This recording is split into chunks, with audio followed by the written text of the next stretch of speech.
Philosophy of Hinduism. This script on philosophy of Hinduism was found as a well-bound copy, which we feel is complete by itself. The whole script seems to be a chapter of one big scheme. This foolscap, original typed copy consists of 169 pages. Editors. Introduction. Chapter 1. Philosophy of Hinduism.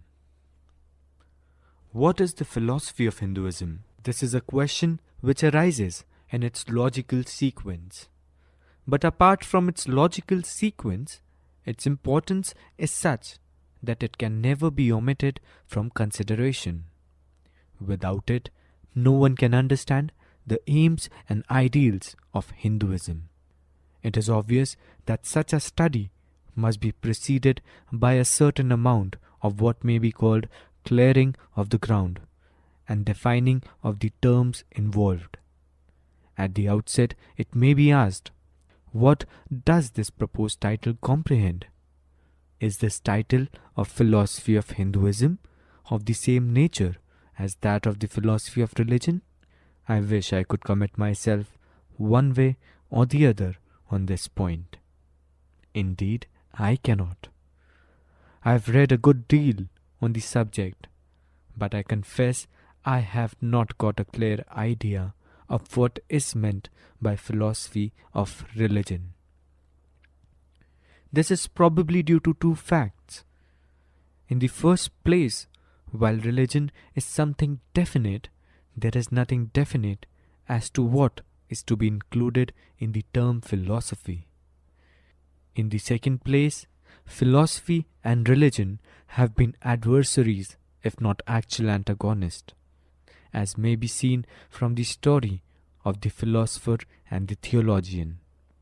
According to the story, the two were engaged in disputation, and the theologian accused the philosopher that he was like a blind man in a dark room looking for a black cat which was not there.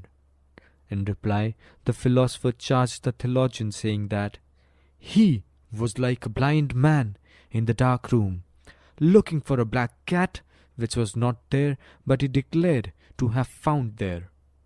Perhaps it is the unhappy choice of the title Philosophy of Religion, which is responsible for causing confusion in the matter of exact definition of its field.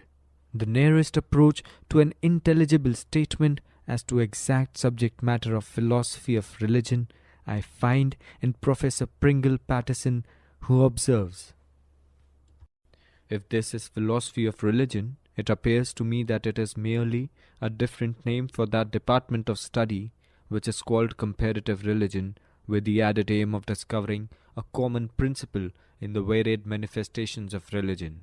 Whatever be the scope and value of such a study, I am using the title philosophy of religion to denote something quite different from the sense and name given to it by Professor Pringle Patterson. I am using the word philosophy in its original sense, which was twofold. It meant teachings as it did when people spoke of the philosophy of Socrates or the philosophy of Plato. In another sense, it meant critical reason used in passing judgments upon things and events. Proceeding on this basis, philosophy of religion is to me not a merely descriptive science. I regard it as being both descriptive as well as normative. In so far as it deals with the teachings of a religion, philosophy of religion becomes a descriptive science. In so far as it involves the use of critical reason for passing judgment on those teachings, the philosophy of religion becomes a normative science. From this it will be clear what I shall be concerned with in this study of the philosophy of Hinduism. To be explicit, I shall be putting Hinduism on its trial to assess its worth as way of life. Here is one part of the ground cleared, there remains another part to be cleared. That concerns the ascertainment of the factors concerned and the definition of the terms I shall be using. A study of the philosophy of religion, it seems to me, involves the determination of three dimensions. I call them dimensions because they are like the unknown quantities contained as factors in a product. one must ascertain and define these dimensions of the philosophy of religion if an examination of it is to be fruitful. Of the three dimensions, religion is the first. One must therefore define what he understands by religion in order to avoid argument being directed at cross purposes. This is particularly necessary in the case of religion for the reason that there is no agreement as to its exact definition. This is no place to enter upon an elaborate consideration of this question. I will therefore content myself by stating the meaning which I am using the word in the discussion which follows. I am using the word religion to mean theology. This will perhaps be insufficient for the purpose of definition, for there are different kinds of theologies, and I must particularize which one I mean. Historically, there have been two theologies spoken of from ancient times, mythical theology and civil theology. The Greeks, who distinguished them, gave each a definite content. By mythical theology they meant the tales of gods and their doings told in or implied by current imaginative literature. Civil theology, according to them, consisted of the knowledge of the various feasts and fasts of the state calendar and the ritual appropriate to them. I am not using the word theology in either of these two senses of that word. I mean by theology, natural theology, which is the doctrine of God and the divine, as an integral part of the theory of nature. As traditionally understood, there are three theses which natural theology propounds. One, that God exists and is the author of what we call nature or universe. Second, that God controls all the events which make nature. And third, God exercises a government over mankind in accordance with his sovereign moral law. I am aware there is another class of theology known as revealed theology, spontaneous self-disclosure of divine reality, which may be distinguished from natural theology. But this distinction does not really matter, for as has been pointed out, reference A. E. Taylor, The Faith of a Moralist, page 19, reference close, that a revelation may either leave the results won by natural theology standing without modifications, merely supplementing them by further knowledge not attainable by unassisted human effort, or it may transform natural theology in such a way that all the truths of natural theology would acquire richer and deeper meaning when seen in the light of a true revelation. But the view that a genuine natural theology and a genuine revelation theology might stand in real contradiction may be safely excluded as not being possible. Taking the three theses of theology, namely 1. The existence of God, 2. God's providential government of the universe, and 3. God's moral government of mankind, I take religion to mean the propounding of an ideal scheme of divine governance, the aim and object of which is not to make the social order in which men live in a moral order. That is what I understand by religion, and this is the sense in which I shall be using the term religion in this discussion. The second dimension is to know the ideal scheme for which a religion stands, to define what is the fixed, permanent, and dominant part in the religion of any society, and to separate its essential characteristics from those which are unessential is often very difficult. The reason for this difficulty is all probability lies in the difficulty pointed out by Professor Robertson Smith. Reference, The Religion of Semites, 1927. Reference close. The traditional usages of religion had grown up gradually in the course of many centuries and reflected habits of thought characteristic of very diverse stages of man's intellectual and moral development. No conception of the nature of the gods could possibly afford the clue to all parts of that mortally complex of rite and ceremonies which the later paganism had received by inheritance from a series of ancestors in every state of culture from pure savagery upwards. The record of the religious thought of mankind, as it embodied in religious institutions, resembles the geological record of the history of the Earth's crust. The new and the old are preserved side by side, or rather, layer upon layer.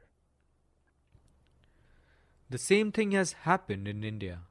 Speaking about the growth of religion in India, says Professor Max Muller, we've seen a religion growing up from stage to stage, from the simplest childish prayers to the highest metaphysical abstractions.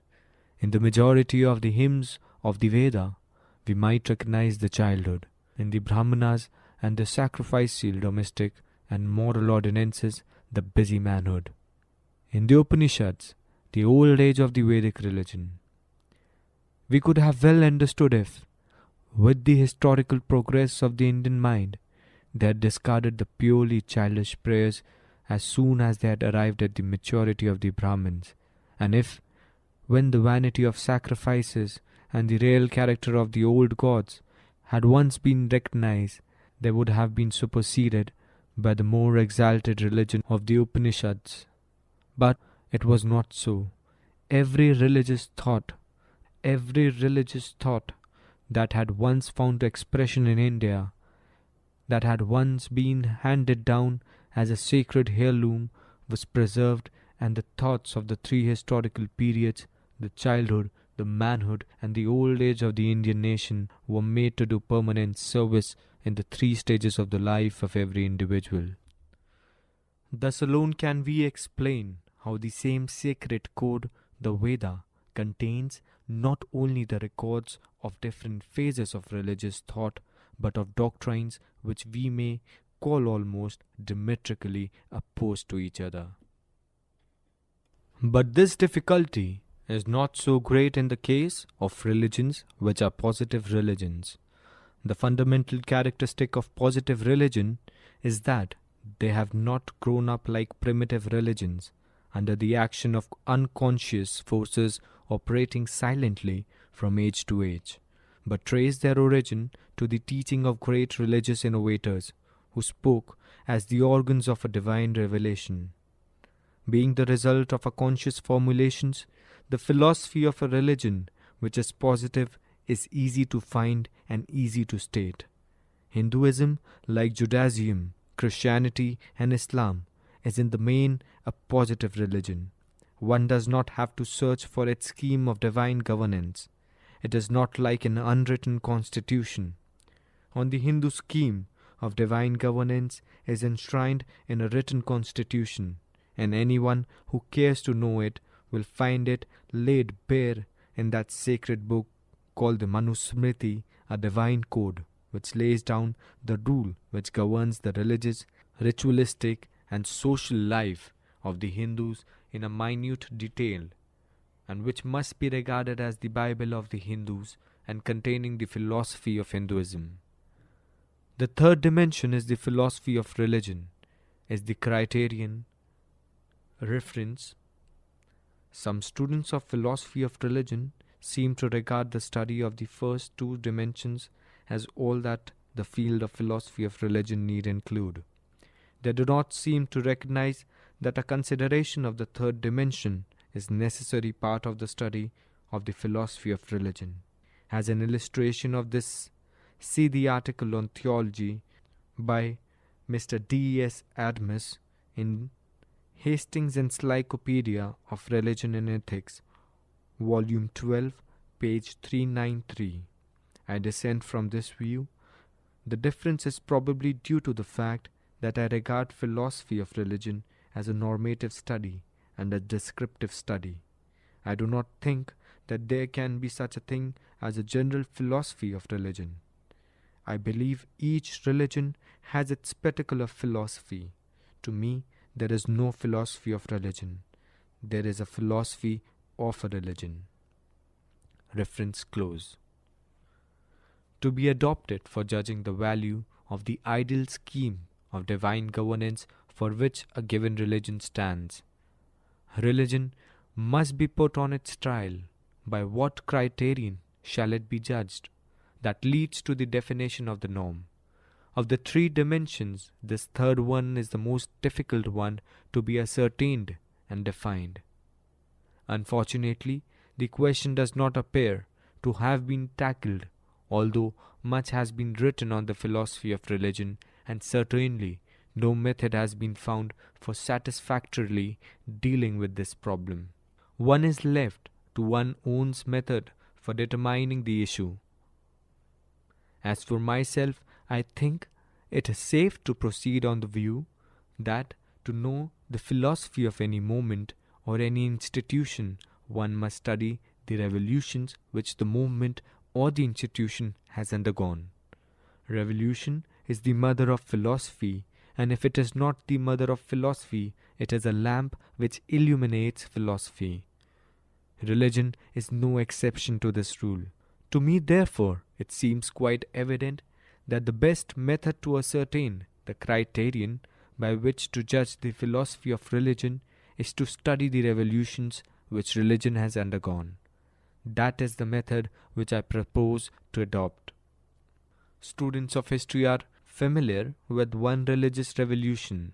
That revolution was concerned with the sphere of religion and the extent of its authority. There was a time when religion had covered the whole field of human knowledge and claimed infallibility for what it taught. It covered astronomy and taught a theory of the universe according to which the earth is at rest in the center of the universe, while the sun, moon, planets and system of fixed stars revolve around it, each in its own sphere. It included biology, geology, and propounded the view that the growth of life on earth had been created all at once and had contained from the time of creation onwards all the heavenly bodies that it now contains and all kinds of animals and plants. It claimed medicine to be its province and taught that disease was either a divine visitation as punishment for sin or it was the work of demons and that it could be cured by the intervention of saints, either in person or through their holy relics, or by prayers or pilgrimages, or, when due to demons, by exorcism, and by treatment which the demons and the patient found disgusting. It is also claimed physiology and psychology to be its domain and taught that the body and soul were two distinct substances. Bit by bit, this vast empire of religion was destroyed. The Copernican revolution freed astronomy from the domination of religion. The Dravidian revolution freed biology and geology from the trammels of religion. The authority of theology and medicine is not yet completely destroyed. Its intervention in medical questions still continues. Opinion on such subjects as birth control, abortion, and sterilization of the defective are still influenced by theological dogmas. Psychology has not been completely freed itself from its entanglements. Nonetheless, Darwinism was such a severe blow that the authority of theology was shattered all over to such an extent that it never afterwards made any serious effort to remain in its lost empire.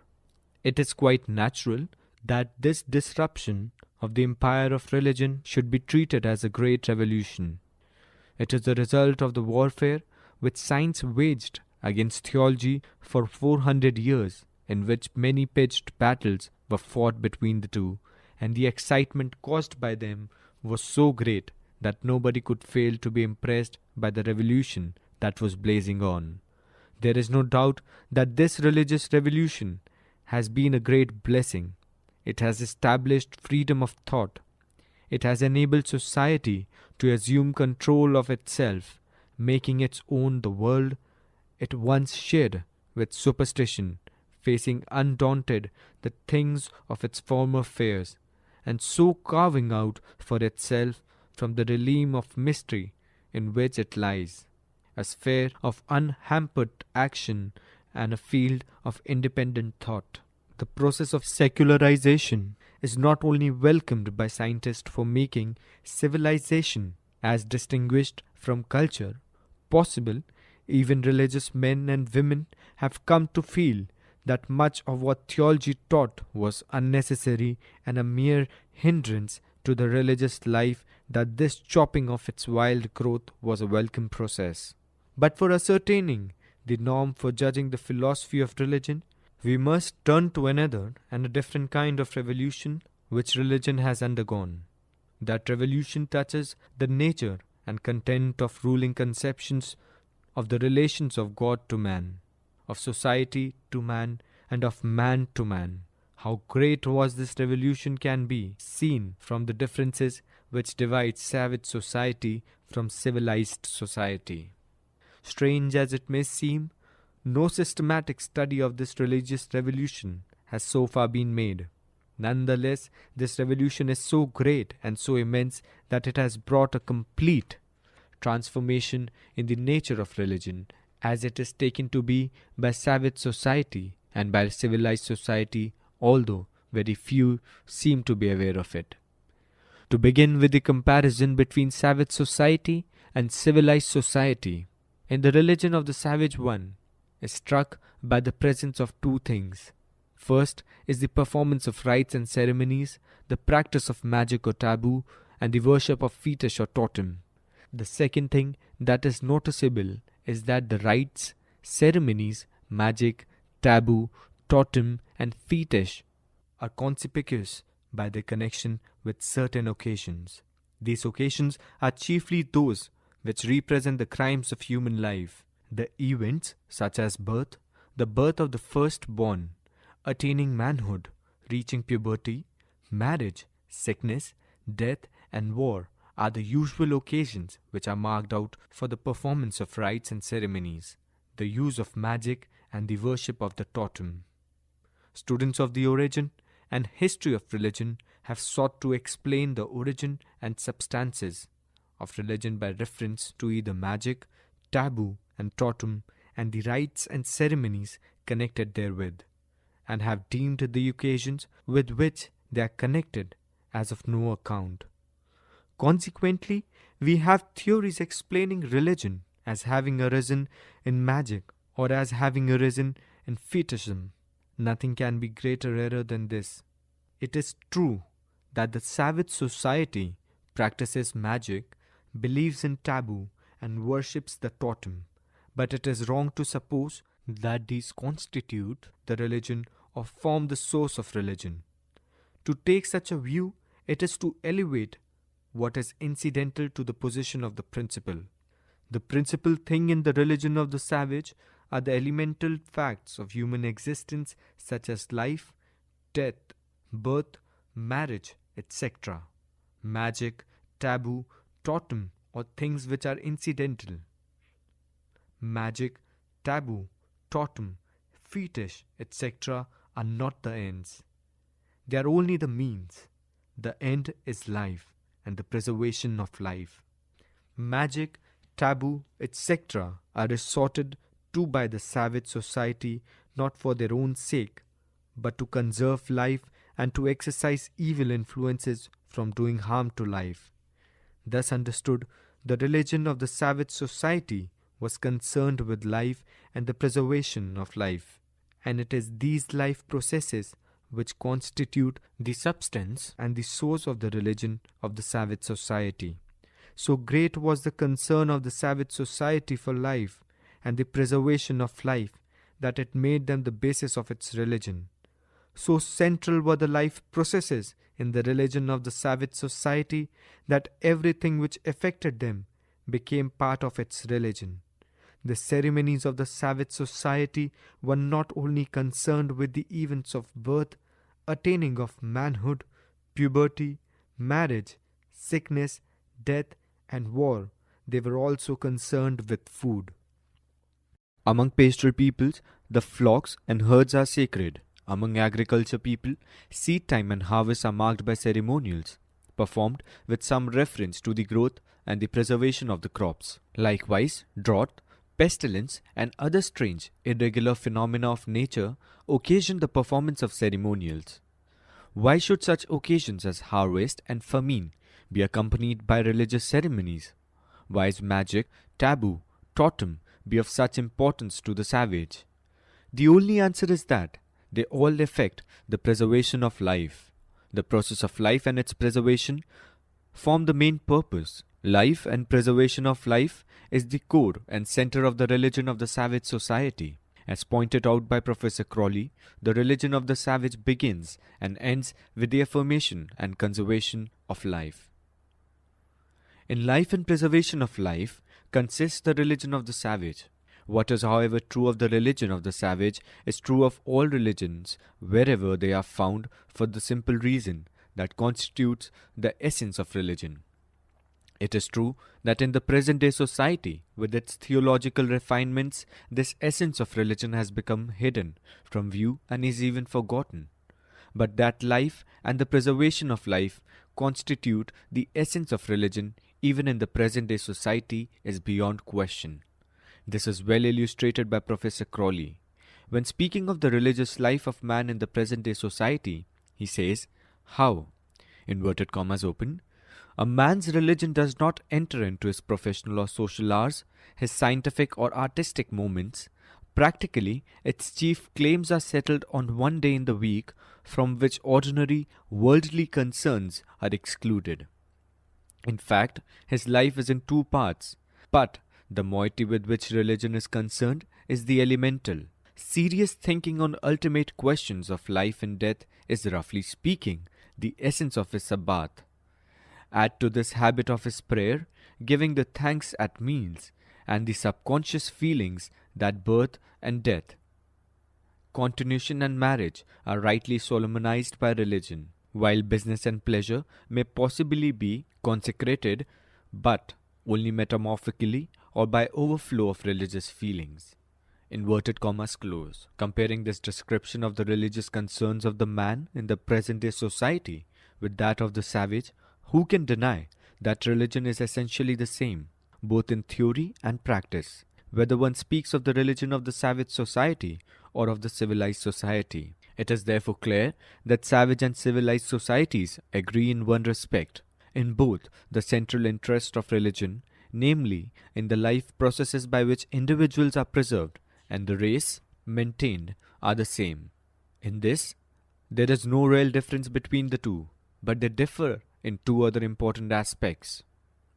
In the first place, in religion of the savage society, there is no trace of the idea of God, but they differ in two other important respects.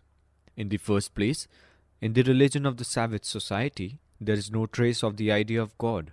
In the second place, in the religion of the savage society, there is no bond between morality and religion. In the savage society, there is religion without God. In the savage society, there is morality, but it is independent of religion. How and when the idea of God became fused in religion, it is not possible to say. It may be that the idea of God had its origin in the worship of the great man in society, the hero, giving rise to theism with its faith in its living God.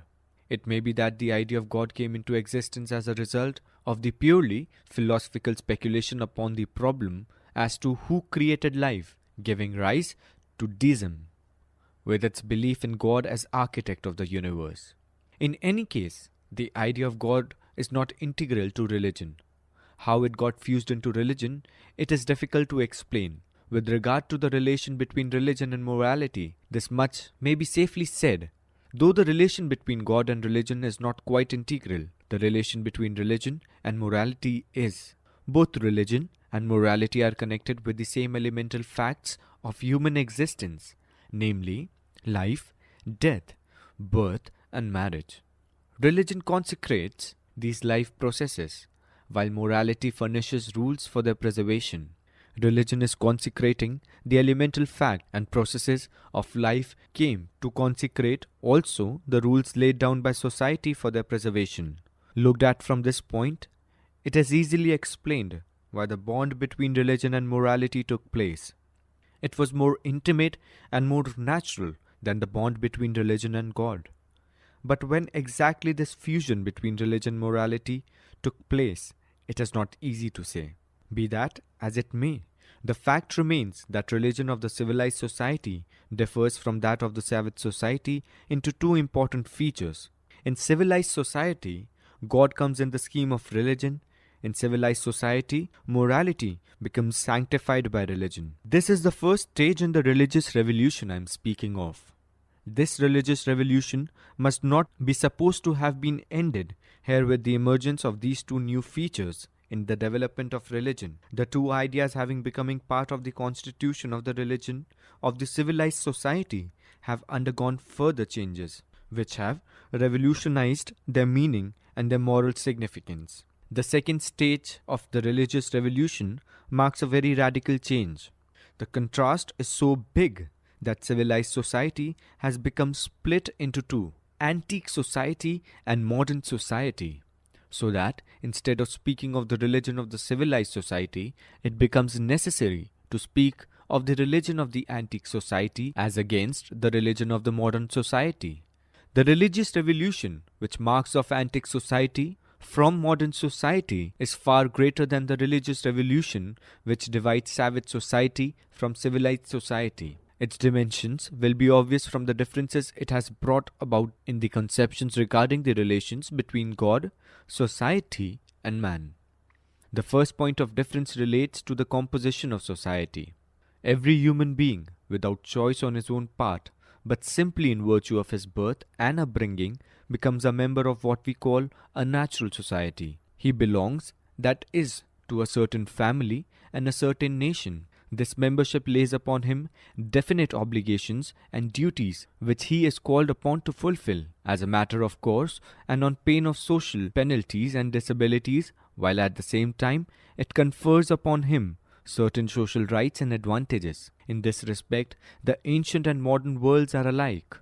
But in the words of Professor Smith, inverted commas open, there is this important difference that the tribal or national societies of the ancient world were not strictly natural in the modern sense of the word, for the gods had their part and place in them equally with men. The circle into which a man was born was not simply a group of kinsfolk and fellow citizens, but embraced also certain divine beings. The gods of the family and of the state, which to the ancient mind were as much a part of the particular community with which they stood connected as the human members of the social circle. The relation between the gods of antiquity and their worshippers was expressed in the language of human relationship, and this language was not taken in a figurative sense, but with strict literality.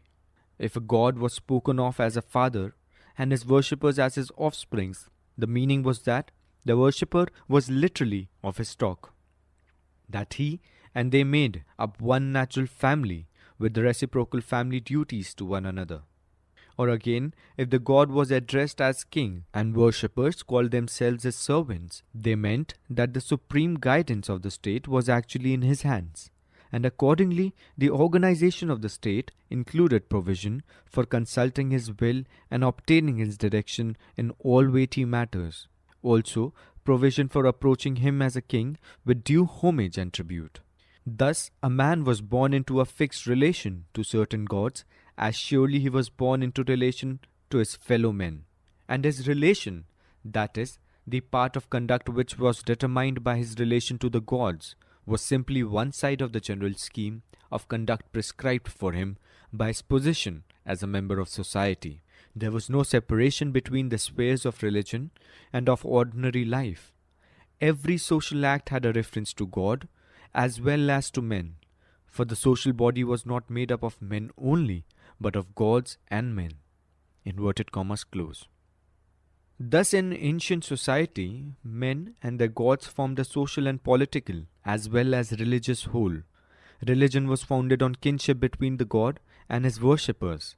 Modern society has eliminated God from its composition. It consists of men only. The second point of difference between antique and modern society relates to the bond between God and society. In the antique world, the various communities, inverted commas open, believed in the existence of many gods, for they accepted as real the gods of their enemies as well as their own. But they did not worship the strange gods from whom they had no favor to expect, and on whom their gifts and offerings would have been thrown away. Each group had its own god, or perhaps a god and goddess, to whom the other gods bore no relation whatever. Inverted commas close. The god of the antique society was an exclusive god. God was owned by and bound to one singular community. This is largely to be accounted for by, inverted commas open, the share taken by the gods in the feuds and wars of their worshippers. The enemies of the god and the enemies of his people are identical. Even in the Old Testament, the enemies of Jehovah are originally nothing else than the enemies of Israel. In battle, each god fights for his own people, and to his aid success is ascribed. Chemosh gives victory to Moab and Ashur to Assyria, and often the divine image or symbol accompanies the host to battle. When the ark was brought into the camp of Israel, the Philistines said, "Gods are come into the camp. Who can deliver us from their own practice?" For when David defeated them at Baal-perazim, part of booty consisted in their idols, which had been carried into the field. When the Carthaginians, in their treaty with Philip of Macedon, speak of the gods that take part in the campaign, they doubtless refer to the inmates of the sacred tent, which was pitched in the time of the war beside the tent of the general, and before which prisoners were sacrificed after a victory. Similarly, an Arabic poet says, "Yagut went forth with us against Murad." That is, the image of god Yagut was carried into the fray. Inverted commas close. This fact had produced a solidarity between God and the community. Inverted commas open. Hence, on the principle of solidarity between gods and their worshippers, the particularism characteristic of political society could not but reappear in the sphere of religion, in the same measure as the god of a clan or town has indisputable claim to the reverence and service of the community to which he belonged. He was necessarily an enemy to their enemies and a stranger to those to whom they were strangers. Inverted comma close. God had become attached to a community, and the community had become attached to the God. God had become the God of the community, and the community had become the chosen community of the God. This view had two consequences. Antique society never came to conceive that God could be universal God, the God of all. Antique society never could conceive that there was any such thing as humanity in general. The third point of difference between ancient and modern society has reference to the conception of the fatherhood of God. In the antique society, God was father of his people, but the basis of his conception of fatherhood was deemed to be physical. Inverted commas open. In heathen religions, the fatherhood of the gods is physical fatherhood. Among the Greeks, for example, the idea that the gods fashioned men out of clay as potters fashion images is relatively modern. The older conception is that the races of men have gods for their ancestors or are the children of the earth, the common mother of gods and men, so that men are really of the stock or kin of the gods. That the same conception was familiar to the older Semites appears from the Bible. Jeremiah describes idolater as saying to a stock, "Thou art my father," and to a stone, "Thou hast brought me forth." In the ancient poem Num 21:29, the Moabites are called the sons and daughters of Chemosh, and at much more recent date, the prophet Malachi calls a heathen woman the daughter of a strange god. These phrases are doubtless accommodations to the language which the heathen neighbors of Israel used about themselves. In Syria and Palestine, each clan or even complex of clans forming a small independent people traced back its origin to a great first father, and they indicate that, just as in Greece, this father or progenitor of the race was commonly identified with the god of the race. With this, it records that in the judgment of most modern inquirers, several names of deities appear in the old genealogies of nations in the book of Genesis. Edom, for example, the progenitor of the Edomites, was identified by the Hebrew with Esau, the brother of Jacob, but to the heathen he was a god, as appears from Thephorus' proper name Obed-Edom, worshipper of Edom. The extant fragments of Phoenician and Babylonian cosmogonies date from a time when tribal religion and the connection of individual gods with particular kindreds was forgotten or had fallen into the background. But in a generalized form, the notion that men are the offspring of gods still held its ground. In the Phoenician cosmogony of Philo Bibelius, it does so in a confused shape. Due to the author's humorism, that is, to his theory that deities are nothing more than deified men who have been great benefactors to their species. Again, in the Chaldean legend preserved by Berosus, the belief that men are the blood of the gods is expressed in a form too crude not to be very ancient, for animals as well as men are said to have been formed out of clay mingled with the blood of a decapitated deity. Reference Smith. Inverted commas close. This conception of blood kinship of gods and men had one important consequence. To the antique world, God was human being, and as such was not capable of absolute virtue and absolute goodness.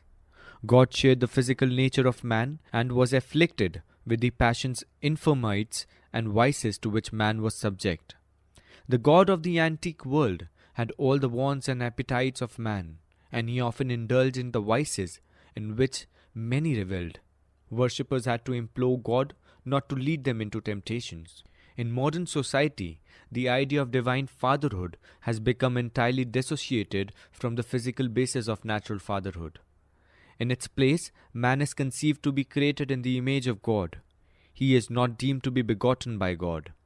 This change in the conception of the fatherhood of God, looked at from its moral aspect, has made a tremendous difference in the nature of God as a governor of the universe.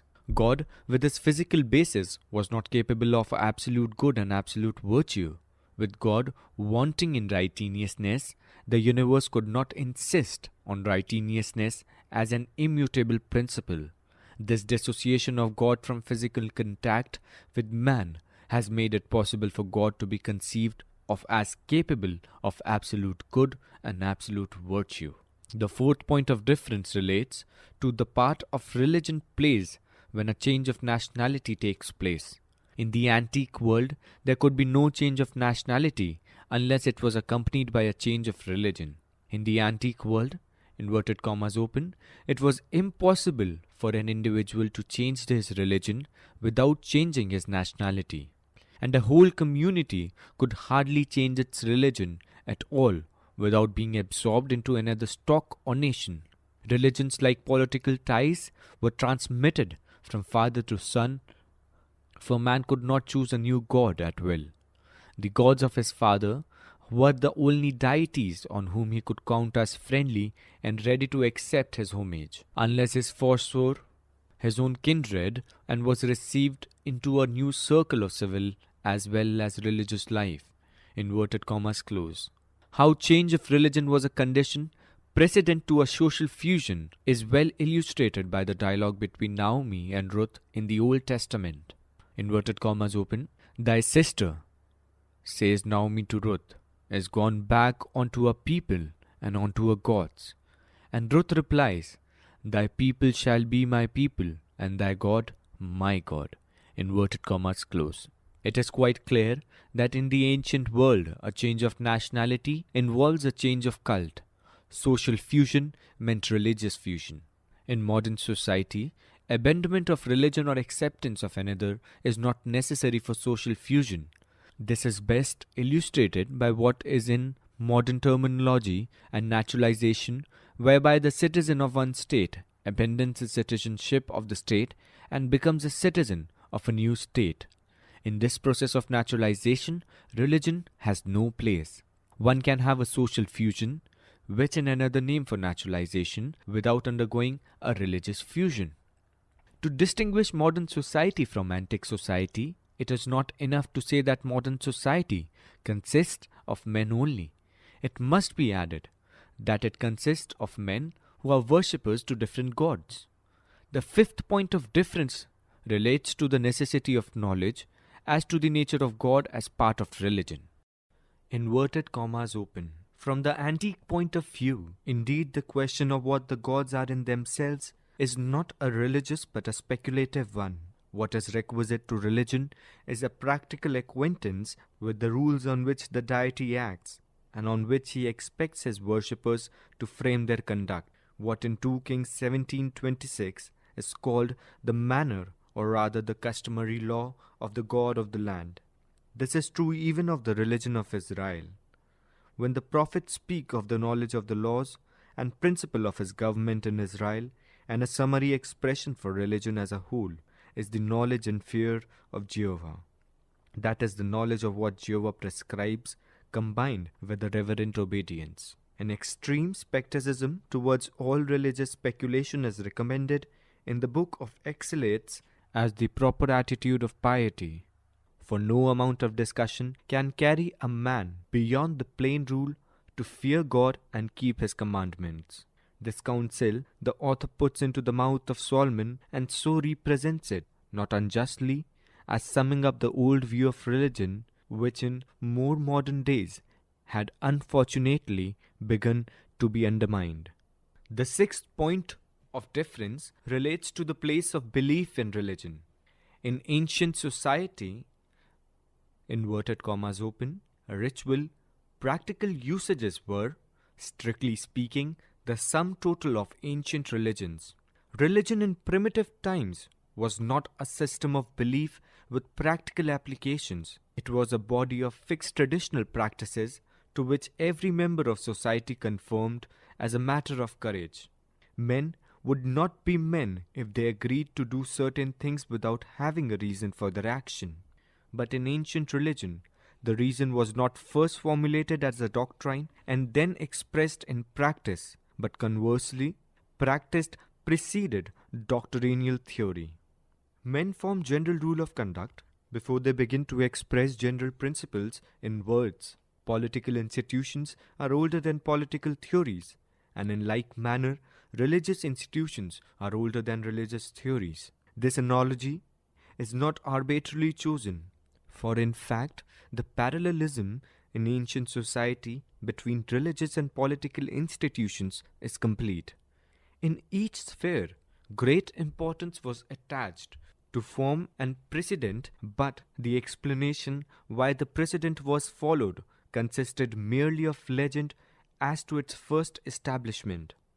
That the precedent, once established, was authoritative did not appear to require any proof. The rules of society were based on precedent, and the continued existence of society was sufficient reason why a precedent once said should continue to be followed. Inverted comma close. The seventh point of difference relates to the place of individual conviction in religion. In ancient society, inverted commas open, religion was a part of the organized social life into which a man was born, and to which he conformed through life in the same unconscious way in which men fall into any habitual practice of the society in which they live. Men took the gods and their worship for granted, just as they took other usages of the state for granted, and if they reasoned or speculated about them, they did so on the presupposition that the traditional usages were fixed things behind which their reasoning must not go, and which no reasoning could be allowed to overturn.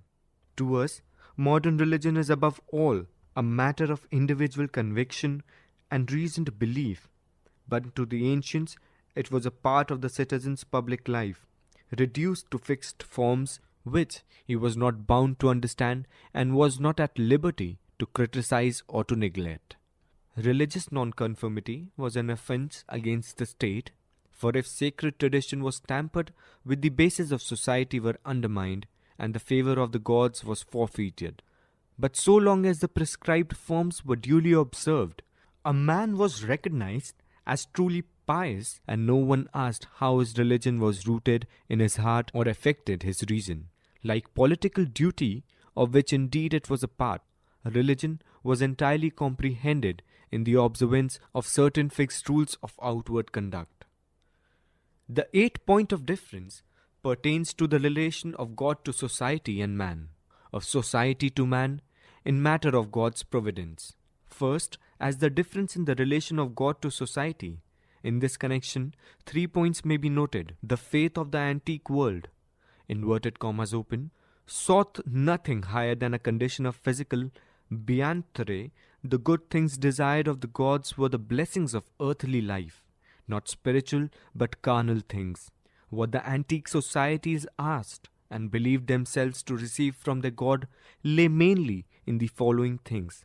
abundant harvests, help against their enemies, and counsel by oracles or soothsayers in matters of natural difficulty.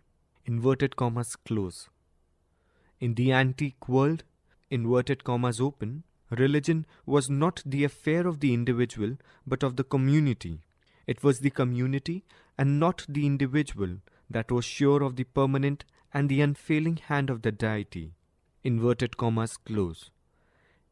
Next, as to the difference in relation of God to man, inverted commas open, it was not the business of the gods of heathenism to watch by a series of special providences over the welfare of every individual. It is true that individuals laid their private affairs before the gods and asked with prayers and views for strictly personal blessings, but they did this just as they might crave a personal boon from a king, or as a son craves a boon from a father, without expecting to get all that was asked. What the gods might do in this way was done as a matter of personal favor, and was no part of their proper function as heads of the community. The gods watched over a man's civic life. They gave him his share in public benefits, the annual largesse of the harvest and the vintage, national peace or victory over enemies, and so forth. But they were not sure helpers in every private need, and above all, they would not help him in the matters that were against the interest of the community as a whole. There was therefore a whole religion of possible needs and desires for which religion could and would do nothing. Inverted commas close. Next, the difference in the attitude of God and society to men. In the antique world, society was indifferent to individual welfare. God was no doubt bound to society, but, inverted commas open, the compact between the god and his worshippers was not held to pledge the deity to make the private cares of each member of the community his own. The benefits expected of God were of a public character, affecting the whole community, especially fruitful seasons, increase of flocks of herds, and success in war. So long as community flourished, the fact that an individual was miserable reflected no discredit on divine providence. Inverted commas close. On the contrary, the antique world looked upon the misery of a man as a proof, inverted commas open, that the sufferer was an evildoer, justly hateful to the gods. Such a man was out of place among the happy and the prosperous crowd that assembled on feast days before the altar. Inverted commas close. It is in accordance with this view that the leper and the mourner were shut out from the exercise of religion as well as from the privileges of social life, and their food was not brought into the house of God. As for conflict between individual, and between society and the individual, God had no concern. In the antique world, inverted commas open, it was not expected that God should always be busy writing human affairs. In ordinary matters, it was men's business to help themselves and their own kinsfolk, though the sense that the God was always near and could be called upon at need was a moral force continually working in some degree for the maintenance of social rightness and order. The strength of this moral force was indeed very uncertain, for it was always possible for the evildoer to flatter himself that his offense would be overlooked. Inverted commas close. In the antique world, man did not ask God to be righteous to him. Inverted commas open. Whether in civil or in profane matters, the habit of the old world was to think much of the community and the little of the individual life, and no one felt this to be unjust, even though it bore hardly on himself. The God was the God of the nation or of the tribe, and he knew and cared for the individual only as the member of the community. Inverted commas close. That was the attitude that man in the antique world took of his own private misfortune. Man came to rejoice before his God, and, inverted commas open, in rejoicing before his God, man rejoiced with and for the welfare of his kindred, his neighbors, and his country, and in renewing by a solemn act of worship the bond that united him to God, he also renewed the bonds of family, social and national obligation. Inverted commas close. Man in the antique world did not call upon his maker to be righteous to him. Such is the other revolution in religion. There have thus been two religious revolutions. One was an external revolution, the other was an internal revolution. The external revolution was concerned with the field within which the authority of religion was to prevail. The internal revolution had to do with the changes in religion as a scheme of divine governance for human society. The external revolution was not really a religious revolution at all. It was a revolt of science against the extraterritorial jurisdiction assumed by religion over a field which did not belong. The internal revolution was a real revolution, or may be compared to any other political revolution, such as the French Revolution or the Russian Revolution. It involved a constitutional change. By this revolution, the scheme of divine governance came to be altered, amended, and reconstituted. How profound have been the changes which this internal revolution has made in the antique scheme of divine governance can be easily seen. By this revolution, God was ceased to be a member of a community. Thereby, he has become impartial. God has ceased to be the father of the man in the physical sense of the word. He has become the creator of the universe. The breaking of this blood bond has made it possible to hold that God is good. By this revolution, man has ceased to be a blind worshipper of God, doing nothing but obeying his commands. Thereby, man has become a responsible person required to justify his belief in God's commandments by his conviction. By this revolution, God has ceased to be merely the protector of society and social interest, and gross have ceased to be the center of the divine order. Society and man have changed places as centers of this divine order. It is man who has become the center of it. All this analysis of the revolution in the ruling concepts of the religion as a scheme of divine governance had one purpose, namely to discover the norm for evaluating the philosophy of a religion. The impatient reader may not ask, where are these norms and what are they? The reader may not have found the norms specified by their names in the foregoing discussion, but he could not have failed to notice that the whole of this religious revolution was raging around the norms for judging what is right and what is wrong. If he has not, let me make explicit what has been implicit in the whole of this discussion. We began with the distinction between antique society and modern society. As has been pointed out, they differed in the type of divine governance they accepted as their religious ideals. At one end of the revolution was the antique society with its religious ideal in which the end was society. At the other end of the revolution is the modern society with its religious ideal in which the end is the individual. To put the same fact in terms of the norm, it can be said that the norm or the criterion for judging right and wrong in the antique society was utility, while the norm or the criterion for judging right and wrong in the modern society is justice. The religious revolution was not thus a revolution in the religious organization of society, resulting in the shifting of the center from society to the individual. It was a revolution in the norms. Somewhat dimmer to the norms I have suggested, it may be that it is a new way of reaching them. But to my mind, there is no doubt that they are the real norms by which to judge the philosophy of religion. In the first place, the norm must enable people to judge what is right and wrong in the conduct of men. In the second place, the norm must be appropriate to current notion of what constitutes the moral good. From both these points of view, they appear to be the true norms. They enable us to judge what is right and what is wrong. They are appropriate to the society which adopted them. Utility as a criterion was appropriate to the antique world, in which society being the end, the moral good was held to be something which had social utility. Justice as a criterion became appropriate to the modern world, in which individual being the end, the moral good was held to be something which does justice to the individual. There may be controversy as to which of the two norms is morally superior, but I do not think there can be any serious controversy that these two are not the norms. If it is said that these norms are not transcendental enough, My reply is that if a norm whereby one is to judge the philosophy of religion must be godly, it must also be earthly.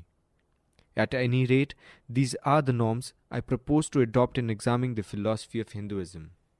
This is a long detour, but it was necessary preliminary to any inquiry into the main question.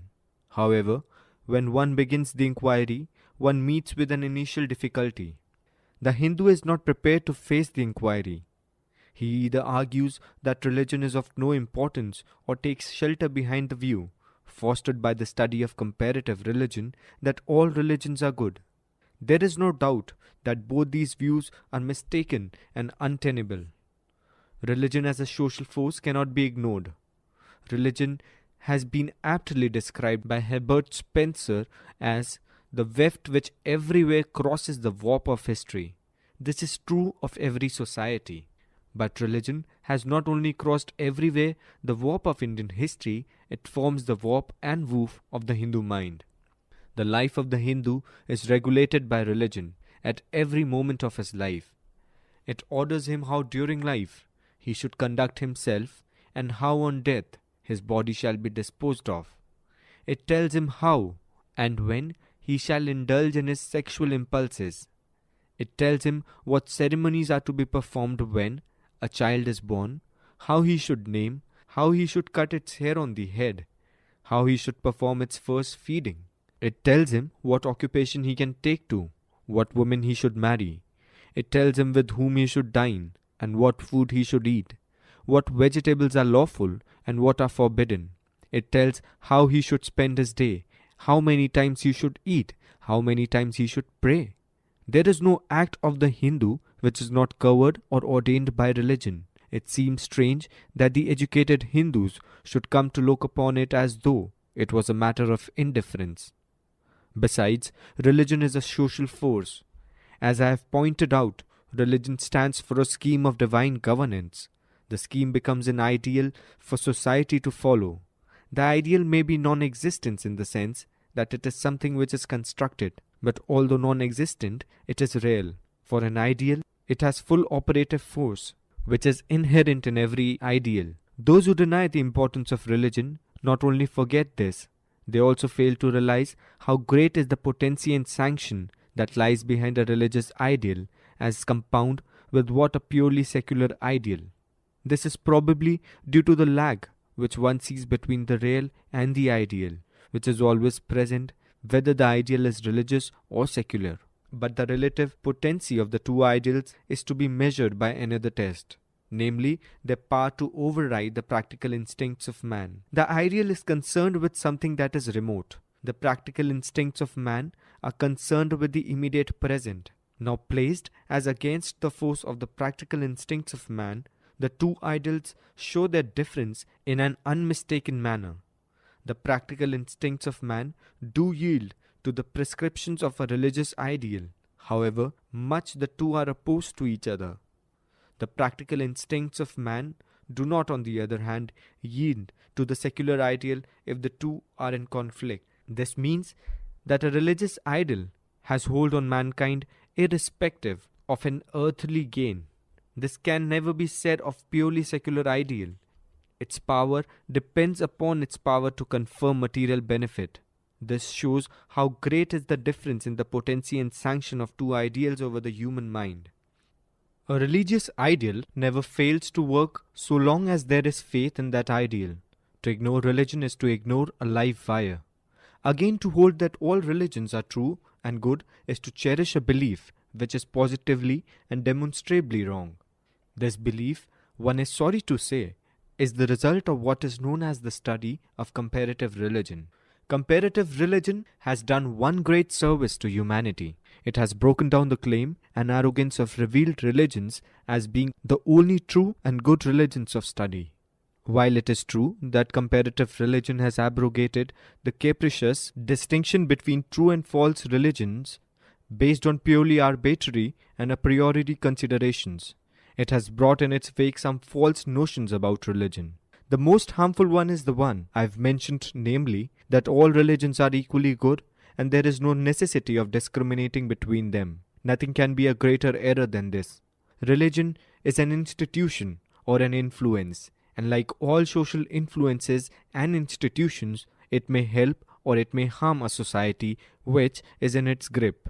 As pointed out by Professor TLA, religion is, inverted commas open, one of the mightiest motors in the history of mankind, which formed as well as tore asunder nations, united as well divided empires, which sanctioned the most atrocious and barbarous deeds, the most libanious customs, inspired the most admirable acts of heroism, self-renunciation and devotion, which occasioned the most sanguinary wars, rebellions and persecutions, as well as brought about the freedom, happiness and peace of nations, at one time a partisan of tyranny, at another breaking its chains, now calling into existence and fostering a new and brilliant civilization, then the deadly foe to the progress, science and art. Inverted commas close. A force which shows such a strange contrast in its result can be accepted as good without examining the form it takes and the ideal it serves. Everything depends upon what social ideal a given religion as a divine scheme of governance hold out. This is a question which is not avowed by the science of comparative religion. Indeed, it begins where the comparative religion ends. The Hindu is merely trying to avoid it by saying that, although religions are many, they are equally good, for they are not. However much the Hindu may seek to burk the inquiry into the philosophy of Hinduism, there is no escape. He must face it. 3. Now to begin with the subject, I propose to apply both the test of justice and the test of utility to judge the philosophy of Hinduism. First, I will apply the test of justice. Before doing so, I want to explain what I mean by the principle of justice. No one has expounded it better than Professor Bergborn. As interpreted by him, the principle of justice is a compedious one and includes most of the other principles which have become the foundation of a moral order. Justice has always evoked ideas of equality, of proportion, of compensation. Equity signifies equality. Rules and regulation, right and righteousness are concerned with equality in value. If all men are equal, all men are of the same essence, and the common essence entitled them to the same fundamental rights and to equal liberty. In short, justice is simply another name for equality, liberty, and fraternity. It is in this sense I shall be using justice as a criterion to judge Hinduism. Which of these tenets does Hinduism recognize? Let us take the question one by one. 1. Does Hinduism recognize equality? The question instantaneously brings to one's mind the caste system. One striking feature of the caste system is that the different castes do not stand as an horizontal series, all on the same plane. It is a system in which the different castes are placed in a vertical series, one above the other. Manu may not be responsible for the creation of caste. Manu preached the sanctity of the Varna, and as I have shown, Varna is the parent of caste. In that sense, Manu can be charged with being the progenitor, if not the author of the caste system. Whatever be the case, as to guilt of Manu regarding the caste system, there can be no question that Manu is responsible for upholding the principle of gradation and rank. In the scheme of Manu, the Brahmin is placed at the first in rank. Below him is the Kshatriya. Below Kshatriya is the Vaishya. Below Vaishya is the Shudra, and below Shudra is the Ati-Shudra, the Untouchables. This system of rank and gradation is simply another way of enunciating the principle of inequality, so that it may be truly said that Hinduism does not recognize equality. This inequality in status is not merely the inequality that one sees in the warrant of precedence prescribed for a ceremonial gathering at a king's court. It is a permanent social relationship among the classes to be observed, to be enforced at all times, in all places, and for all purposes. It will take too long to show how in every phase of life Manu has introduced and made inequality the vital force of life. But I will illustrate it by taking a few examples such as slavery, marriage, and rule of law. Manu recognizes slavery. Reference: Manu recognizes 7 kinds of slaves. Narad recognizes 15 kinds of slaves. Reference close. But he confined it to the Shudras. only Shudras could be made slaves of the three higher classes, but the higher classes could not be the slaves of the Shudra. But evidently, practice differed from the law of Manu, and not only Shudras happened to become slaves, but members of the other three classes also became slaves. When this was discovered to be the case, a new rule was enacted by a successor of Manu, namely Narad. This new rule of Narad runs as follows. 5.3.9. In the inverse order of the four castes, slavery is not ordained, except where a man violates the duties peculiar to his caste. Slavery, in that respect, is analogous to the condition of a wife. Recognition of slavery was bad enough. But if the rule of slavery had been left free to take its own course, it would have had at least one beneficial effect. It would have been a leveling force. The foundation of caste would have been destroyed, for under it a Brahmin might have become the slave of the untouchable, and the untouchable would have become the master of the Brahmin. But it was seen that unfettered slavery was an egalitarian principle, and an attempt was made to nullify it.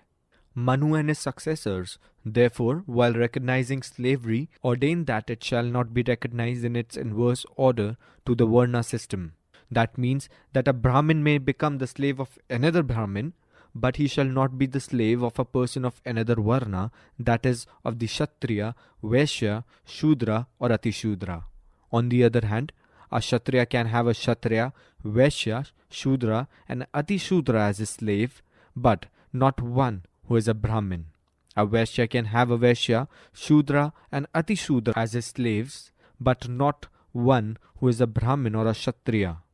A Shudra can hold a Shudra and Atishudra can hold an Atishudra as his slave, but not one who is a Brahmin, Kshatriya, Vaishya or Shudra. Consider Manu on marriage. Here are his rules governing intermarriage among the different classes. Manu says 3.12. For the first marriage of the twice born classes, a woman of the same class is recommended, but for such as are impelled by inclination to marry again, women in the direct order of the classes are to be preferred. 3.13. A Shudra woman only must be the wife of Shudra.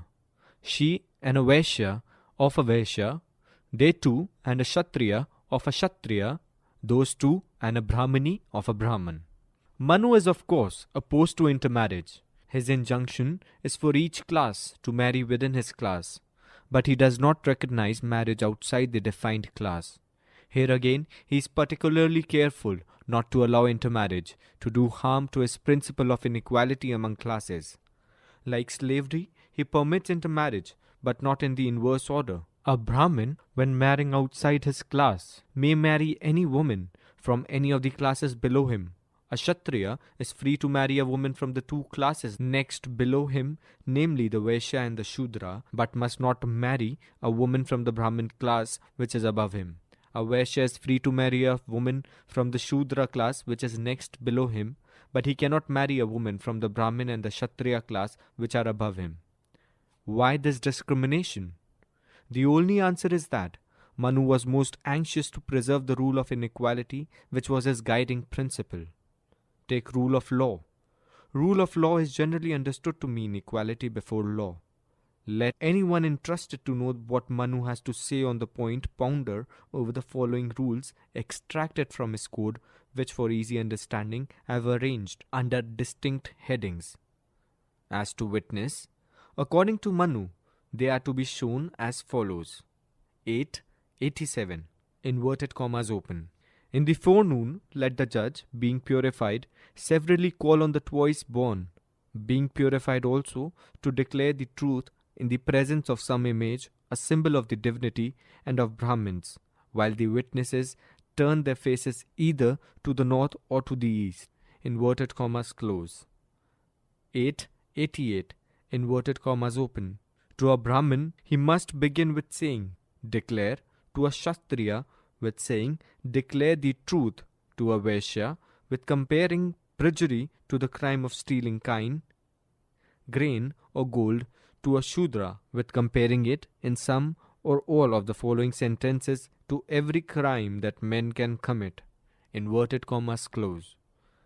8.113 inverted commas open.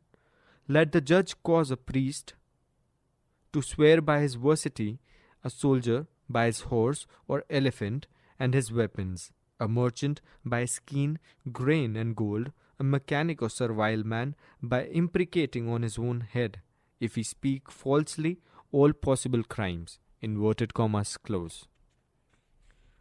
Manu also deals with cases of witnesses giving false evidence. According to Manu, giving false evidence is a crime, says Manu.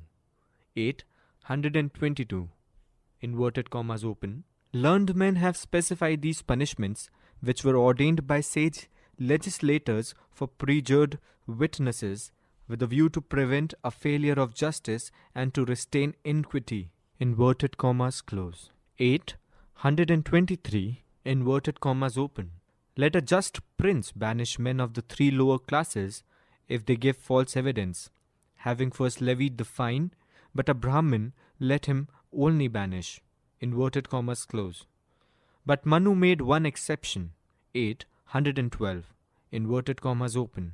To women, however, at time of dalliance or on a proposal of marriage, in the case of grass or fruit eaten by a cow, of wood taken for a sacrifice, or of a promise made for the preservation of Brahman, it is a deadly sin to take a light oath. Inverted commas close.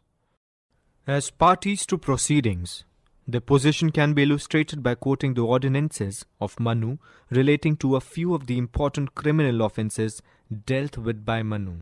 Take the offence of defamation. Manu says, 8.267 inverted commas open. A soldier defaming a priest shall be fined 100 pannas, a merchant thus offending 150 or 200, but for such an offence a mechanic or servile man shall be shipped. Inverted commas close. 8.268 inverted commas open. A priest shall be fined 50 if he slander a soldier, 25 if a merchant, and 12 if he slander a man of the servile class. Inverted commas close. Take the offence of insult. Manu says, 8.270 inverted commas open. A once born man who insults the twice born with gross invectives ought to have his tongue slit, for he sprang from the lowest part of Brahma. Inverted commas close. 8.271 inverted commas open. If he mention their names and classes with contumely, as if he says, O Devta, though refuse of Brahmin, an iron style 10 fingers long shall be thrust red into his mouth. Inverted commas close. 8.272 inverted commas open. Should be, through pride, give instruction to priest concerning their duty. Let the king order some hot oil to be dropped into his mouth and his ear. Inverted commas close. Take the offence of abuse. Manu says, 8.276 inverted commas open. For mutual abuse by a priest and a soldier, this fine must be imposed by a learned king, the lowest amercement on the priest and the middlemost on the soldier. Inverted commas close. 8.277 inverted commas open. Such exactly as before mentioned must be the punishment of a merchant and a mechanic in respect of their several classes, except the slitting of the tongue. This is a fixed rule of punishment. Inverted commas close. Take the offence of assault. Manu propounds 8.279 inverted commas open. With whatever member a low-born man shall assault or hurt a superior, even that member of his must be slit, or cut more or less in proportion to the injury. This is an ordinance of Manu. Inverted commas close. 8.280 inverted commas open. He who raises his hand or a staff against another shall have his hand cut, and he who kicks another in wrath shall have an incision made in his foot. Inverted commas close. Take the offence of arrogance. According to Manu, 8.281 inverted commas open. A man of the lowest class who shall insolently place himself on the same seat with one of the highest shall either be banished with a mark on his hinder part or the king shall cause a gash to be made on his buttock, inverted commas close. 8. 282, inverted commas open. Should he spit on him through price, the king shall order both his lips to be gashed. Should he urine on him, his penis. Should he break wing against him, his anus, inverted commas close. 8. 283, inverted commas open. If he sees the Brahman by the locks, or by the feet, or by the beard, or by the throat, or by the scrotum, let the king without hesitation cause insections to be made in his hands. Take the offense of adultery, says Manu. 8. 359, inverted commas open. A man of the servile class who commits actual adultery with the wife of a priest ought to suffer death.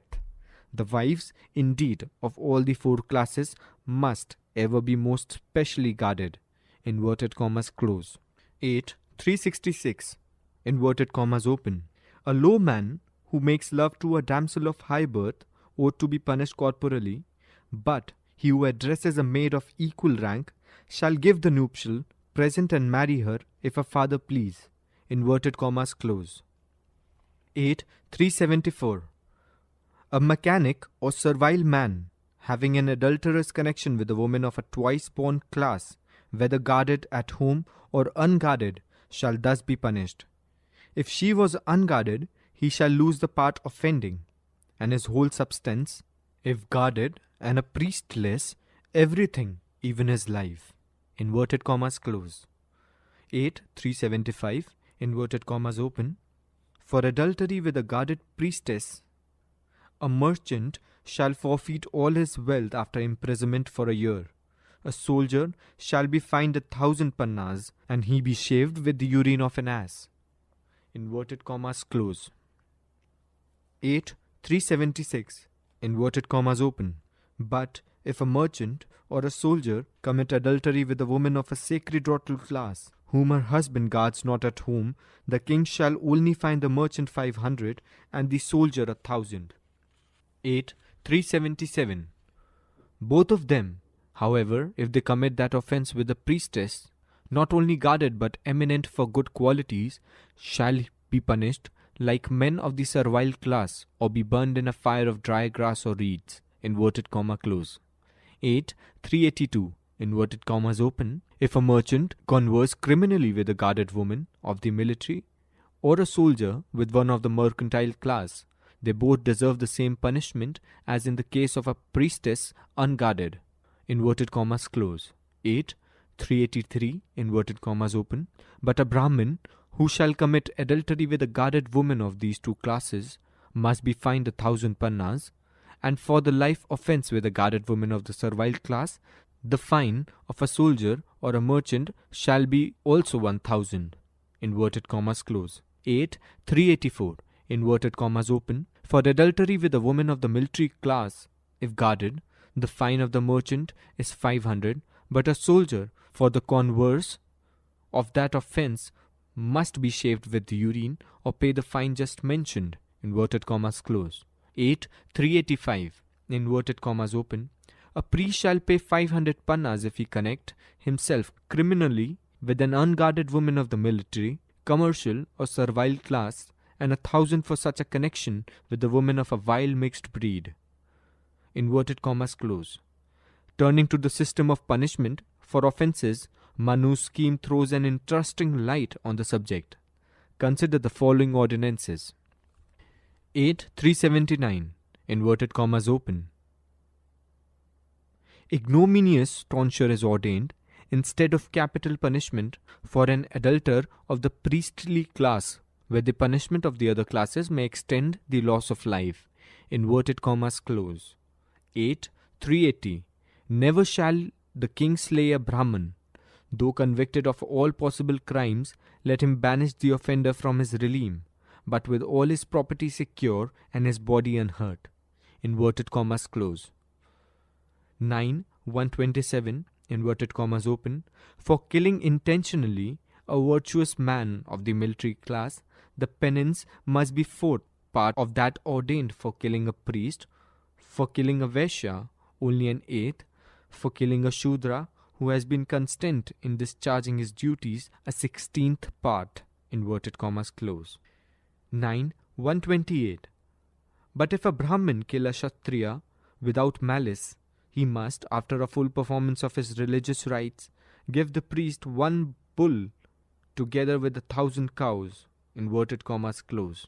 9. 129, inverted commas open. Or he may perform for 3 years the penance for slaying a Brahmin, mortifying his organs of sensation and action, letting his hair grow long, and living remote from the town, with the root of a tree for his mansion, inverted commas close.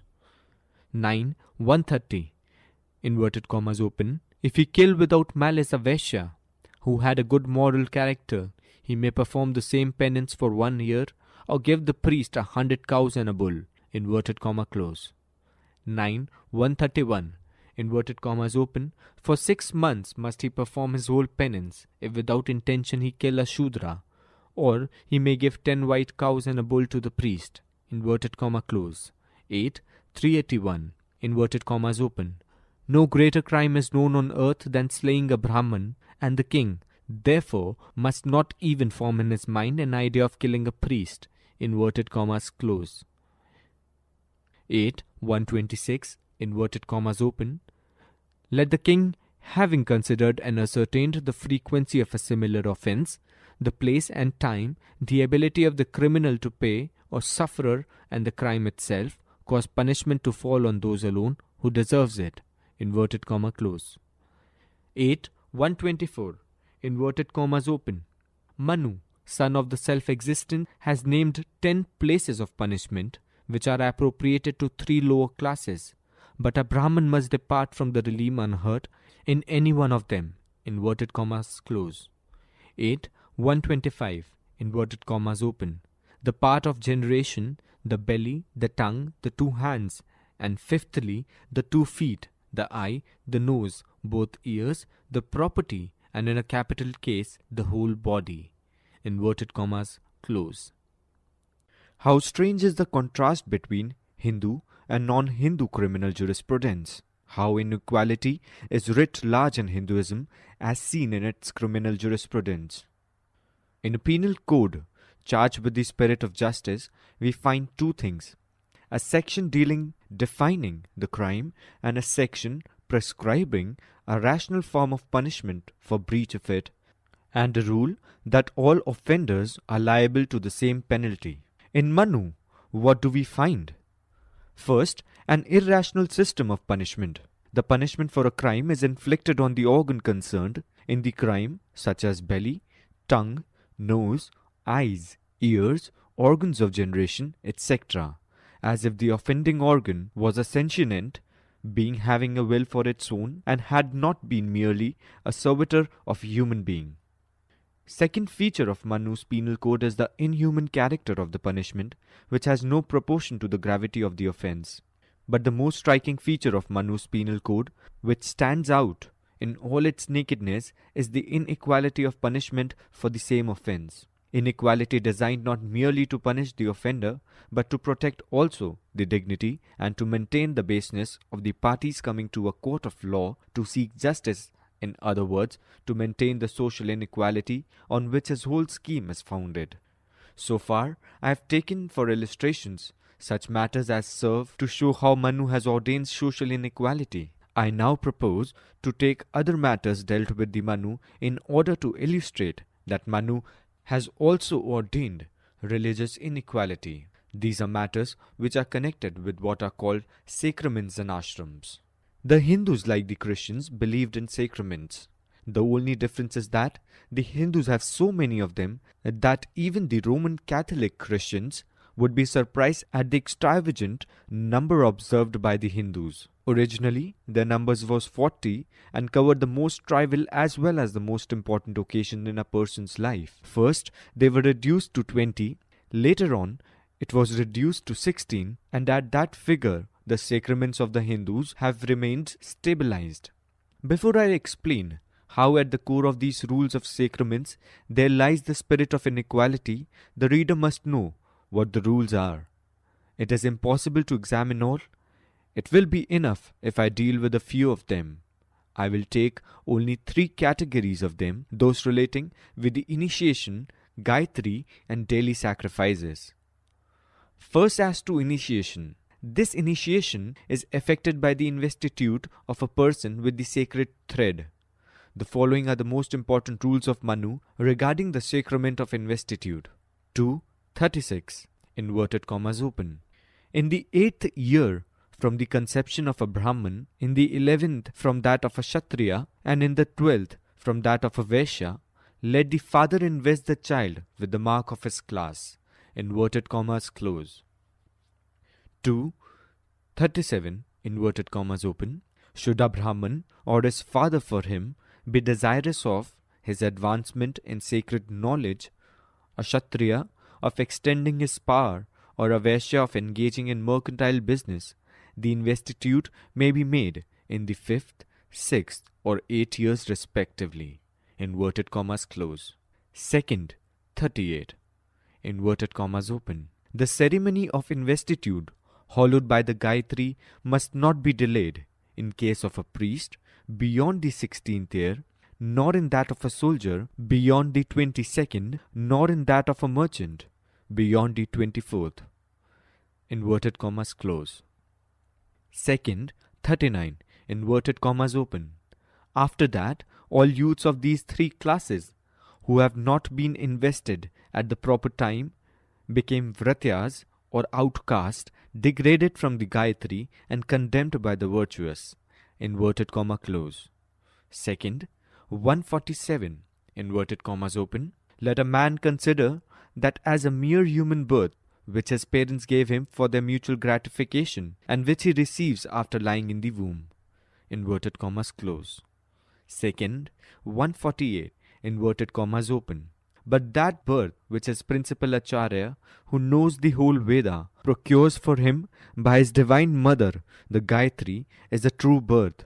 That birth is exempt from age and from death. Inverted commas close. Second, 169 inverted commas open. The first birth is from a natural mother, the second from the legation of the zone, the third from the due performance of the sacrifice.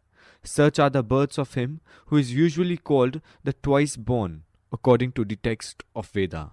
Inverted commas close. Second, 170 inverted commas open. Among them, his divine birth is that which is distinguished by the legation of the zone and sacrificial cord, and in that birth the Gayatri is his mother and the Acharya his father. Inverted commas close. It is a mantra or an invocation of special spiritual efficacy. Manu explains what it is. Second, 76 inverted commas open. Brahma milked out, as it were, from three Vedas, the letter A, the letter U, and the letter M, which form by their coalition the trilateral monosyllable, together with three mysterious words Bhur, Bhuva, Swa, or earth, sky, heaven. Inverted commas close. Second, 77 inverted commas open. From the three Vedas, also the Lord of creatures, incomprehensibly exalted, successively milked out the three measures of that ineffable text, beginning with the word Tad and entitled Savitri or Gayatri. Inverted commas close. Second, 78 inverted commas open. A priest who shall know the Veda and shall pronounce to himself both morning and evening that syllable and that holy text preceded by the three words, shall attain the sanctity which the Veda confers. Inverted commas close. Second, 79 inverted commas open. And a twice born man who shall 1,000 times repeat those three or Om, the Viharitis and the Gayatri apart from the multitude, shall be released in a month, even from a great offense, as a snake from his law. Inverted commas close. Second, 80 inverted commas open. The priest, the soldier, and the merchant who shall neglect this mysterious text and fail to perform in due season his peculiar acts of piety shall meet with the contempt among the virtuous. Inverted commas close. Second, 81 inverted commas open. The great immutable words preceded by trilateral syllable and followed by the Gayatri, which consist of 3 measures, must be considered as the mouth or principal part of the Veda, inverted commas close. Second, 82, inverted commas open, whoever shall repeat day by day for 3 years without negligence that sacred text shall hereafter approach the divine essence, move as freely as air, and assume an ethereal form, inverted commas close. Second, 83, inverted commas open. The trilateral monosyllable is an emblem of the Supreme. The separations of breath with the mind fixed on God are the highest devotion. But nothing is more exalted than the Gayatri. A declaration of truth is more excellent than silence. Inverted commas close. Second, 84, inverted commas open.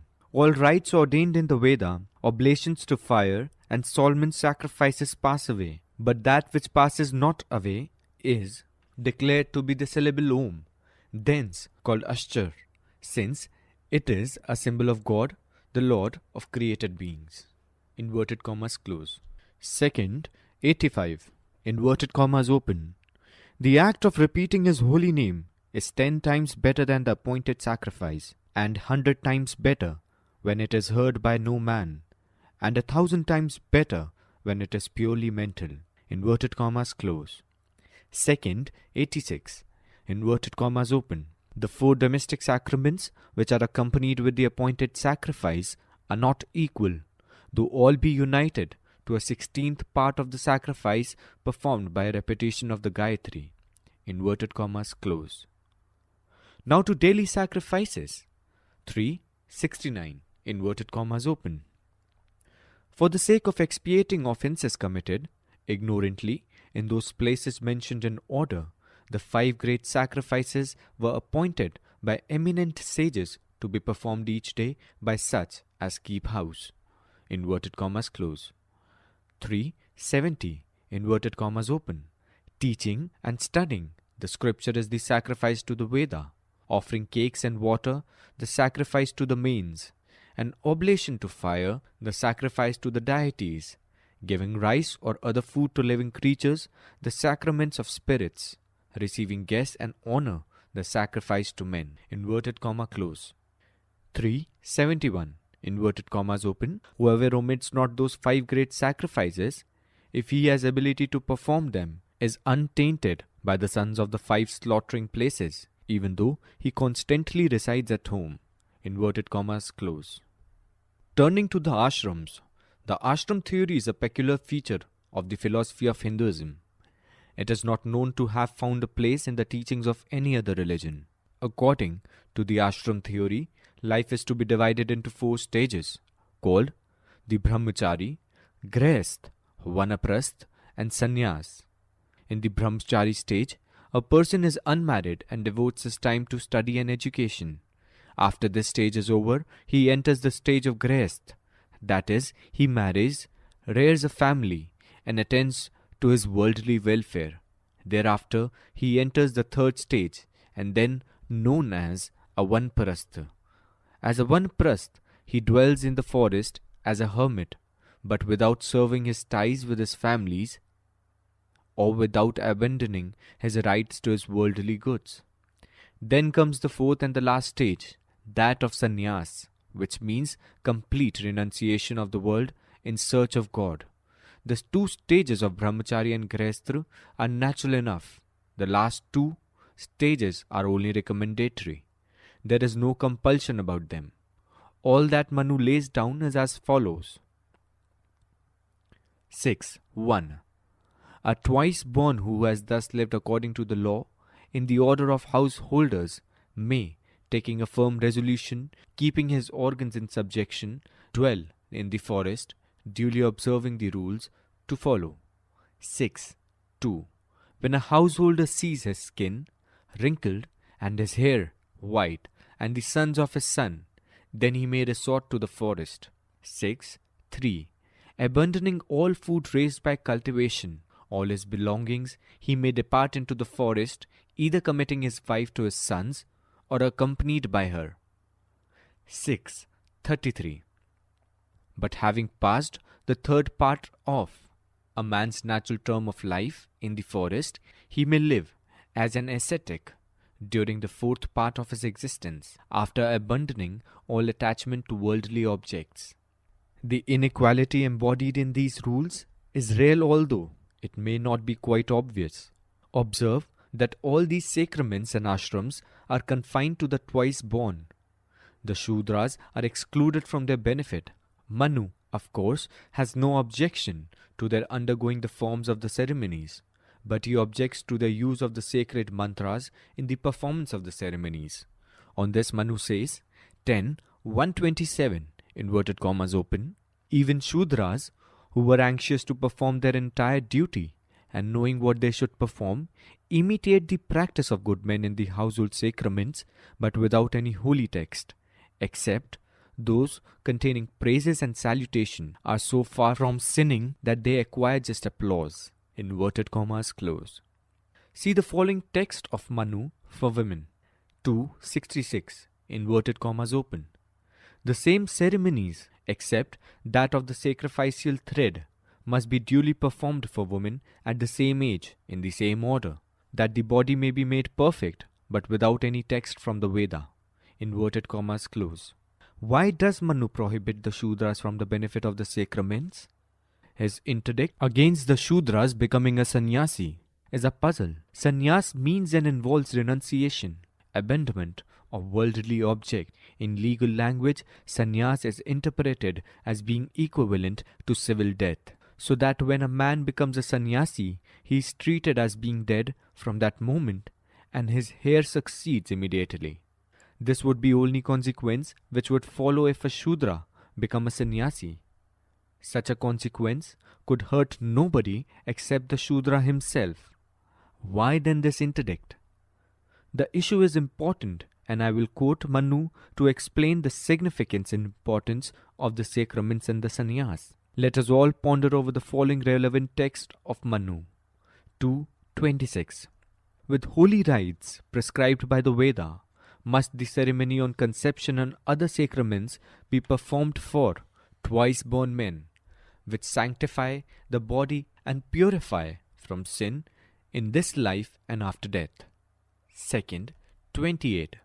By the study of the Veda, by vows, by burnt oblations, by the recitation of sacred text, by the acquisition of the three sacred Vedas, by offering to the gods, rishis and mains, by the procreation of sons, by the great sacrifices, and by srota, rites, this human body is made fit for union with Brahma. This is the aim and the object of samskaras. Manu also explains the aim and object of the sannyas. 6:81. He, the sannyasi, who has in this manner gradually given up all attachments and is freed from all the pairs of opposite, reposes in Brahman alone. 6:85. A twice-born man who becomes an ascetic after the successive performance of the above-mentioned act shakes off sin here below and reaches the highest Brahman.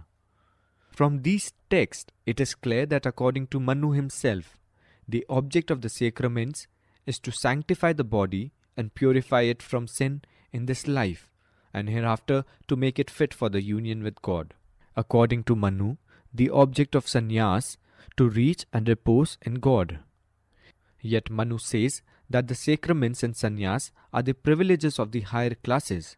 They are not open to the Shudra. Why? Does not a Shudra need a sanctification of his body, purification of his soul? Does not a Shudra need to have an aspiration to reach God? Manu probably would have answered these questions in the affirmative. Why did he then make such rules? The answer is that he was such a staunch believer in social inequality, and he knew the danger of admitting religious equality. If I am equal before God, why am I not equal on earth? Manu was probably terrified by this question. Rather than admit and allow religious equality to affect social inequality, he preferred to deny religious equality. Thus in Hinduism, you will find both social inequality and religious inequality embedded in its philosophy. To prevent man from purifying himself from sin, to prevent man from getting near to God, to any rational person, such rules must appear to be abominable and an indication of a preserved mind. It is glaring instance of such Hinduism is a denial not only of equality, but how it is denial of the sacred character of human personality. This is not all, for Manu does not stop with the non-recognition of human personality. He advocates a deliberate debasement of human personality. I will take only two instances to illustrate this feature of the philosophy of Hinduism. All those who study the caste system are naturally led to inquire into the origin of it. Manu, being the progenitor of caste, had to give an explanation of the origin of the various castes. What is the origin which Manu gives? His explanation is simple. He says that leaving aside the four original castes, the rest are simply base-born. He says they are the progeny of fornication and adultery between men and women of the four original castes. The immorality and looseness of character among men and women of the four original castes must have been limitless to account for the rise of innumerable castes consisting of innumerable souls. Manu makes the wild allegation without stopping to consider what aspersions he is casting upon men and women of the four original castes. For if the Chandals, the old name for the Untouchables, are the progeny of a Brahman female and a Shudra male, then it is obvious that to account for such a large number of Chandals, it must be assumed that every Brahman woman was slut and a whore, and every Shudra lived an adulterous life with complete abandon. Manu, in his mad just for debasing the different caste by ascribing to them an ignoble origin, seems deliberately to pervert historical facts. I will give only two illustrations. Take Manu's origin of Magadha and Vedic and compare it with the origin of the same caste are given by Panini, the great grammarian. Manu says that Magadha is a caste which is born from sexual intercourse between Vaishya male and Kshatriya female. Manu says that Vedic is a caste which is born from sexual intercourse between a Vaishya male and a Brahmin female. Now turn to Panini. Panini says that Magadha means a person who is resident of the country known as Magad. As a Vedic, Panini says that Vedic means a person who is resident of the country known as Vedya. What a contrast! How cruel it is! Panini lived not later than 300 BC, Manu lived about 200 AD. How is it that people who bore no stigma in the time of Panini became so stained in the hands of Manu? The answer is that Manu was bent on debasing them. Why Manu was bent on deliberately debasing people is a task which is still awaiting exploration. In the meantime, we have strange contrast that while religion everywhere else is engaged in the task of raising, ennobling mankind, Hinduism is busy in debasing and degrading it. The other instance I want to use for illustrating the spirit of debasement, which is inherent in Hinduism, pertains to rules regarding the naming of a Hindu child. The names among Hindu fall into four classes. They are either connected with the family deity, the month in which the child is born, with the planets under which a child is born, or are purely temporal, that is, connected with business. According to Manu, the temporal name of a Hindu should consist of two parts, and Manu gives directions as to what the first and second part should donate. The first part of a Brahmin name shall be a word implying happiness. The second part of a Brahmin's name shall be a word implying happiness. Of a Kshatriya, a word implying protection. Of a Vaishya's, a term expressive of prosperity. And of a Shudras, an expression denoting service. Accordingly, the Brahmins have Shatma, that is happiness, or Deva, that is God. The Kshatriyas have Raja, that means authority, or Varma, the armor. The Vaishyas have Gupta, that is gift, or Data, giver. And the Shudras have Das, that is service, for the second part of their names. As to first part of their names, Manu says that in the case of a Brahmin, it should donate something auspicious. In the case of a Kshatriya, something connected with power. In case of a Vaishya, something connected with wealth. But in the case of a Shudra, Manu says the first part of his name should donate something Contemptible. Those who think that such a philosophy is incredible would like to know the exact reference. For their satisfaction, I am reproducing the following text from Manu.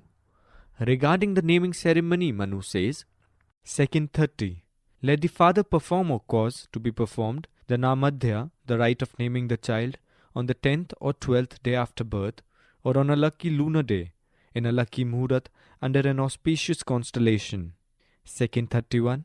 Let the first part of a Brahman's name denote something auspicious, a Kshatriya's name to be connected with power, and a Vaishya's with wealth, but a Shudra's express something contemptible. Second 32. The second part of a Brahman's name shall be a word implying happiness, of a Kshatriya's a word implying protection, of a Vaishya's a term expressive of thriving, and of a Shudra's an expression denoting service. Manu will not tolerate the Shudra to have the comfort of a high-sounding name. He must be contemptible, both in fact and in name. Enough has been said to show how Hinduism is a denial of equality, both social as well as religious, and how it is also a degradation of human personality. Does Hinduism recognize liberty? Liberty, to be real, must be accompanied by certain social conditions. Reference: see Lakshi, Liberty in the Modern State. Reference close. In the first place, there should be social equality. Inverted commas open. Privilege tilts the balance of social action in favor of its possessors. The more equal are the social rights of citizens, the more able they are to utilize their freedom. If liberty is to move to its appointed end, it is important that there should be equality. Inverted commas close. In the second place, there should be economic security. Inverted commas open. A man may be free to enter any vocation he may choose. Yet, if he is deprived of security in employment, he becomes a prey of mental and physical servitude incompatible with the very essence of liberty. The perpetual fear of morrow, its haunting sense of impending disaster, its fitful search for happiness and beauty which perpetually eludes, shows that without economic security, liberty is not worth having. Men may well be free and yet remain unable to realize the purpose of freedom. Inverted commas close. In the third place, there must be knowledge made available to all. In the complex world, man lives at his peril, and he must find his way in it without losing his freedom. Inverted commas open. There can, under these conditions, be no freedom that is worthwhile, unless the mind is trained to use its freedom. Given this fact, the right of man to education becomes fundamental to his freedom. Deprive a man of knowledge, and you will make him inevitably the slave of those more fortunate than himself. Deprivation of knowledge is a denial of the power to use liberty for great ends. An ignorant man may be free, but he cannot employ his freedom so as to give him assurance of happiness. Inverted commas close. Which of these conditions does Hinduism satisfy? How Hinduism is a denial of equality has already been made clear. It upholds the privilege and inequality. Thus, in Hinduism, the very first condition for liberty is conspicuous by its absence. Regarding economic security, three things shine out in Hinduism. In the first place, Hinduism denies freedom of a vocation. In the scheme of Manu, each man has its vocation preordained for him before he is born. Hinduism allows no choice. The occupation being preordained, it has no relation to capacity nor to inclination. In the second place, Hinduism compels people to serve ends chosen by others. Manu tells the Shudra that he is born to serve the higher classes. He exhorts him to make that his ideal. Observe the following rules laid down by Manu. 10.121. If a Shudra, unable to subsist by serving Brahmins, seeks a livelihood, he may serve a Kshatriyas, or he may also seek to maintain himself by attending on a wealthy Vaishya. 10.122. But let a Shudra serve Brahmins. Manu does not leave the matter of acting up to the ideal to the Shudra. He goes a step further and provides that the Shudra does not escape or avoid his destined task. For one of the duties enjoined by Manu upon the king is to see that all class, including the Shudra, to discharge their appointed task. 8. 410. Inverted commas open. The king should order each man of the mercantile class to practice trade or money lending or agriculture and attendance on cattle, and each man of the servile class to act in the service of the twice born. Inverted commas close. 8. 418. Inverted commas open. With vigilant care should the king exert himself in compelling merchants and mechanics to perform their respective duties, for when such men swerve from their duty, they throw this world into confusion. Inverted commas close. Failure to maintain was made an offence in the king, punishable at law. 8. 335. Inverted commas open. Neither a father, nor a persecutor, nor a friend, nor a mother, nor a wife, nor a son, nor a domestic priest must be left unpunished by the king, if they dare not the firmness to the duty.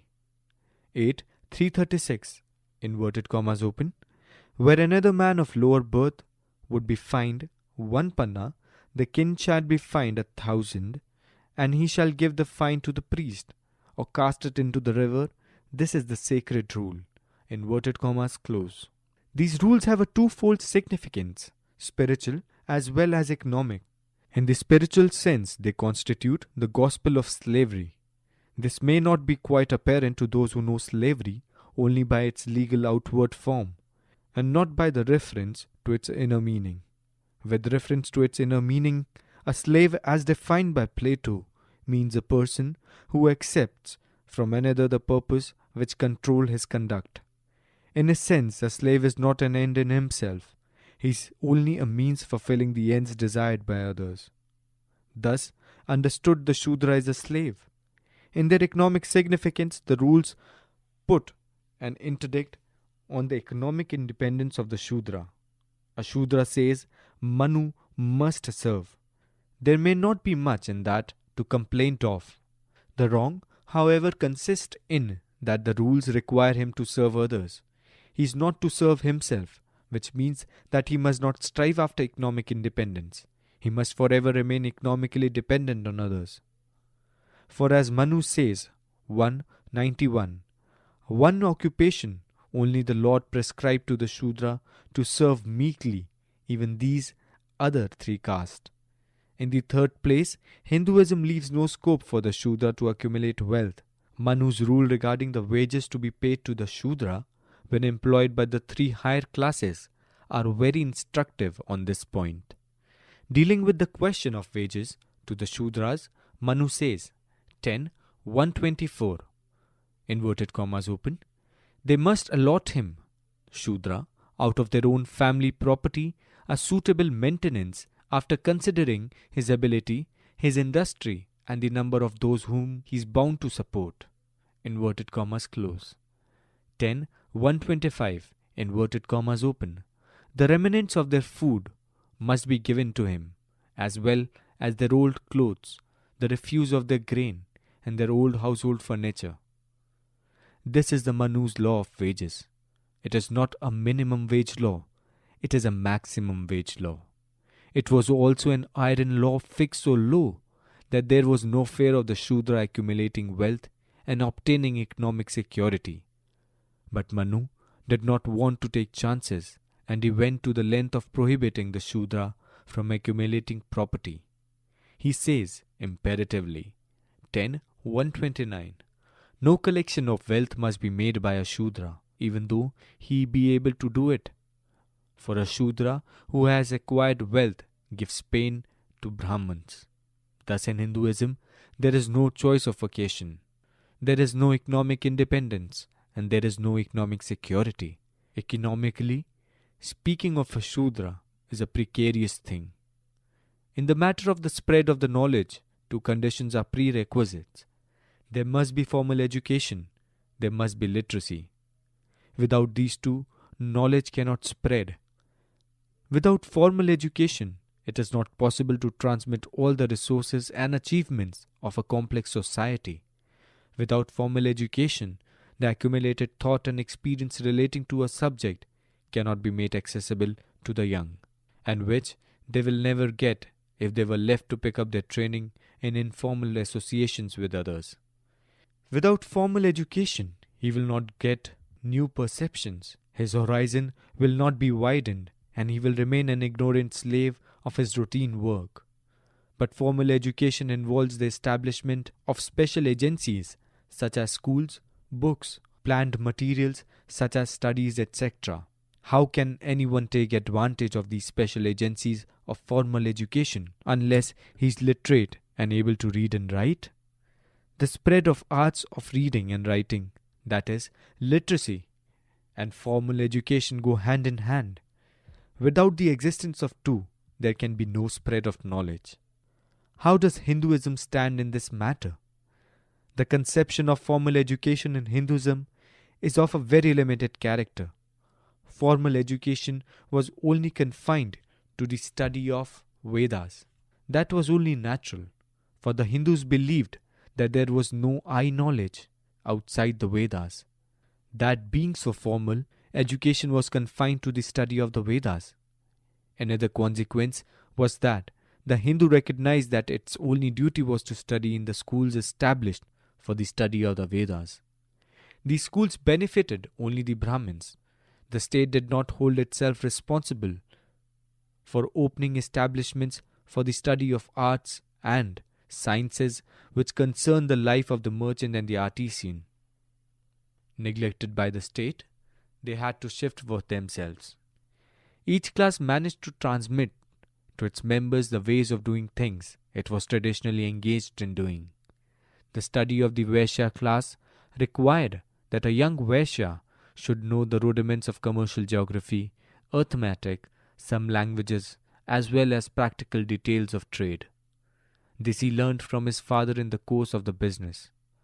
The artisans class, or the craftsmen who sprang out of the Shudra class, also taught the arts and crafts to their children in the same way. Education was domestic. Education was practical. It only increased the skill to do a particular thing. It did not lead to new perceptions. It did not widen horizons. With the result that the practical education taught him only an isolated and uniform way of acting, so that in a changing environment, the skill turned out to be gross ineptitude. Illiteracy became an inherent part of Hinduism by a process which is indirect but integral to Hinduism. To understand this process, it is necessary to draw attention to rules framed by Manu in regard to the right to teach and study the Vedas. They are dealt with in the following rules. 1. 88. The Brahmans, he, the creator, assigned teaching and studying the Veda. The Kshatriya, he, the creator, commanded to study the Veda. 190. The Vaishya, he, the creator, commanded to study the Veda. Second, 116. He who shall acquire knowledge of the Veda without the assent of his preceptor incurs the guilt of stealing the scripture and shall sink to the region of torment. Inverted commas close. 499. He, the twice born, must never read the Veda in the presence of the Shudras. 918. Women have no business with the text of the Veda. 199. A twice born man who has improperly divulged the Veda, that is, to the Shudras and women, commits sin, atones for his offense if he subsits a year on barley. In these texts there are embodied three distinct propositions. The Brahmin, Kshatriya, and Vaishya can study the Vedas. Of these, the Brahmins alone have the right to teach the Vedas. But in case of the Shudra, he has not only not to study the Vedas, but he should not be allowed to hear it read. The successors of Manu made the disability of the Shudra in the matter of the study of the Veda into an offense involving dire penalties. For instance, Gautama says 12.4. If the Shudra intentionally listens for committing to the memory the Veda, then his ears should be filled with molten lead and lac. If he utters the Veda, then his tongue should be cut off. If he has mastered the Veda, his body should be cut to pieces. To the same effect is Katyanana. The ancient world may be said to have been guilty for failing to take the responsibility for the education of the masses, but never has the society been guilty of losing to the generality of its people the study of the book of its religion. Never has society been guilty of prohibiting the mass of its people from acquiring knowledge. Never has society made any attempt to declare that any attempt made by the common man to acquire knowledge shall be punishable as a crime. Manu is the only divine lawgiver who has denied the common man the right to knowledge. But I cannot wait to dilate upon this. I am more immediately concerned in showing how the prohibition against the study of the Vedas to the mass of the people came to give rise to illiteracy and ignorance in secular life. The answer is easy. It must be realized that reading and writing have an integral connection with the teaching and study of the Vedas. Reading and writing were arts necessary for those who were free and privileged to study the Vedas. They were not necessary to those who were not free to do so. In this way, reading and writing became incidental to the study of the Vedas. The result was that the theory of Manu regarding the rights and the prohibitions in the matter of the teachings and the study of the Vedas came to be extended to the arts of reading and writing. Those who had the right to study the Vedas were accorded the right to read and write. Those who had no right to study the Vedas were deprived of the right to read and write. So that it can be rightly said, according to the law of Manu, reading and writing has become the right of the high class, and illiteracy has become the destiny of the low class many. Only a step in the process of this analysis will show how Manu, by prohibiting literacy, was responsible for the general ignorance in which the masses came to be enveloped. Thus Hinduism, far from encouraging spread of knowledge, is a gospel of darkness. Taking these facts into consideration, Hinduism is opposed to the conditions in which liberty can thrive. It is therefore denial of liberty. Part 3. Does Hinduism recognize fraternity? There are two forces prevalent in society: individualism and fraternity. Individualism is ever present. Every individual is ever asking, I and my neighbors, are we all brothers? Are we even 50th cousins? Am I their keeper? Why should I do right to them? And under the pressure of his own particular interest, acting as though he was the end to himself, thereby developing a non-social, even an antisocial self. Fraternity is a force of opposite character. Fraternity is another name for fellow feeling. It consists in a sentiment which leads an individual to identify himself with the good of others, whereby the good of others becomes to him a thing naturally and necessarily be attended to like any of the physical conditions of our existence. It is because of this sentiment of fraternity that the individual does not bring himself to think of the rest of his fellow creatures as struggling rivals with him for the means of happiness, whom he must desire to see defeated in their object in order that he may succeed in his own. Individualism would produce anarchy. It is only fraternity which prevents it and helps to sustain the moral order among men. Of this there can be no doubt. How does this sentiment of fraternity of fellow feeling arise? J.S. Mill says that this sentiment is a natural sentiment. Inverted commas open.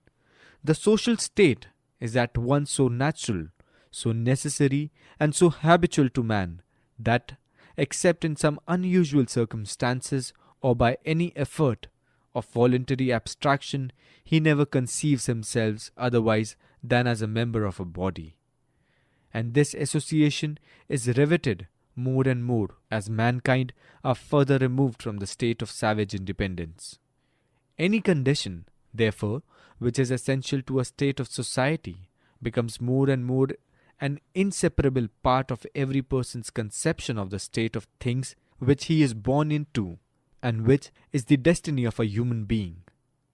Now, society between human beings, except in the relation of master and slave, is manifestly impossible on any other footing than that the interest of all are to be consulted.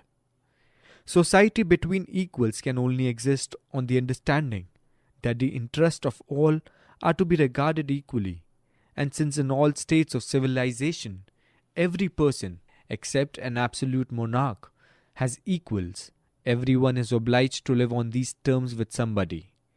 And in every age some advance is made towards a state in which it will be impossible to live permanently on other terms with anybody.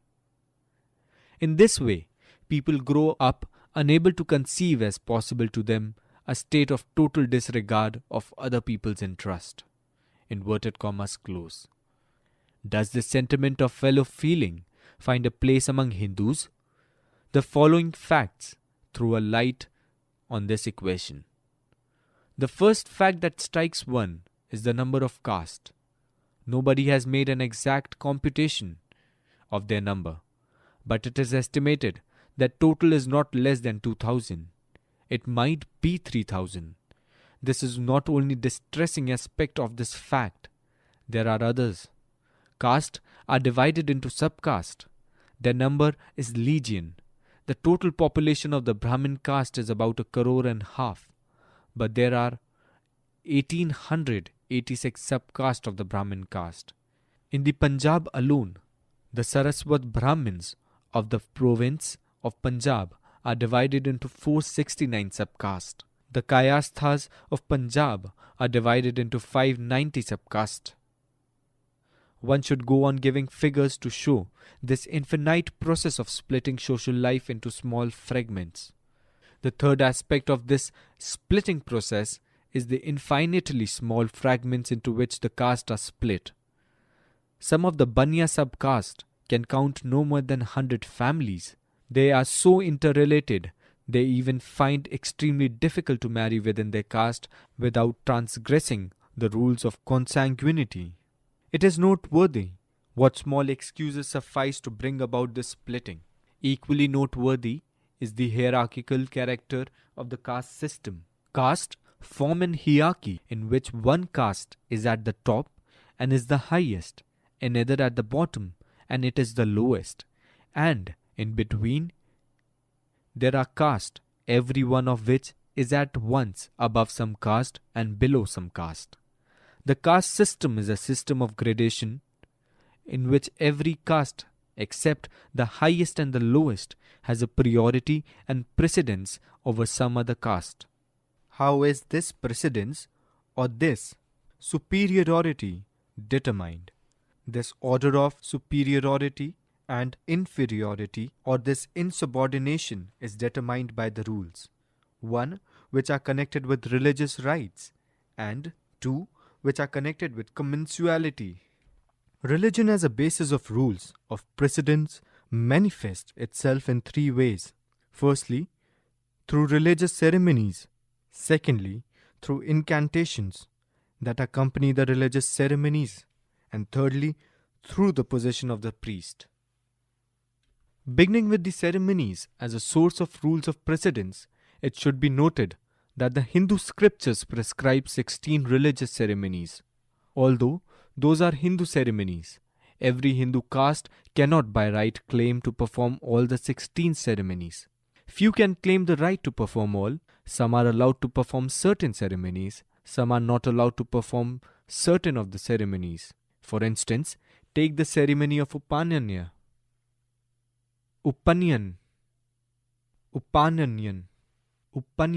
wearing of the sacred thread. Some caste can't. Precedent follows this distinction in the matter of right to perform the ceremonies. A caste which can claim to perform all the ceremonies is higher in status than the caste which has a right to perform a few. Turning to the mantras, it is another source for rules of precedence. According to the Hindu religion, the same ceremony can be performed in two different ways. Firstly, Vedokta, and secondly, Puranokta. In the Vedokta form, the ceremonies are performed with mantras, incantations from the Vedas. In the Puranokta from the ceremony is performed with mantras, incantations from the Puranas. Hindu religious scriptures fall into two distinct categories: the Veda, which are 4, and 2, the Puranas, which are 18. Although they are all respected as scriptures, they do not all have the same sanctity.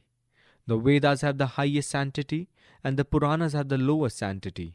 The way the mantras give rise to social precedence will be obvious if it is borne in mind that not every caste is entitled to have the ceremony performed in the Vedokta form.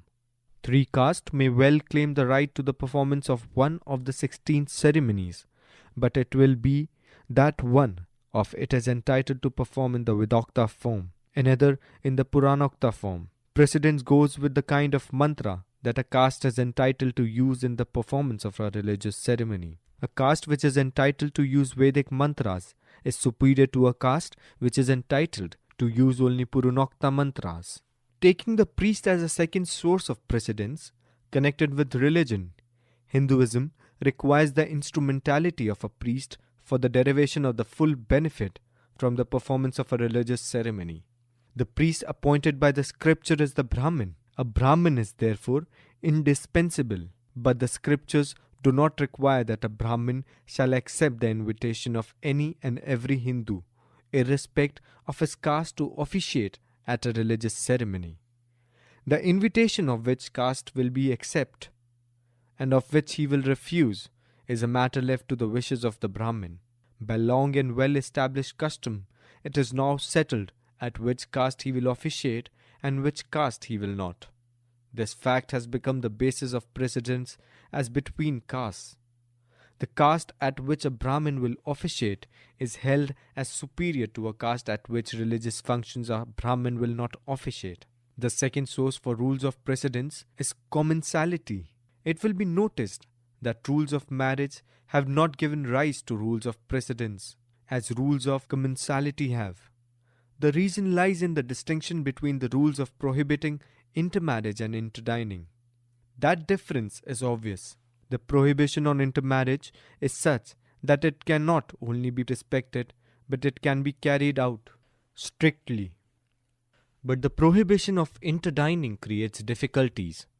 It cannot be carried out quite strictly in all places and under all circumstances.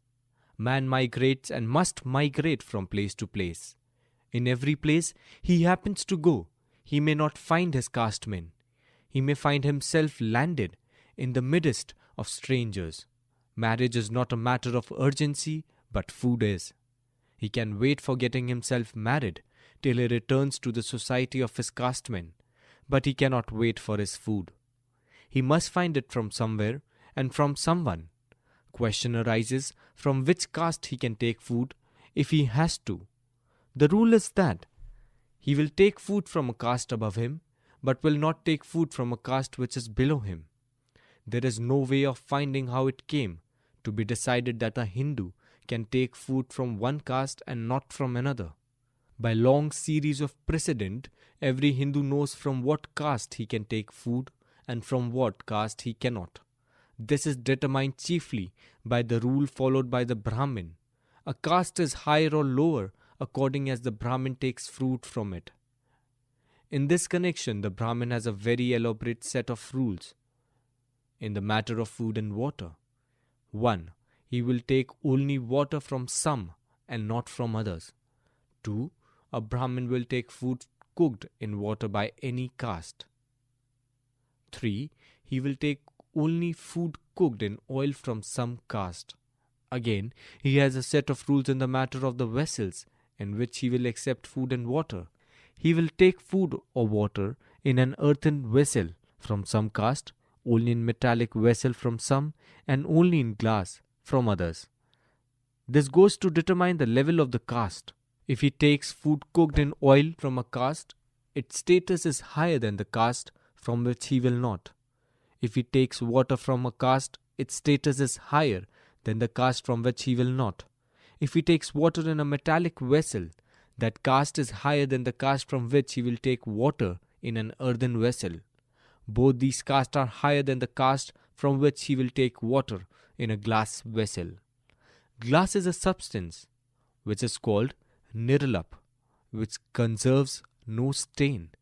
Therefore, a Brahmin can take water in it even from the lowest. But other metals do conserve stains. Contaminating character of the stain depends upon the status of the person who has used it. That status depends upon the Brahmin's will to accept water in that vessel. These are some of the factors which determine the place and status of a caste in this Hindu hierarchical system of caste. This hierarchical organization of the caste system is responsible for producing a social psychology which is noteworthy. In the first place, it produces a spirit of rivalry among the different castes for dignity. Secondly, it produces an ascending scale of hatred and descending scale of contempt. This social psychology of mutual hatred and contempt is well illustrated by innumerable proverbs that are flying about in India. As examples, I record a few of them.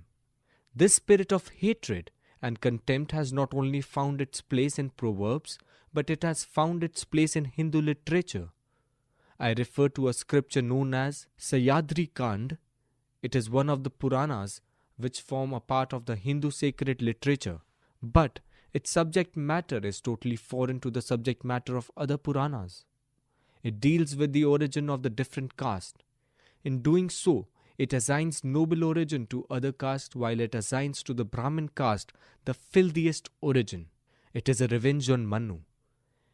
It was worst lampoon on the Brahmins as a caste. The Peshawas which were naturally ordered its destruction. Some survived the general destruction. I will record one more fact before I put the question. Present-day Hindus are probably the strongest opponents of Marxism.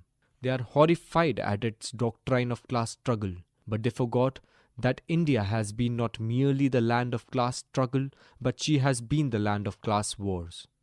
The bitterest class war took place between the Brahmins and the Kshatriyas. The classical literature of the Hindus abound in reference to class wars between these two varnas. The first recorded conflict was between the Brahmins and King Vena. Vena was the son of King Anga, of the race of Atri, and was born to Sunita, the daughter of Mrityu, that is death. The son of the daughter of Kala, death, owing to the taint derived from its maternal grandfather, threw his duties behind his back and lived in covetousness under the influence of desire. This king established an irreligious system of conduct, transgressing the ordinances of the Veda. He was devoted to the lawlessness. In his reign, men lived without study of the sacred books, and the gods had no soma libations to drink at sacrifices. I, he declared, am the object and the performer of sacrifice, and the sacrifice itself. It is to me that the sacrifice should be presented, an oblation offered.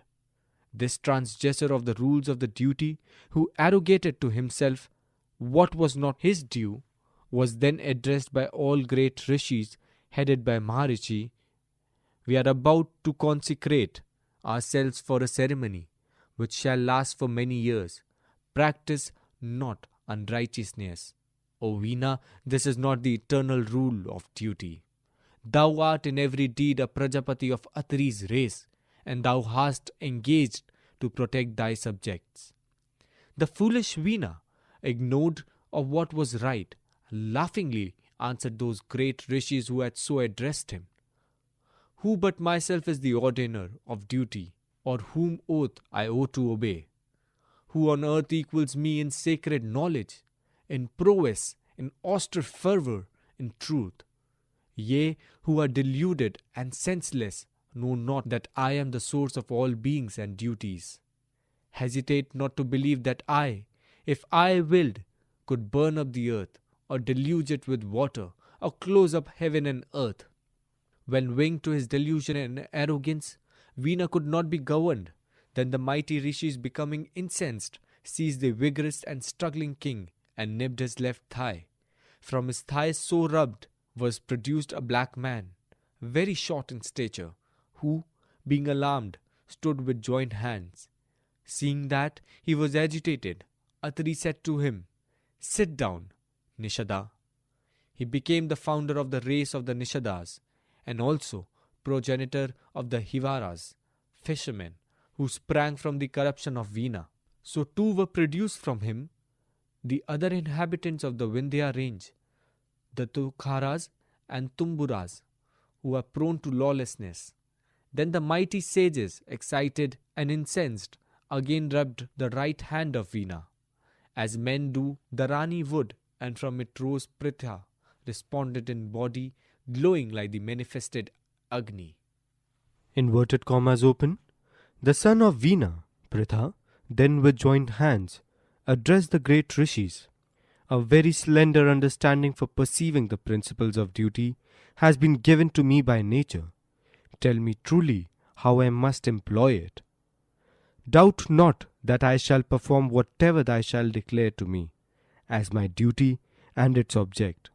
Then those gods and great rishis said to him, "Whatever duty is enjoined, perform it without hesitation, disregarding what thou mayest like or dislike, looking on all creatures with an equal eye, putting far from thee lust, anger, cupidity, and pride, restrained by the strength of thine arm all those men who serve from righteousness, having a constant regard to duty, and in thought, act, and word take upon thyself and continually renew the engagement to protect the terrestrial Brahman, and promise that thou wilt exempt the Brahmans from punishment, and preserve society from the confusion of castes." The son of Veena then replied to the gods, headed by the rishis, "The great Brahmans, the chief of men, shall be reverenced by me." "So be it," rejoined those declares of the Veda. Sukra, the depository of divine knowledge, became his Purohita, the Balakhilyas and Sarasvatiyas his ministers, and the venerable Garga, the great rishi, his astrologer. The second recorded conflict took place between the Brahmins and the Kshatriya kings Pururvas. A brief reference to it occurs in the Adi Parva of the Mahabharata. Pururvas was born of Ha, ruling over 13 islands of the ocean, and surrounded by beings who were all superhuman. Himself a man of great renown, Pururavas, intoxicated by his prowess, engaged in a conflict with the Brahmins and robbed them of their jewels, although they loudly remonstrated. Sakant Kumara came from Brahma's heaven and addressed to him an admonition, which however he did not regard. Being then straightway cursed by the incensed rishis, he perished, this covetous monarch, who, through the pride of power, had lost his understanding. This glorious being, Virat, accompanied Urvashi, brought down for the performance of sacred rites the fires which existed in the heavens of the Gandharvas, properly distributed into 3. A third collision is reported to have occurred between the Brahmins and King Nahusha. The story is given in great details in the Udyog Parva of the Mahabharata. It is there recorded, inverted commas open, after his slaughter of the demon Vritara, Indra became alarmed at the idea having taken the life of a Brahmin, for Vritara was regarded as such, and hid himself in waters. In consequence of the disappearance of the king of gods, all affairs, celestial as well as terrestrial, fell into confusion. The rishis and gods then applied to Nahusha to be their king. After at first excusing himself on the plea of want of power, Nahusha at length, in compliance with their solicitations, accepted the high function. Up to the period of his elevation, he had led a virtuous life, but he now became addicted to amusement and sensual pleasure, and even aspired to the possession of Indrani, Indra's wife, whom he had happened to see. The queen resorted to the Angira Vrihaspati, the preceptor of the gods, who engaged to protect her. Nahusha was greatly incensed on hearing of this interference, But the gods endeavored to pacify him and pointed out the immorality of appropriating another person's wife. Nahusha, however, would listen to no remonstrance and insisted in his adulterous designs he was not worse than Indra himself. Inverted commas open. The renowned Ahilya, a rishi's wife, was formerly corrupted by Indra in her husband's lifetime. Why was he not prevented by you? And many barbarous acts and unrighteous deeds and frauds were perpetrated by old Indra. Why was he not prevented by you? Inverted commas close. The gods, urged by Nahusha, then went to bring Indrani, but Vrihaspati would not give it her up. At his recommendation, however, she solicited Nahusha for some delay, till she should ascertain what had become of her husband. This request was granted. The gods next applied to Vishnu on behalf of Indra, and Vishnu promised that if Indra would sacrifice to him, he would be purged from his guilt and recover his dominion, while Nahusha would be destroyed. Indra sacrificed accordingly, and the result is thus told. Having divided the guilt of Brahmanicide among trees, rivers, mountains, the earth, women, and the elements, Vasava, Indra, lord of the gods, became free from suffering and sin, and self-governed. Nahusha was by this means shaken from his place, but he must have speedily regained his position, as we are told that Indra was again ruined and became invisible. Indrani now went in search of her husband, and by the help of Upastri, the goddess of night and secret revealer, discovered him existing in a very subtle form in the stem of a lotus growing in a lake situated in a continent within an ocean north of the Himalayas. She made known to him the wicked intention of Nahusha and entreated him to exert his power, rescue her from danger, and resume his dominion. Indra declined any immediate interposition on the plea of Nahusha's superior strength, but suggested to his wife a device by which the usurper might be hurled from his position. She was recommended to say to Nahusha that if he would visit her on a celestial vehicle borne by rishis, she would with pleasure submit herself to him. The question of gods accordingly went to Nahusha, by whom she was graciously received, and made this proposal. I desire for thee, king of gods, a vehicle hitherto unknown, such as neither Vishnu nor Rudra, nor the Asuras, nor the Rakshasas employ. Let the eminent rishis all united bear thee, Lord, in a car. This idea pleases me. Nahusha receives favorably this appeal to this vanity. In the course of his reply, thus gives utterance to his self-congratulation. Inverted commas open. He is a personage of no mean prowess, who make the Munis his bearers. I am fervid devotee of great mighty, Lord of the past, the future, and the present. If I were angry, the world would no longer stand. On me everything depends. Wherefore, O goddess, I shall without doubt carry out what you propose. The 7 rishis and all the Brahmin rishis shall carry me. Behold, goddess, my majesty and my prosperity. Inverted commas close. The narrative goes on. Inverted commas open. Accordingly, this wicked being, irreligious, violent, intoxicated by the force of conceit, and arbitrary in his conduct, attached to his car the rishis, who submitted to his command and compelled them to bear him. Inverted commas open. Indrani then again resorts to Vrihaspati, who assures her that vigilance will soon overtake Nahusha for his presumption, and promises that he will himself perform a sacrifice with a view to the destruction of the oppressor and the discovery of Indra's lurking place. Agni is then sent to discover and bring Indra to Vrihaspati, and the latter, on Indra's arrival, informs him of all that had occurred during his absence. While Indra with Kuvera, Yama, Soma, and Varuna was devising means for the destruction of Nahusha, the sage Agastya came up, congratulated Indra on the fall of his revival, and proceeded to relate how it had occurred. Inverted commas open.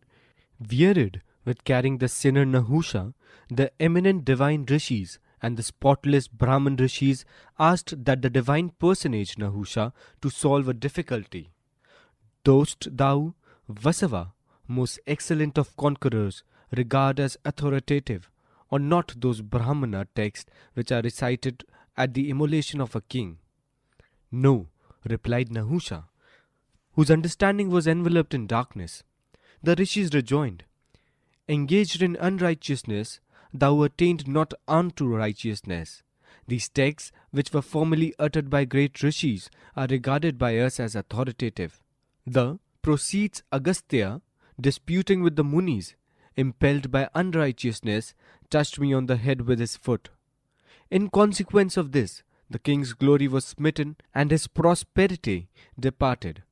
When he had instantly become agitated and oppressed with fear, I said to him, since thou, O fool, condemnest that sacred text, always held in honor, which has been composed by former sages and employed by Brahmin rishis, and hast touched my head with thy foot, and employs the Brahma, like an irresistible rishis, as bearers to carry thee. Therefore, short of thy lustre, and all thy merit exhausted, sink down, sinner, degraded from heaven to earth.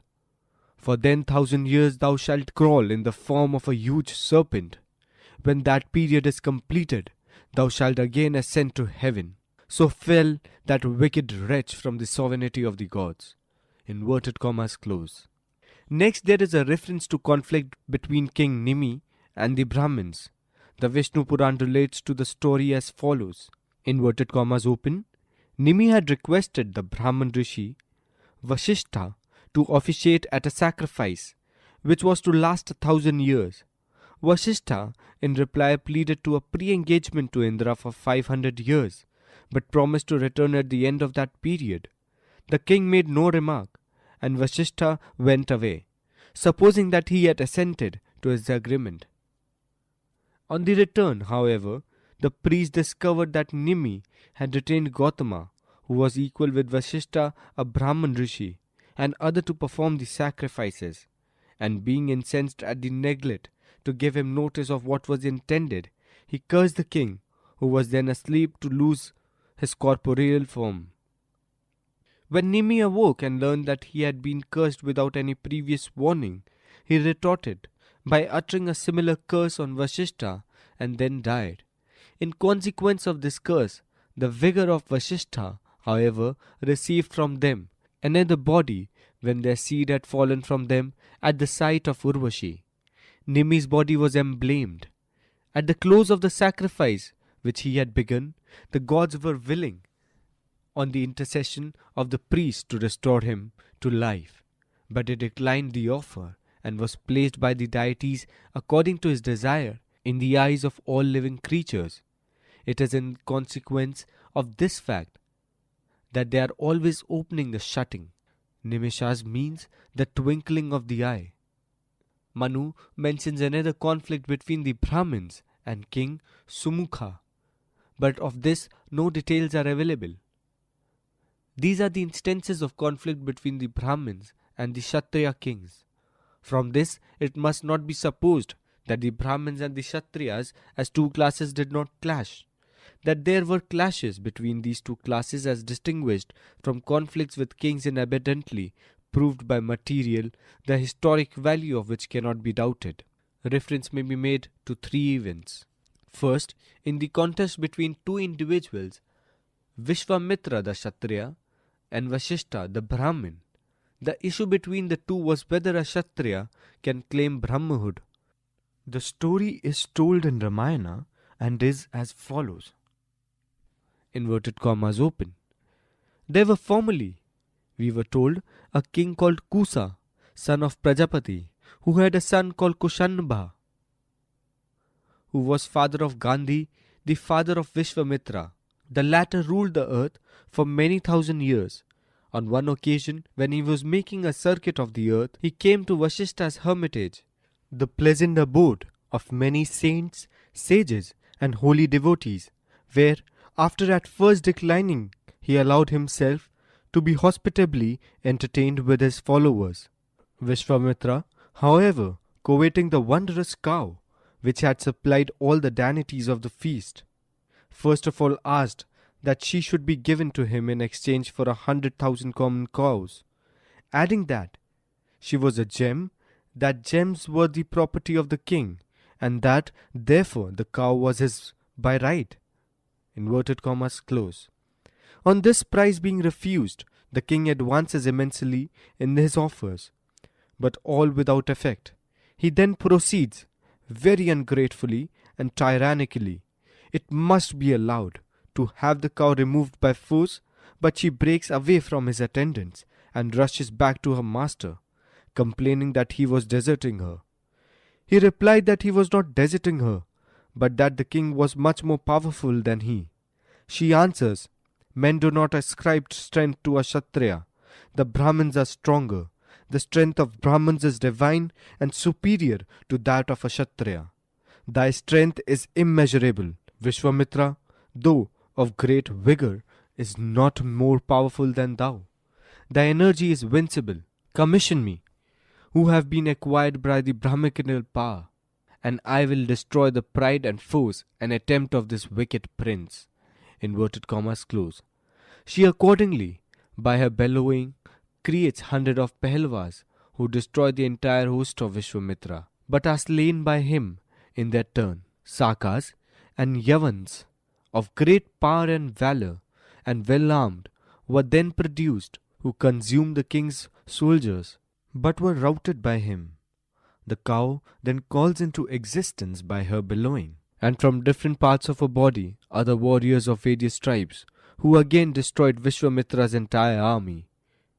Foot soldiers, elephants, horses, chariots, and all, inverted commas open, 100 of the monarch's son, armed with various weapons, then rushed in great fury on Vasishtha, but were all reduced to ashes in a moment by the blast of that sage's mouth. Vishwamitra, being thus utterly vanquished and humbled, appointed one of his sons to be regent and travelled to the Himalaya, where he betook himself to austerities and thereby obtained a vision of Mahadev, who at his desire revealed to him the signs of arms in all its branches, and gave him celestial weapons with which, elated and full of pride, he consumed the hermitage of Vasishtha and puts its inhabitants to flight.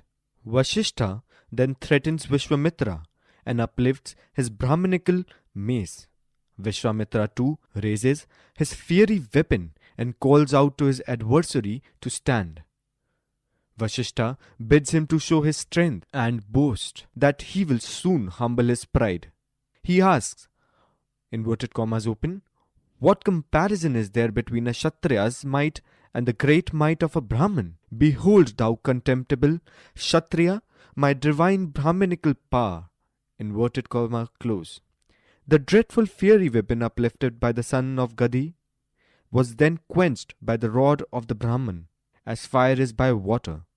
Many and various other celestial missiles, as the nooses of Brahma, Kala, that is time, and Varuna, the discus of Vishnu, and the trident Shiva, were hurled by Vishwamitra at his antagonist, but the son of Brahma swallowed them up in his all-devouring mace. Finally, to the intense consternation of all the gods, the warrior shot off the terrific weapon of Brahma, Brahmastra, but this was equally ineffectual against the Brahminical sage. Vasishtha had now assumed a direful appearance. Jets of fire mingled with smoke darted from the pores of his body. The Brahminical mace blazed in his hand like a smokeless mundane conflagration, or a second scepter of Yama.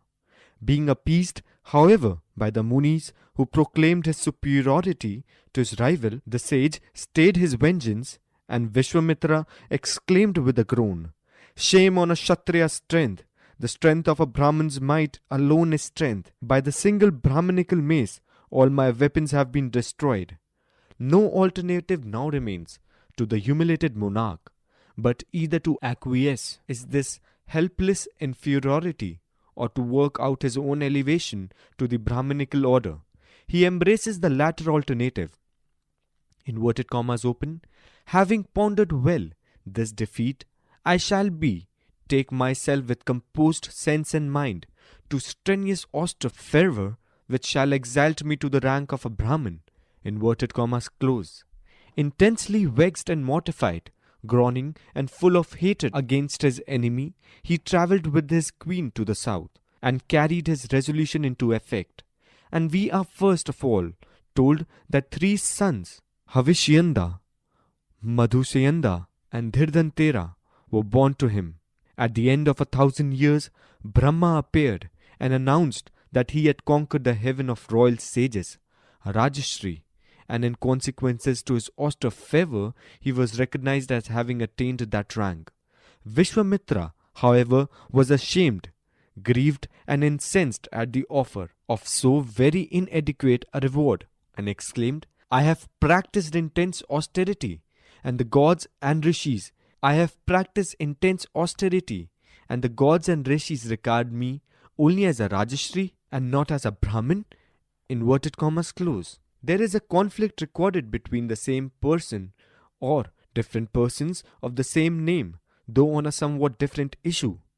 King Trisanku, one of the Ikashvaku's descendants, had conceived the design of celebrating a sacrifice by virtue of which he could ascend bodily to heaven. As Vashishta, on being summoned, declared that the thing was impossible, Askyam Trisanku travelled to the south, where the sage's 100 sons were engaged in austerities, and applied to them to do what their father had declined, though he addressed them with the greatest reverence and humility, and added that, inverted commas open, the Ikashvaku regarded their family, priest, as their highest resource in difficulties, and that, after their father, he himself looked to them as his tutorly deities, inverted commas close.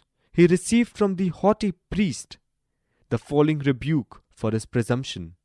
Asakyam, fool, thou hast been refused by the truth-speaking preceptor. How is it that, disregarding his authority, thou hast resorted to another school, Shakha? The family priest is the highest oracle of all the Ikshvakus, and the command of that veracious personage cannot be transgressed. Vashishta, the divine Rishi, had declared that the thing cannot be, and how can we undertake thy sacrifice? Thou art foolish king, return to thy capital. The divine Vashishta is competent to act as priest of 3 worlds. How can we shew him disrespect? Trisanku then gave them to understand that as his preceptor and as his preceptor's sons had declined compliance with his request, he should think of some other expedient. In consequence of his venturing to express his presumptuous intention, they condemned him by their imprecation to become a Chandala. As this curse soon took effect, and the unhappy king's form was changed into that of a degraded outcast, he resorted to Vishwamitra, who, as we have seen, was also dwelling at this period in the south. Enlarging on his own virtues and piety, and bewailing his faith, Vishwamitra commiserated his condition and promised to sacrifice on his behalf and exalt him to heaven in the same Chandala form to which he had been condemned by his preceptor's curse. Inverted commas open. Heaven is now as good as in thy possession, since thou hast resorted to the son of Kushika. Inverted commas close. He then directed that preparations should be made for the sacrifice, and that all the rishis, including the family of Vashishta, should be invited to the ceremony. The disciples of Vishwamitra, who had conveyed his message, reported the result of their return in these words, inverted commas open, having heard your message, all the Brahmins are assembling in all countries, and arrived expecting Mahodaya, Vashishta. Here were dreadful words those 100 Vashishtas, their voices quivering with rage, have uttered. Inverted commas open. How can the gods and rishis consume the oblation at the sacrifice of that man, especially if he be a Chandala, for whom a Kshatriya is officiating priest? How can illustrious Brahmins ascend to heaven after eating the food of a Chandala and being entertained by Vishwamitra? Inverted commas close. These ruthless words all Vashishtas together with Mahodaya uttered, their eyes inflamed with anger. Vishwamitra, who was greatly incensed on receiving this message by a curse, doomed the sons of Vashishta to be reduced to ashes and reborn as degraded outcasts for 700 births, and Mahodaya to become a Nishada. Knowing that his curse had taken effect, Vishwamitra, then after eulogizing Trisanku, proposed to the assembled rishis that the sacrifice should be celebrated.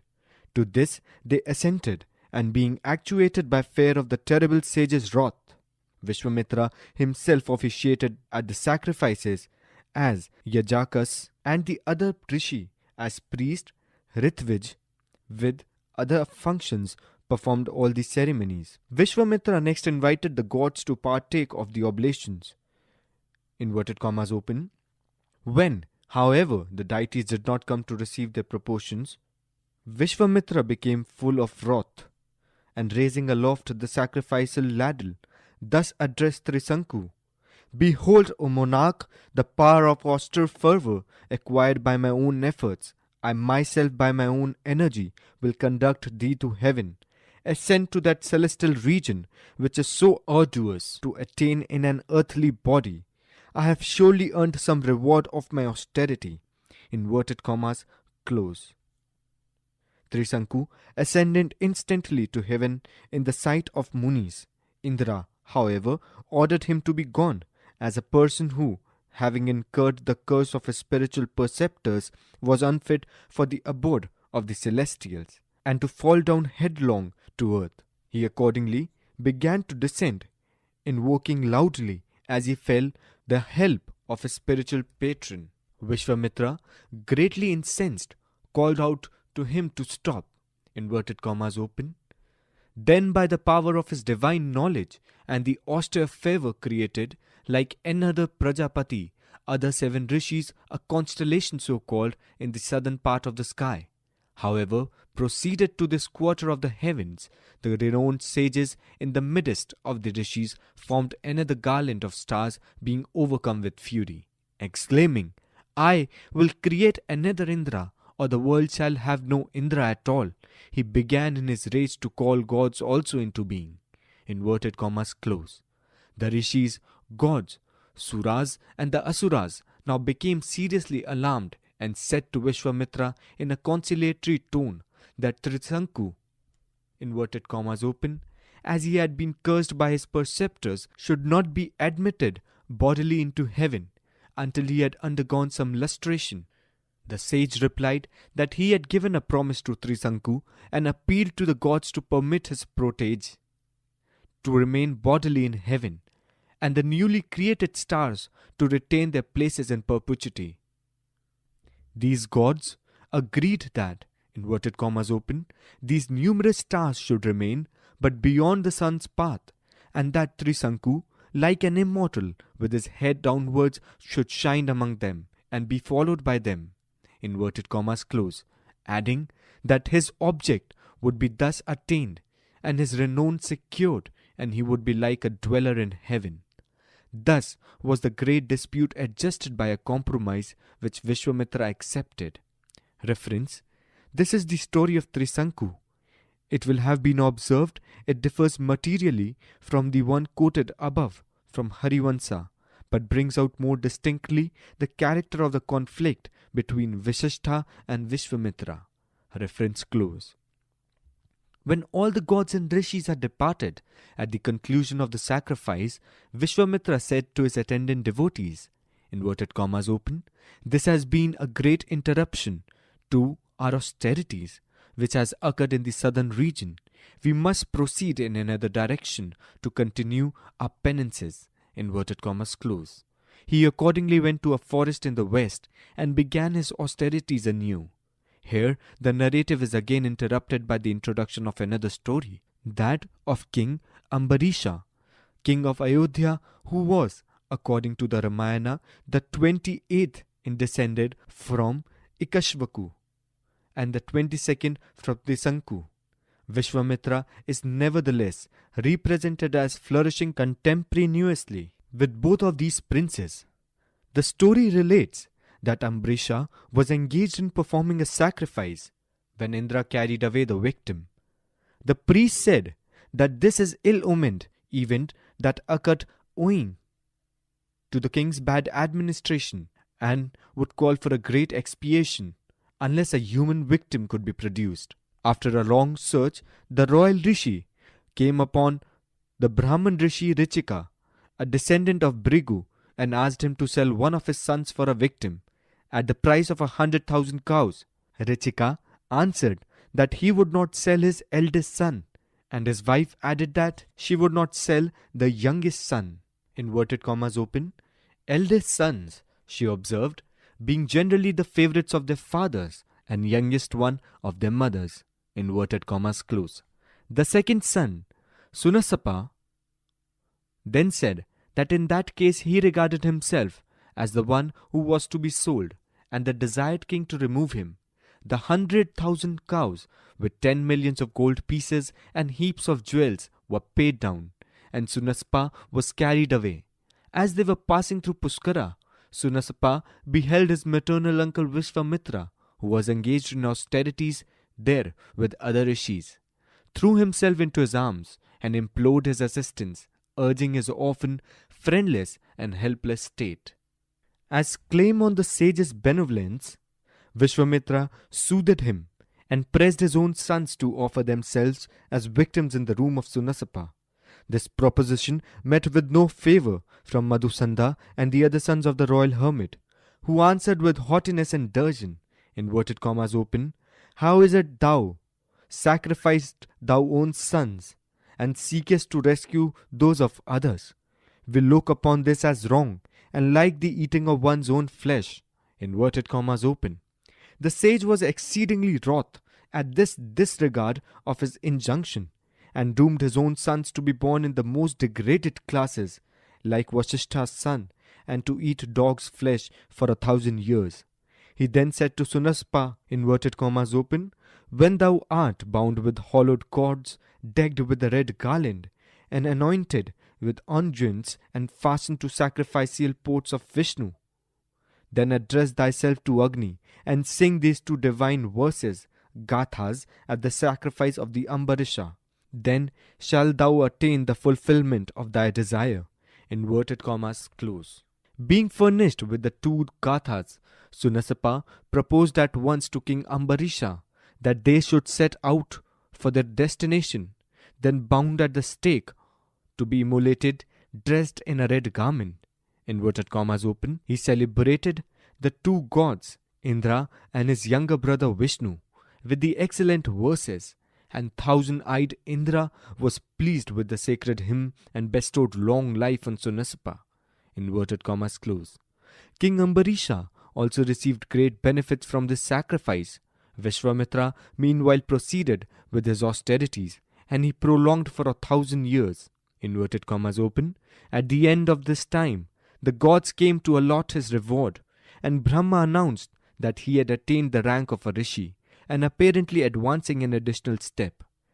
Dissatisfied, as it would seem, with this, the sage commenced his task of penance anew. After a length of time he beheld the nymph Apsara Menka, who had come to bathe in the lake of Pushkara. She flashed on his view unequalled in her radiant beauty, like lightning in a cloud. He was smitten by her charms, invited her to be his companion in his hermitage, and for 10 years remained to slave to her witchery, to the great prejudice of his austerities. At the length he became ashamed of this ignoble subjection, and full of indignation at what he believed to be a device of the gods to disturb his devotion, and dismissing the nymph with gentle assents, he departed for northern mountains, where he practiced severe austerities for 1,000 years on the banks of Kaushiki river. The gods became alarmed at the progress he was making, and decided that he should be dignified with the appellation of great rishi, Maharishi, and Brahma, giving effect to the general opinion of the deities, announced that he had conferred that rank upon him. Joining his hands and bowing his head, Vishwamitra replied that he should consider himself to have indeed completely subdued his senses, if the incomparable title of Brahmin Rishi were conferred upon him. Brahma informed him in answer that he had not yet acquired the power of perfectly controlling his senses, but should make further efforts with that view. The sage then began to put himself through a yet more rigorous course of austerities, standing with his arm erect, without support, feeding on air, in summer exposed to 5 fires, that is, one on each of the 4 sides and the sun overhead, in the rainy season remaining unsheltered from the wet, and in winter lying on a watery couch night and day. This he continued for 1,000 years. At last, Indra and the other deities become greatly distressed at the idea of the merit he was storing up, and the power he was thereby acquiring.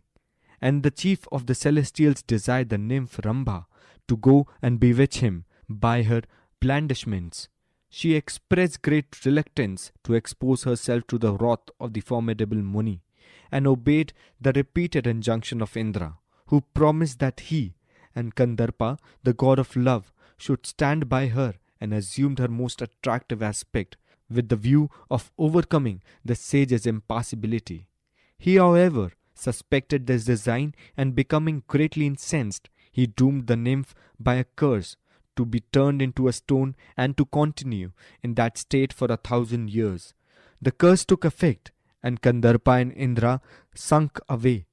In this way, though he resisted the allurements of sensual love, he lost the whole fruit of his austerities by yielding to anger, and had to begin his work over again. He resolved to check his irresistibility, to remain silent, not even to breathe for 1,000 years, to dry up his body, and to fast and stop his breath till he obtained the coveted character of a Brahmin. He then left the Himalaya and travelled to the east, where he underwent a dreadful exercise, unequalled in a whole history of austerities, maintaining silence according to a vow for 1,000 years. At the end of the time, he attained to perfection, and although thwarted by many obstacles, he remained unmoved by anger. On the expiration of the course of austerity, he prepared some food to eat, which Indra, coming in form of a Brahmin, begged that he would give him. Vishwamitra did so, and though he had done left for himself, and was obliged to remain fasting, he said nothing to the Brahmin, on account of his vow of silence. Inverted commas open. As he continued to suspend his breath, smoke issued from his head, to the great consternation and distress of the 3 worlds. Inverted commas close. The gods, rishis, etc. then addressed Brahma. Inverted commas open. The great Muni Vishwamitra had been allured and provoked in various ways, but still advances in this sanctity. If his wish is not conceded, he will destroy the 3 worlds by the force of his austerity. All the regions of the universe are confounded. No light anywhere shines. All the oceans are tossed, and the mountains crumble. The earthquakes and wind blows confusedly. We cannot, O Brahma, guarantee that mankind shall not become aesthetic. Before the great and glorious stage of fiery form resolves to destroy everything, let him be propitiated. Inverted commas close. The gods, headed by Brahma, then addressed Vishwamitra. Inverted commas open. Hail, Brahman Rishi, we are gratified by the austerity. O Kaushika, thou hast, through their intensity, attained to Brahmahood. I, O Brahman, associated with the Maruts, confers on thee long life. May every blessing attend thee. Depart wherever thou wilt. Inverted comma close. The sage, delighted, made his obeisance to the gods, and said, inverted commas open, if I have obtained Brahmahood and long life, then let the mystic monosyllable, Omkara, and the sacrificial formula, Vashatkara, and the Vedas recognize me in that capacity, and let Vasishtha, the son of Brahmin, the most eminent of those who are skilled in the Kshatriya Veda and the Brahma Veda, the knowledge of the Kshatriya and the Brahmanical disciplines, address me similarly. Inverted commas close.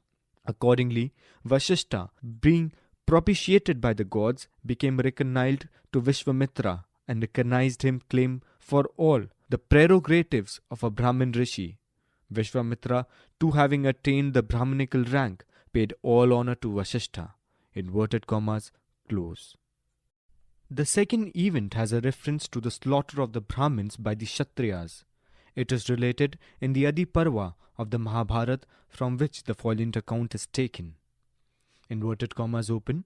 There was a king named Kritavirya, by whose liberty the Bhrigus, learned in the Vedas, who officiated as his priest, had been greatly enriched with corn and money. After he had gone to heaven, his descendants were in want of money and came to beg for a supply from the Bhrigus, of whose wealth they were aware. Some of the latter hid their money underground, others bestowed it on the Brahmins, being afraid to the Kshatriyas, while the others gave them last what they wanted. It happened, however, that a Kshatriya, while digging the ground, discovered some money buried in the house of a Bhrigu. The Kshatriyas then assembled and saw this treasure, and being incensed slew in consequence all the Bhrigus, who they regarded with contempt down to the children in the womb. The widows, however, fled to the Himalaya mountains. One of them concealed her unborn child in her thigh. The Kshatriya, hearing of its existence from a Brahmani informant, sought to kill it, but it issued forth from its mother thigh with lustre and blinded the persecutors.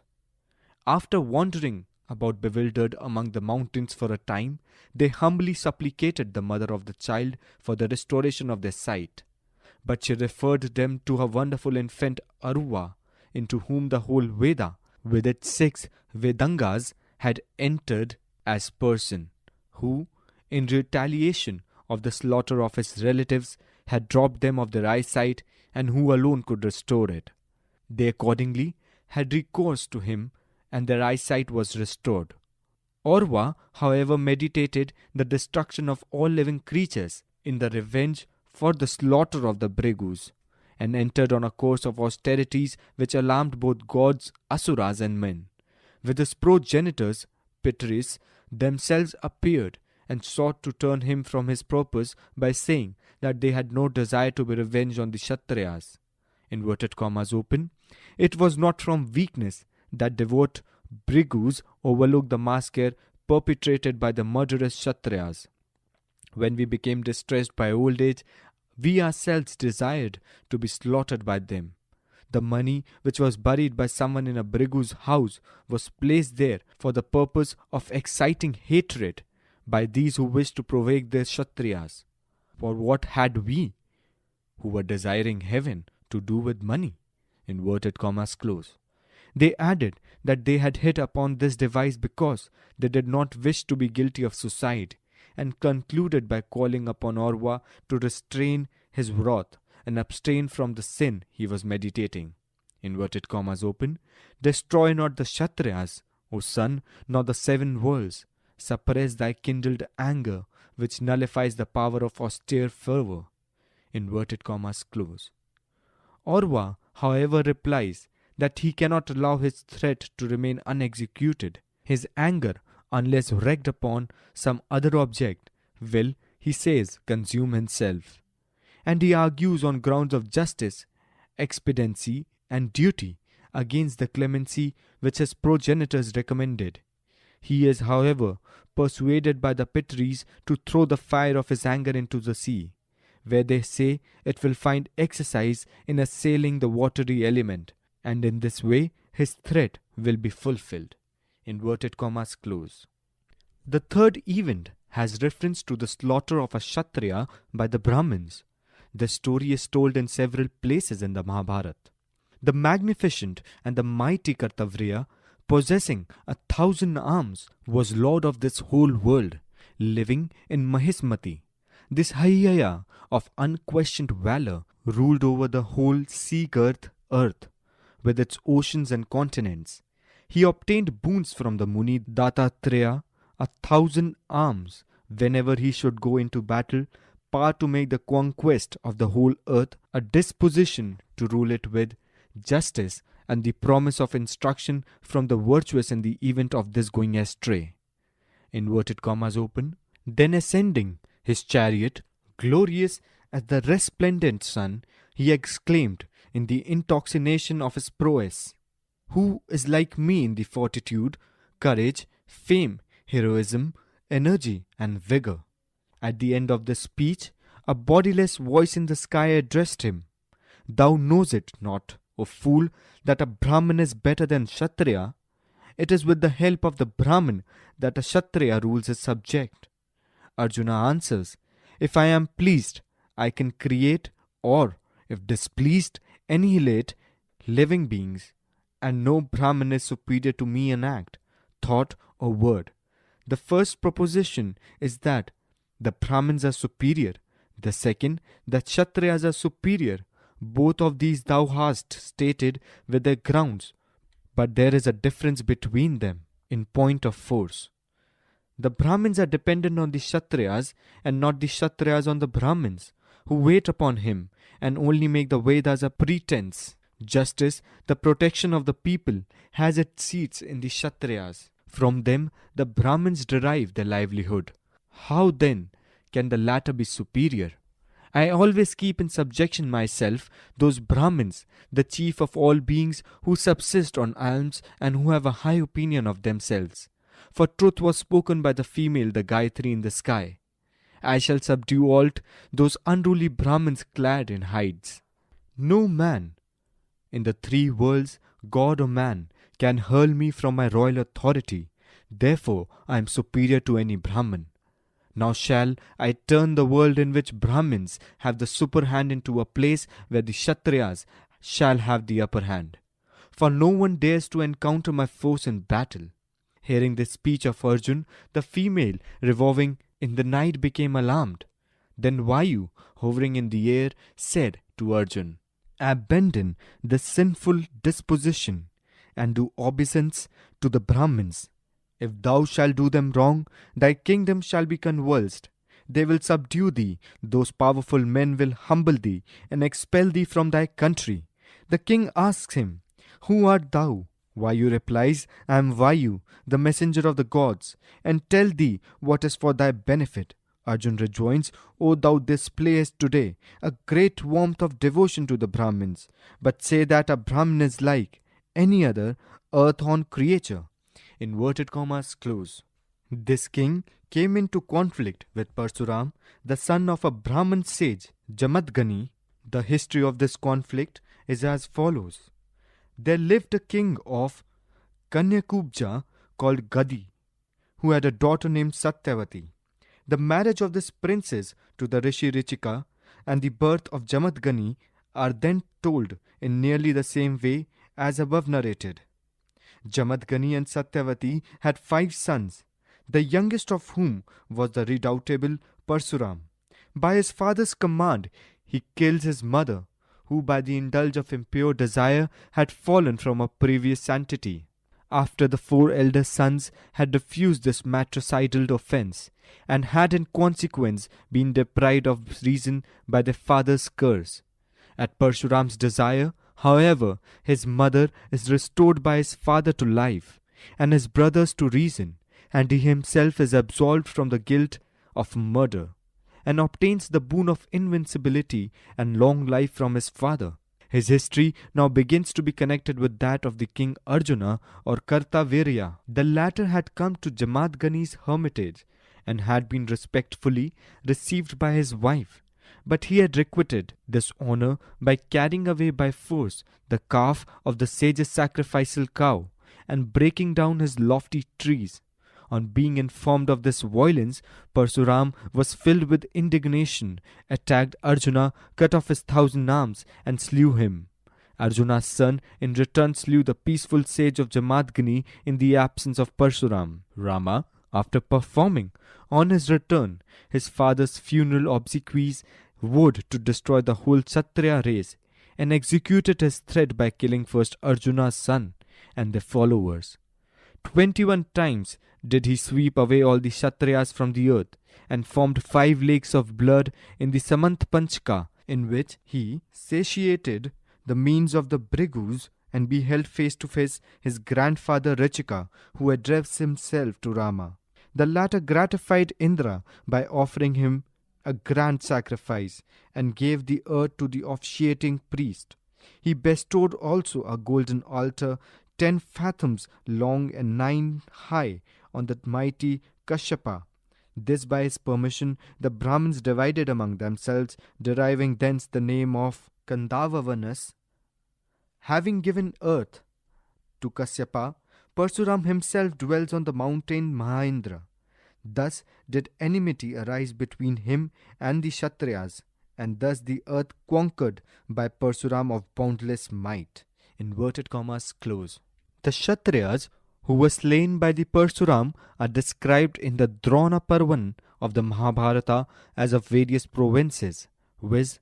Kasmiras, Daradas, Kuntis, Kasudrakas, Malvas, Angas, Vangas, Kalingas, Vedhas, Tamaralipatkas, Marittikvatas, Sivis, and other Rajanyas. The means by which the Kshatriya race was restored is also told as a part of the story of annihilation of the Kshatriyas by the Brahmins. It is said, inverted commas open, having one of the 20 times swept away all the Kshatriyas from the earth, the son of Jamadagni engaged in austerities on Mahendra, the most excellent of mountains. After he had cleared the world of Kshatriyas, their widows came to the Brahmins, praying for offspring. The religious Brahmins, free from any impulse of lust, cohabitated at the proper seasons with these women, who in consequence became pregnant and brought forth valiant Kshatriya boys and girls to continue the Kshatriya stock. Thus was the Kshatriya race virtuously begotten by Brahmins on Kshatriya women and became multiplied and long-lived. Thence there arose 4 castes inferior to the Brahmins. Inverted comma close. No country has such a dismissal record of our class war as Hindustan. It was the proud boast of the Brahmin Parsuram that he exterminated the Kshatriyas 21 times from the face of Hindustan and recreated them by the Brahmins cohabiting with the widows of the Kshatriyas. It must not be supposed that this class war in India is a matter of ancient history. It has been present all along. Its existence was very much noticeable in Maharashtra during the Maratha rule. It destroyed the Maratha Empire. It must not be supposed that these class wars were like ordinary wars, which are a momentary phenomena, which come and go, which leave no permanent chasm to divide the people of different nations. In India, the class war is a permanent phenomena, which is silently but surely working its way. It is a grain in the life and it has become genius of the Hindus. These facts, it will not be denied, are symptomatic in the sense they indicate health and character. Do they suggest that there is fraternity among Hindus? In the face of these facts, I am sure it would be impossible to give an affirmative answer. What is the explanation of this absence of fraternity among the Hindus? It is Hinduism and its philosophy that is responsible for it. The sentiment of fraternity, as Mill said, is natural, but it is a plant which grows only where the soil is propitious and the conditions for its growth exist. The fundamental condition for the growth of the sentiment of fraternity is not preaching that we are the children of God or the realization that one's life is dependent upon others. It is too rational to give rise to sentiment. The condition for the growth of this sentiment of fraternity lies in sharing in the vital processes of life. It is sharing in the joys and sorrows of birth, death, marriage and food. Those who participate in these come to feel as brothers. Professor Smith very rightly emphasizes the importance of sharing food as a prime factor in the creation of community feeling when he says, inverted commas open, the sacrificial meal was an appropriate expression of the antique ideal of the religious life, not merely because it was a social act in which the god and his worshippers were conceived as partaking together, but because, as already have been said, the very act of eating and drinking with the man was a symbol and a confirmation of fellowship and mutual social obligations. The one thing directly expressed in the sacrificial meal is that the god and his worshippers are commensals, but every other point in their mutual relation is included in what this involves. Those who sit at meal together are united for all social effects. Those who do not eat together are aliens to one another. without fellowship in religion, and without reciprocal social duties. Inverted commas, close. There is no sharing among Hindus of joys and sorrows involved in the vital facts of life. Everything is separate and exclusive. The Hindu is separate and exclusive all through his life. A foreigner coming to India will not find men crying Hindu pani, water for Hindus, and Musalman pani, water for Muslimans. He will find Brahmin coffee houses, Brahmin eating houses, where no non-Brahmin Hindus can go. He will find Brahmin maternity homes, Maratha maternity homes, and Bhatia maternity homes, although Brahmins, Marathas, and Bhatiyas are all Hindus. If there is a birth at the house of a Brahmin, no non-Brahmin will be invited, nor will he feel the desire to join. If there is marriage in the family of a Brahmin, no non-Brahmin will be invited, nor will he feel the desire to join. If a Brahmin dies, no non-Brahmin will be invited to join the funeral, nor will he think it necessary to join in the procession. If there is festivity in the house of a Brahmin, no non-Brahmin will be called, and no non-Brahmin will feel any wrong about it. Joys and sorrows of one caste are not the joys and sorrows of another. One caste has no concern with the other caste. Even charity has become caste-bound. Among Hindus, there is no public charity, in the sense of its benefit being open to all. You have Brahmin charity for Brahmins. Within that, you have a Chitpavan Brahmin charity for Chitpavan Brahmins. Deshhashta Brahmin charity for Deshhashta Brahmins only. Karhada Brahmin charity for Karhada Brahmins only. You have Saraswat Brahmin charity. Within that, you have Kodal Deshkar Brahmin charity. One could go on with such instances and not seem to show the elusive character of Hindu charity, rather charity among Hindus. There is no such thing as Hindu charity.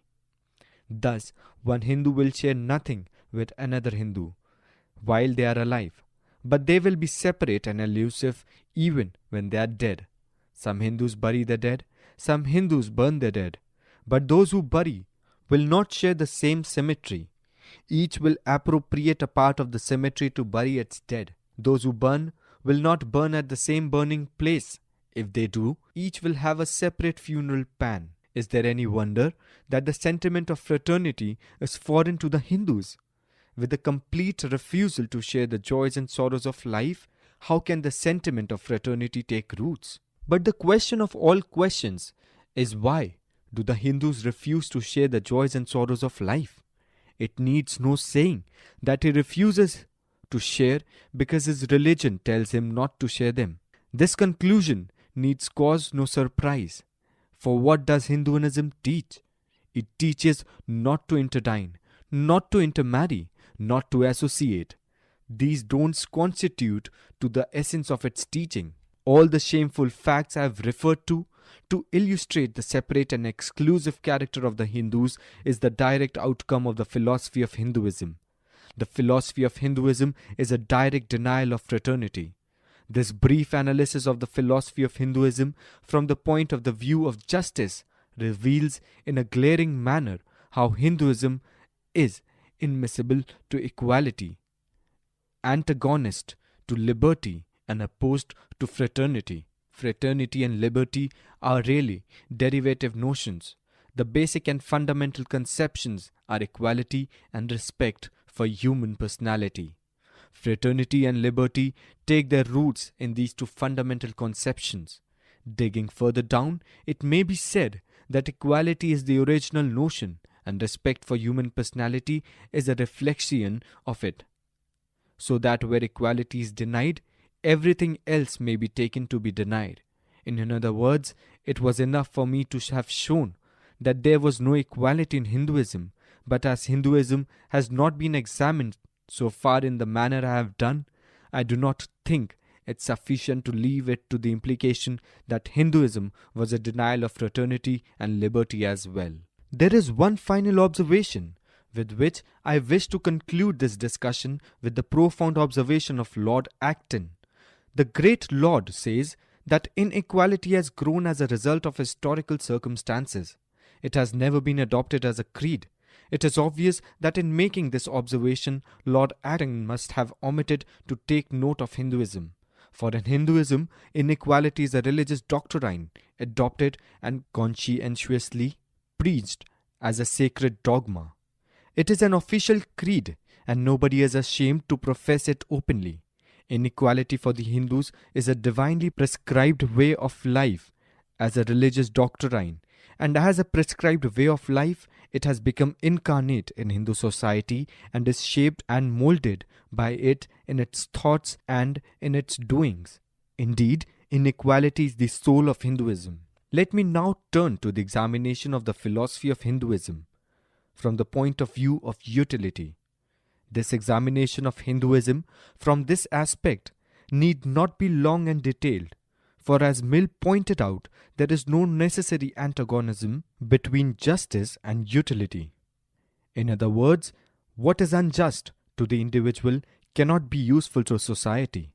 Apart from this, we have before us the consequences of caste staring us in the face. The ideal of caste was not more ideal.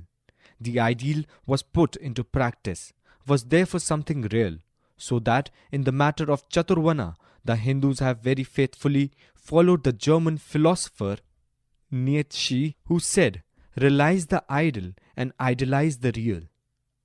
The value of the ideal must be tested by its results. Its experience, therefore, must be the criterion. Then the ideal of Chaturvana stands thrice condemned. Purely as a form of social organization, it stands condemned. As a producer's organization, it stands discredited. As an ideal scheme of distribution, it has miserably failed. If it is an ideal form of organization, how is it that the Hinduism has been unable to form a common front? If it is an ideal form of production, how is it its technique never advanced beyond that of the primitive man? If it is an ideal form of distribution, how is it that it has produced appalling inequality of wealth, immense wealth side by side, extreme poverty? But I do not wish to dismiss the subject so summarily, for I know many Hindus who claim great social utility to the institution of caste and praise Manu for having been so wise and so thoughtful not only in devising but in giving it a divine sanction. This view of the caste is due to taking the separate aspects of caste separately. One must take them in conjunction. The resultant social utility or disutility of caste can be ascertained only by putting together the separate aspects of caste and judge them in their combination. Following this line of attacking the problem, the following conclusions follows. 1. Caste divides laborers. 2. Caste dissociates work from interest. 3. Caste disconnects intelligence from manual labor. 4. Caste devitalizes by denying to him the right to cultivate vital interest. And 5th, caste prevents mobilization. Caste system is not merely division of labor, it is also a division of laborers.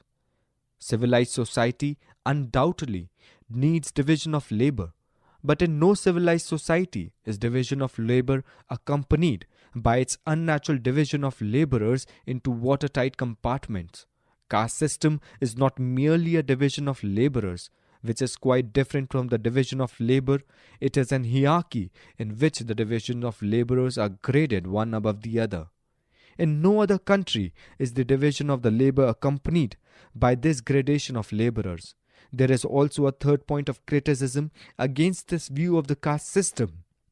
This division of labor is not spontaneous. It is not based on natural aptitudes. Social and individual efficiency requires us to develop the capacity of an individual to the point of competency to choose and to make his own career. This principle is violated in the caste system, in so far as it involves an attempt to appoint tasks to individuals in advance, selected not on the basis of trained original capacities, but on that of the social status of the parents. Looked at from another point of view, this stratification of occupations, which is the result of the caste system, is positively pernicious. Industry is never static. It undergoes rapid and abrupt changes. With such changes, an individual must be free to change his occupations. Without such freedom to adjust himself to changing circumstances, it would be impossible for him to gain his livelihood. Now, the caste system will not allow Hindus to take occupations where they are wanted if they do not belong to them by heredity. If a Hindu is seen to starve rather than take to new occupations not assigned to his caste, the reason is to be found in the caste system. By not permitting readjustment of occupations, caste becomes a direct cause of much of the unemployment we see in the country. As a form of division of labor, the caste system suffers from another serious defect. The division of the labor brought about by the caste system is not a division based on the choice. Individual sentiment, individual preference has no place in it. It is based on the dogma of predestination. Considerations of social efficiency would compel us to recognize that the greatest evil in the industrial system is not so much poverty but the suffering that it involves, as the fact that so many persons have callings which make no appeal to those who are engaged in them. Such callings constantly provoke one of the aversion, ill will and the desire to evade. There are many occupations in India which, on account of the fact that they are regarded as degraded by the Hindus, provoke those who are engaged into aversion. There is a constant desire to evade and escape from such occupations, which arises solely because of the blighting effect which they produce upon those who follow them, owing to the slight and stigma cast upon them by the Hindu religion. The second mischief it does is to dissociate intelligence from work and create contempt for labor. The theory of caste is that a Brahmin who is permitted to cultivate his intellect is not permitted to labor, indeed is taught to look down upon labor, while the Shudra who is required to labor is not permitted to cultivate his intelligence. This disastrous consequences of this have been well portrayed by Mr. R.C. Dutt. Caste devitalizes a man. It is a process of sterilization. Education, wealth, labor are all necessary for every individual if he is to reach a free and full manhood. Mere education without wealth and labor is barren. Wealth without education and wealth is brutal. Each is a necessary to everyone. They are necessary for the growth of a man. That the Brahmin should cultivate knowledge, Kshatriya should bear arms, and the Vaishya should trade, and that the Shudra should serve is presented as a theory of mutual interdependence found in the family. It is asked, why should the Shudra need trouble to acquire wealth when the three Varnas are there to support him? Why need the Shudra bother to take education when the Brahmin to whom he can go when the occasion for reading or writing arises? Why need the Shudra worry to arm himself because there is the Kshatriya to protect him? The theory of the Chaturvarna, understood in the sense, may be said to look upon the Shudra as the ward and the three Varnas as his guardian. Thus interpreted, it is a simple and alluring theory. Assuming this to be the correct view of the underlying conception of Chaturvarna, it seems to me that the system is neither fool-proof nor knave-proof. What is to happen if the Brahmins, Vaishya and Kshatriyas fail to pursue knowledge, to engage in economic enterprises, and to be efficient shoulders which their respective functions?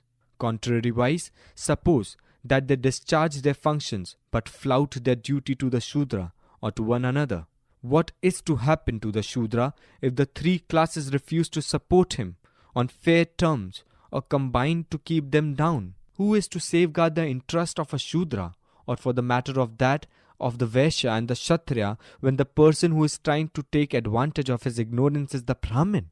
Who is to defend the liberty of the Shudra, or that of the Brahmin and the Vaishya, when the person who is robbing them is Kshatriya? Interdependence of one class on another sometimes becomes allowable, but why make one person depend upon another in the matter of his vital needs?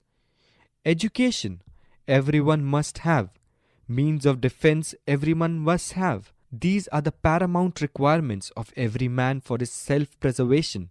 How can the fact that his neighbor is educated and armed help a man who is uneducated and disarmed?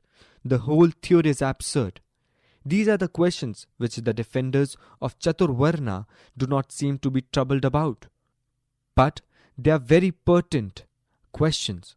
Assuming the conception of the Chaturvarna that the relationship between the different classes is that of a ward and guardian is the real conception underlying Chaturvarna, it must be admitted that it makes no provision to safeguard the interest of the ward from the misdeeds of the guardian.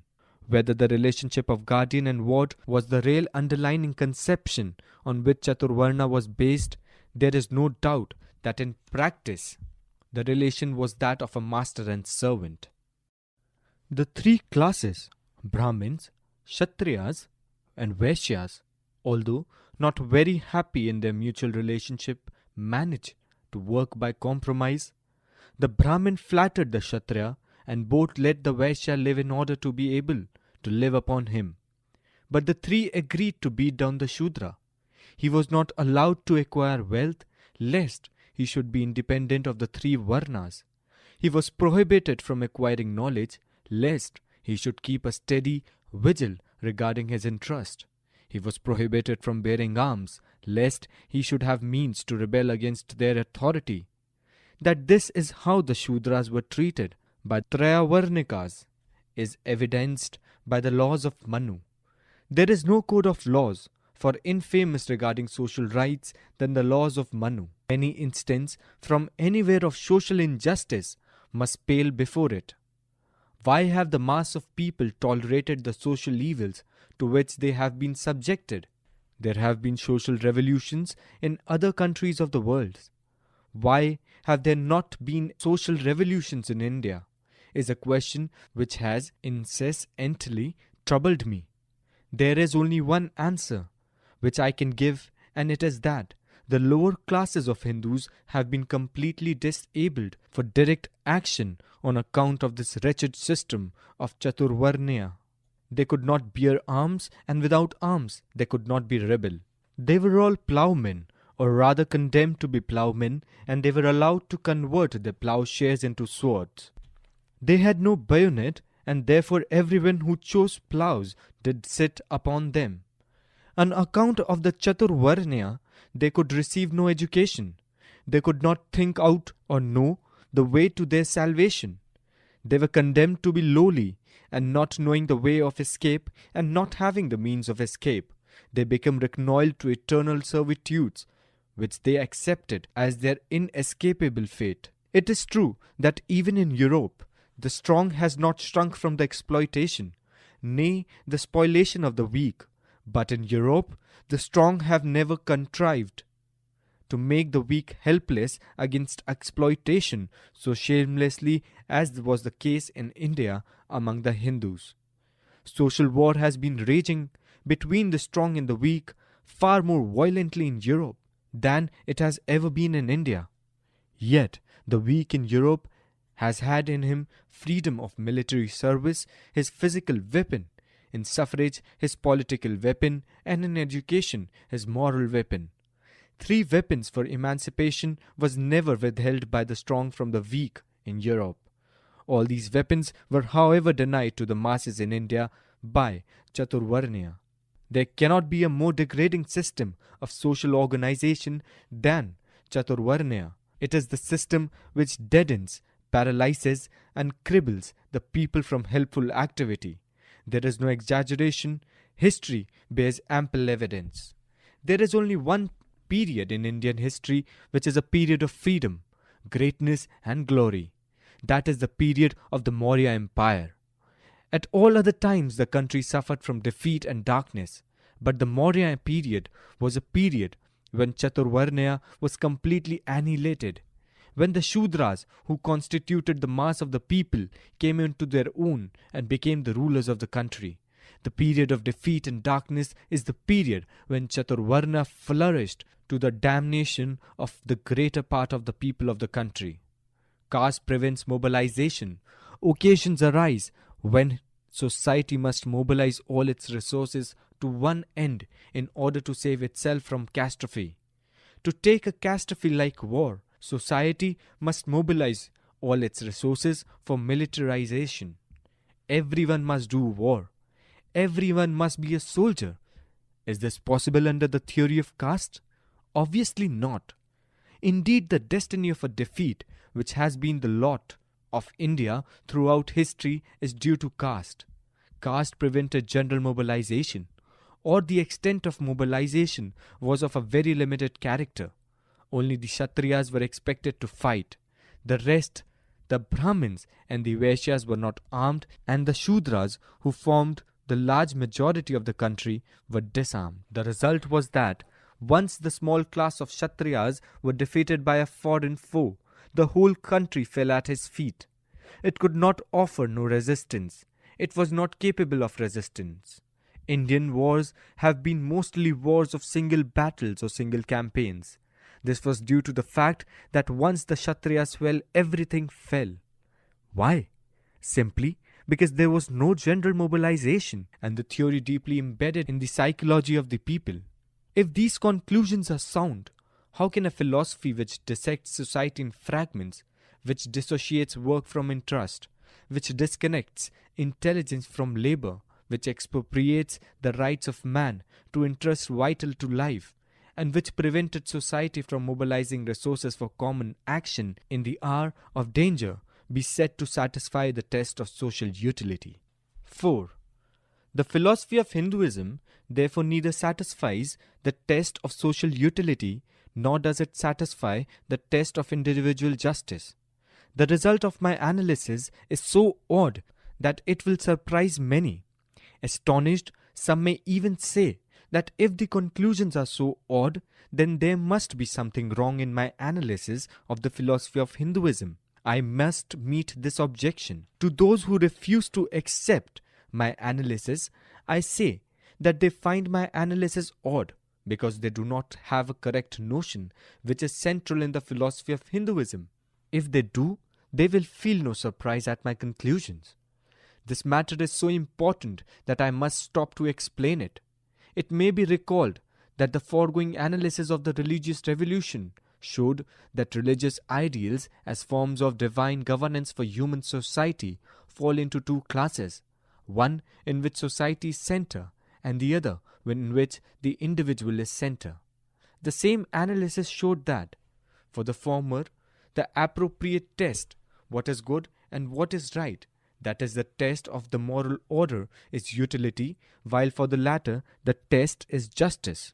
Now the reason why the philosophy of Hinduism does not answer the test either of utility or of justice is because the religious ideal of Hinduism for divine governance of human society is an ideal which falls into a separate class by itself. It is an ideal in which the individual is not the center. The center of the ideal is neither individual nor society. It is a class, the class of Superman, called Brahmins. Those who will bear the dominant and devastating fact in mind will understand why the philosophy of Hinduism is not founded on individual justice or social utility. The philosophy of Hinduism is founded on a totally different principle. To the question what is right and what is good, the answer which the philosophy of Hinduism gives is remarkable.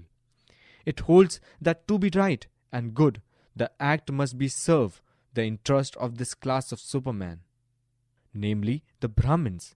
Oscar Wilde said that to be intelligible, it is to be found out. Manu is neither afraid nor ashamed of being found out. Indeed, Manu does not leave it to be found out. He expresses his view in resonant and majestic notes as who are the Supermen, and anything which serves the interest of the Superman is alone entitled to be called right and good. Let me quote Manu. 10:3. Inverted commas open. On account of his preeminence, on account of the superiority of his origin, on account of his observance of particular restrictive rules, and on account of his particular sanctification, the Brahman is the lord of all Varnas, inverted commas close. He proceeds to amplify his reasons, and does so in the following characteristic manner. 193, inverted commas open. As the Brahmanas sprang from the Prajapatis, that is God's mouth, as he was first born, and as he possesses the Veda, he is by right the Lord of his whole creation. Inverted commas close. 194. Inverted commas open. For the self-existent Swambhu, that is God having performed austerities, produced him first from his own mouth, in order that the offerings might be conveyed to the gods and mains, and this universe might be preserved. Inverted commas close. 195. Inverted commas open. What created being can surpass him, through whose mouth the gods continually consume the sacrificial wines and mains, the offerings to the dead. Inverted commas close. 196. Inverted commas open. Of created beings, the most excellent are said to be those which are animated. Of the animated, those who subsist by intelligence. Of the intelligent, mankind, and of the men, the Brahmins. Inverted commas close. Besides the reason given by Manu, the Brahman is first in rank because he was produced by God from his mouth, in order that offerings might be conveyed to the gods and mains. Manu gives another reason for the supremacy of the Brahman. He says, 198, inverted commas open, the very birth of a Brahman is an internal incarnation of the sacred law, Veda, for he is born to fulfill the sacred law and becomes one with the Brahman, God. Inverted commas close. 199, inverted commas open, a Brahmana coming into existence is born as the highest on earth, the Lord of all created beings, for the protection of the treasury of the law. Inverted comma close. Manu concludes by saying that 101, inverted commas open, the Brahmana eats but his own food, wears but his own apparel, bestows but his own in alms, other mortals subsist through the benevolence of the Brahmana. Inverted commas close. Because according to Manu, 1, inverted commas open, whatever exists in the world is the property of the Brahmana. On account of the excellence of his origin, the Brahmana is indeed entitled to it all. Inverted comma close. Manu directs 8:36, inverted commas open, let the king, after rising early in the morning, worship Brahmins who are well versed in the threefold sacred science and learned in polity and follow their advice. Inverted commas close. Second, 38, inverted commas open, let him daily worship aged Brahmins who know the Veda and are pure. Inverted commas close. 7:37, inverted commas open, let the king having risen at early dawn respectfully attend to the Brahman, learned in the three Vedas and in the science of ethics, and by their decision let him abide. Inverted commas close. 7:38, inverted commas open, constantly must he show respect to the Brahmins who have grown old both in years and in piety, who know the scriptures, who in body and mind are pure, for he who honors the aged will perpetually be honored even by cruel demons.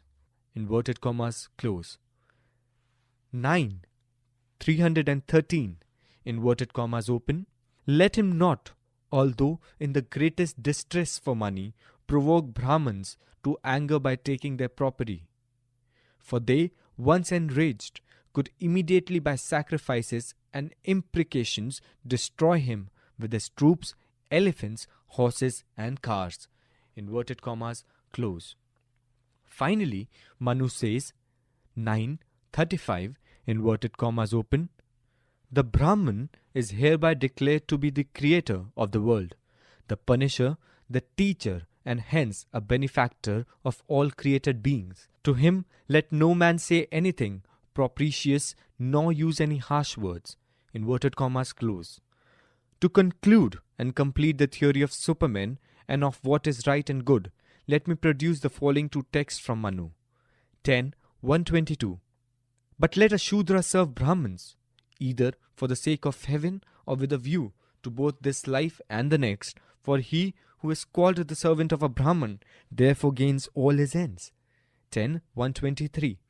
The service of the Brahmana alone is declared to be an excellent occupation for a Shudra, for whatever else besides this he may perform will bear no fruit.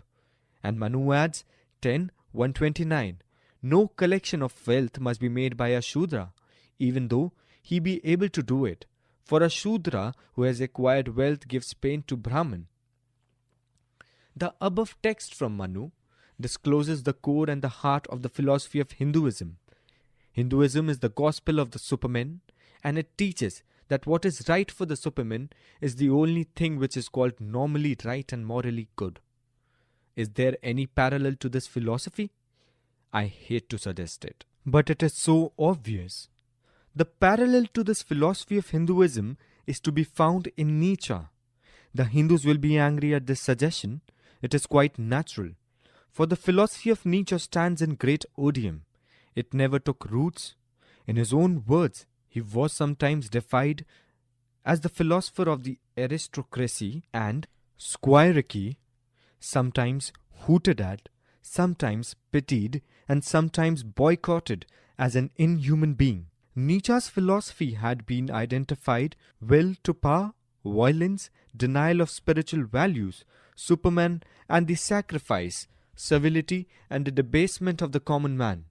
His philosophy, with its high spots, had created a certain loathsomeness and horror in the minds of the people of his own generation. He was utterly neglected, if not shunned, and Nietzsche himself took comfort by placing himself among the posthumous men. He foresaw for himself a remote public centuries after his own time to appreciate him. Here too, Nietzsche was destined to be disappointed. Instead of there being any appreciation of his philosophy, the lapse of time has only augmented the horror and loathing which people of his generation felt for Nietzsche. This is principally due to the revelation that the philosophy of Nietzsche is capable of producing Nazism. His friends have vehemently protested against such a construction. A reference for this as also for facts which follows, see M.P. Nicholas, From Nietzsche Down to Hitler, 1938. Reference close. But it is not difficult to see that his philosophy can be as easily applied to evolve a superstate as to supermen. This is what the Nazis have done. At any rate, the Nazis trace their ancestry from Nietzsche and regard him as their spiritual parent. Hitler has himself photographed beside a bust of Nietzsche. He takes the manuscripts of the master under his own special guardianship. Extracts are chosen from Nietzsche's writing and loudly proclaimed at the ceremonies of Nazism as the new German faith. Nor is the claim of the Nazis of spiritual ancestry with Nietzsche's denied by his near relations. Nietzsche's own cousin Richard Alcher approvingly says that Nietzsche's thought is Hitler in action, and that Nietzsche was the foremost pioneer of the Nazi accession to power. Nietzsche's own sister, few months before her death, thanks the Führer for the honor he graciously bestows on her brother, declaring that she sees in him that incarnation of the Superman foretold by Zarathustra. To identify Nietzsche, whose name and whose philosophy excites so much horror and so much loathing, which Manu is sure to cause astonishment and resentment in the mind of the Hindus. But to the fact itself there can be no doubt. Nietzsche himself has openly declared that in his philosophy he is only following the scheme of Manu. In his Antichrist, this is what Nietzsche says. Inverted commas open. After all, the question is, to what end are falsehoods perpetrated? The fact that, in Christianity, holy ends are entirely absent constitutes my objection to the means it employs.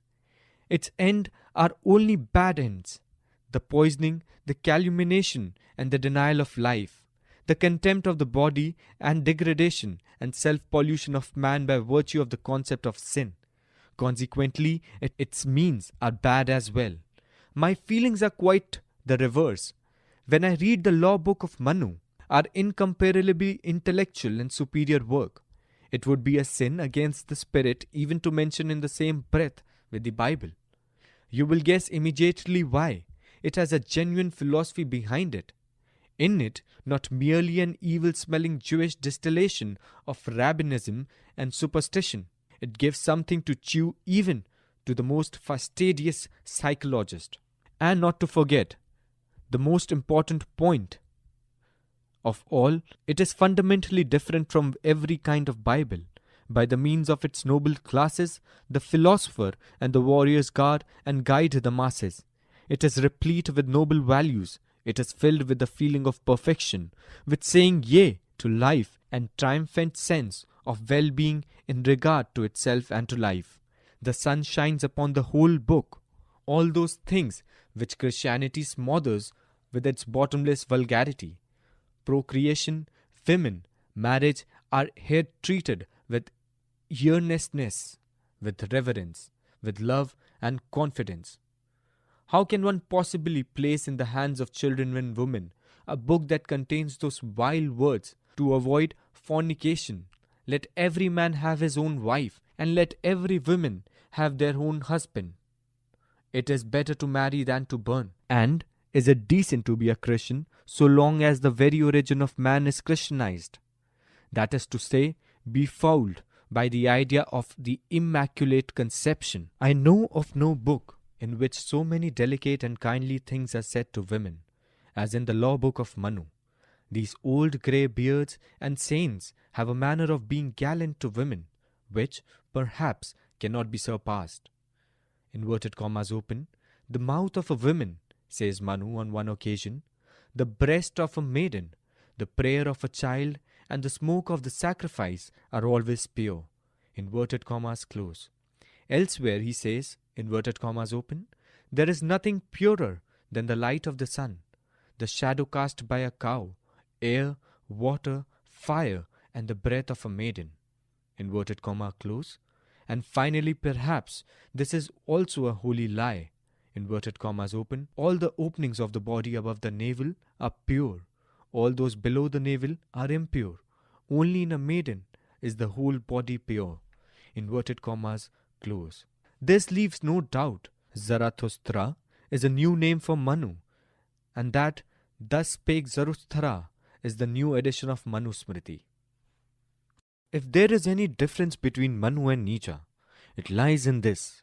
Nietzsche was genuinely interested in creating a new race of men, which will be a race of supermen as compared with the existing race of men. Manu, on the other hand, was interested in maintaining the privileges of a class who had come to arrogate to itself the claim of being supermen. Nietzsche's supermen were supermen by reason of their worth. Manu's supermen were supermen by reason of their birth. Nietzsche was a genuine disinterested philosopher. Manu, on the contrary, was an hireling engaged to propound a philosophy which served the interest of a class born in a group and whose title to being supermen was not to be lost even if they lost their virtue. Compare the following text from Manu. 10:81, inverted commas open. Yet a Brahman, unable to subsist by his duties just mentioned, may live by the duty of a soldier, for that is the next rank. Inverted commas close. 10:82, inverted commas open. If it be asked how he must live, should he be unable to get a substance by either of those employments, the answer is, he may subsist as a mercantile man, applying himself into tillage and attendance on cattle. Inverted commas close. Manu adds 9:317, inverted commas open. A Brahmana, be he ignorant or learned, is a great divinity, just as the fire, whether carried forth for the performance of a burnt oblation or not carried forth, is a great divinity. Inverted comma close. 9:323, inverted commas open. Thus, though the Brahmans employ themselves in all sorts of mean occupation, they must be honored in every way, for each of them is a very great deity. Inverted commas close. Thus Manu's is a degraded and degenerated philosophy of Superman as compared with that of Nietzsche, and therefore far more odious and loathsome than the philosophy of Nietzsche. This explains why the philosophy of Hinduism does not satisfy the test of justice or of utility. Hinduism is not interested in the common man. Hinduism is not interested in society as a whole. The center of its interest lies in a class, and its philosophy is concerned in sustaining and supporting the rights of that class. That is why, in the philosophy of Hinduism, the interests of a common man as well as of society are denied, suppressed, and sacrificed to the interest of this class of supermen. What is the value of such a religion to man? Mr. Balfour, in speaking on the merits of positivism as religion, asked the positivist certain questions which are worth recalling.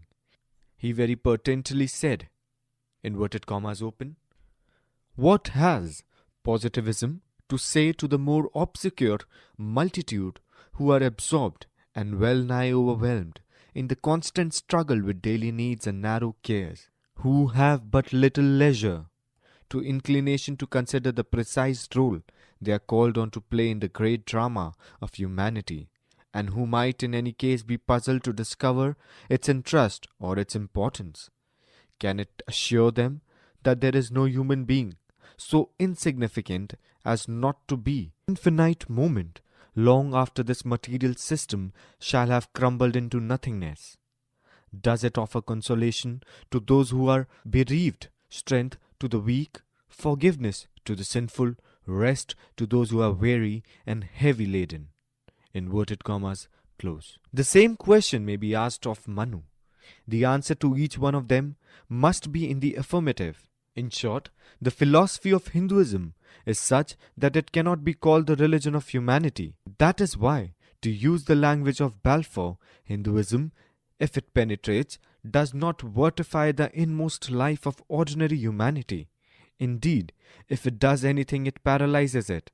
There is in Hinduism no nourishment for ordinary human souls, no comfort for ordinary human sorrow, no help for ordinary human weakness. It leaves men in the darkness, face to face with the unthinking energies of the nature, which gives them birth, to which after a few fruitless struggles they succumb. Not less cruel than the crudest irreligion does it leave men divorced from all commune with the God. Such is the philosophy of Hinduism. It is Superman's heaven and the common man's damnation. I am conscious that my position regarding the philosophy of Hinduism will be assailed from different sides. So contrary it is to the current views about it that it is bound to be assailed. The attack may come from various sides. It will be said that I am wrong in taking the Manu Smriti as the book of Hindu religion, and the true gospel of Hinduism is contained in the Vedas and the Bhagavad Gita. I am sure no orthodox Hindu will be bold enough to repudiate the authority of Manu Smriti as a book of Hindu religion. Such a charge can be made only by some reformed sects of Hinduism, such as the Arya Samajist. But there can be no doubt that this charge is not well founded. To refute this charge, it is perhaps desirable to explain how the Smritis obtained a place and position of authority among the Hindus. Reference: the interesting article by Professor Altekar on the position Smritis as a source of Dharma in the Kane Memorial Volume, page 18 to 25. Reference close. The Smritis originally were a collection of rules relating to social traditions, customs and conventions approved of and recommended by those who were learned in the Vedas. For a long time, these rules existed only in the memories of those learned in the Vedas, so they began to be called Smritis, that is something which are remembered in contrast to Vedas, or Shruti, that is things which were heard.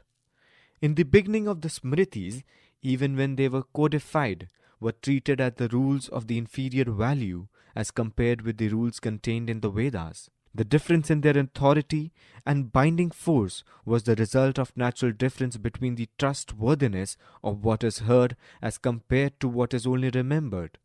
There were only another reason of this differentiation in two sorts of Dharmashastra literature. This was based upon the status of their authors. The authors of the Vedas were rishis. The authors of the Smritis were only learned men. The rishis were superior in status and sanctity than those who were merely learned. Consequently, the Vedas were treated as more authoritative than the Smritis. The consequence arising from this was well expressed in the Hindu theological formula, according to which, if there was a conflict in the rules of two Vedas on the same subject, it meant option for a rule of Vedas cannot be deemed to be inoperative. On the other hand, in a conflict between the rule of a Shruti and a rule of a Smriti, the rule of Shruti prevailed, because for the reasons stated above, Smriti was inferior in authority to the Shruti.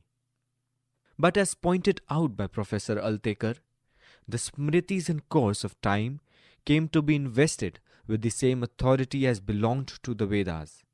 Various means were adopted to accomplish this purpose. In the first place, the author of the Smritis were elevated to the status of rishis.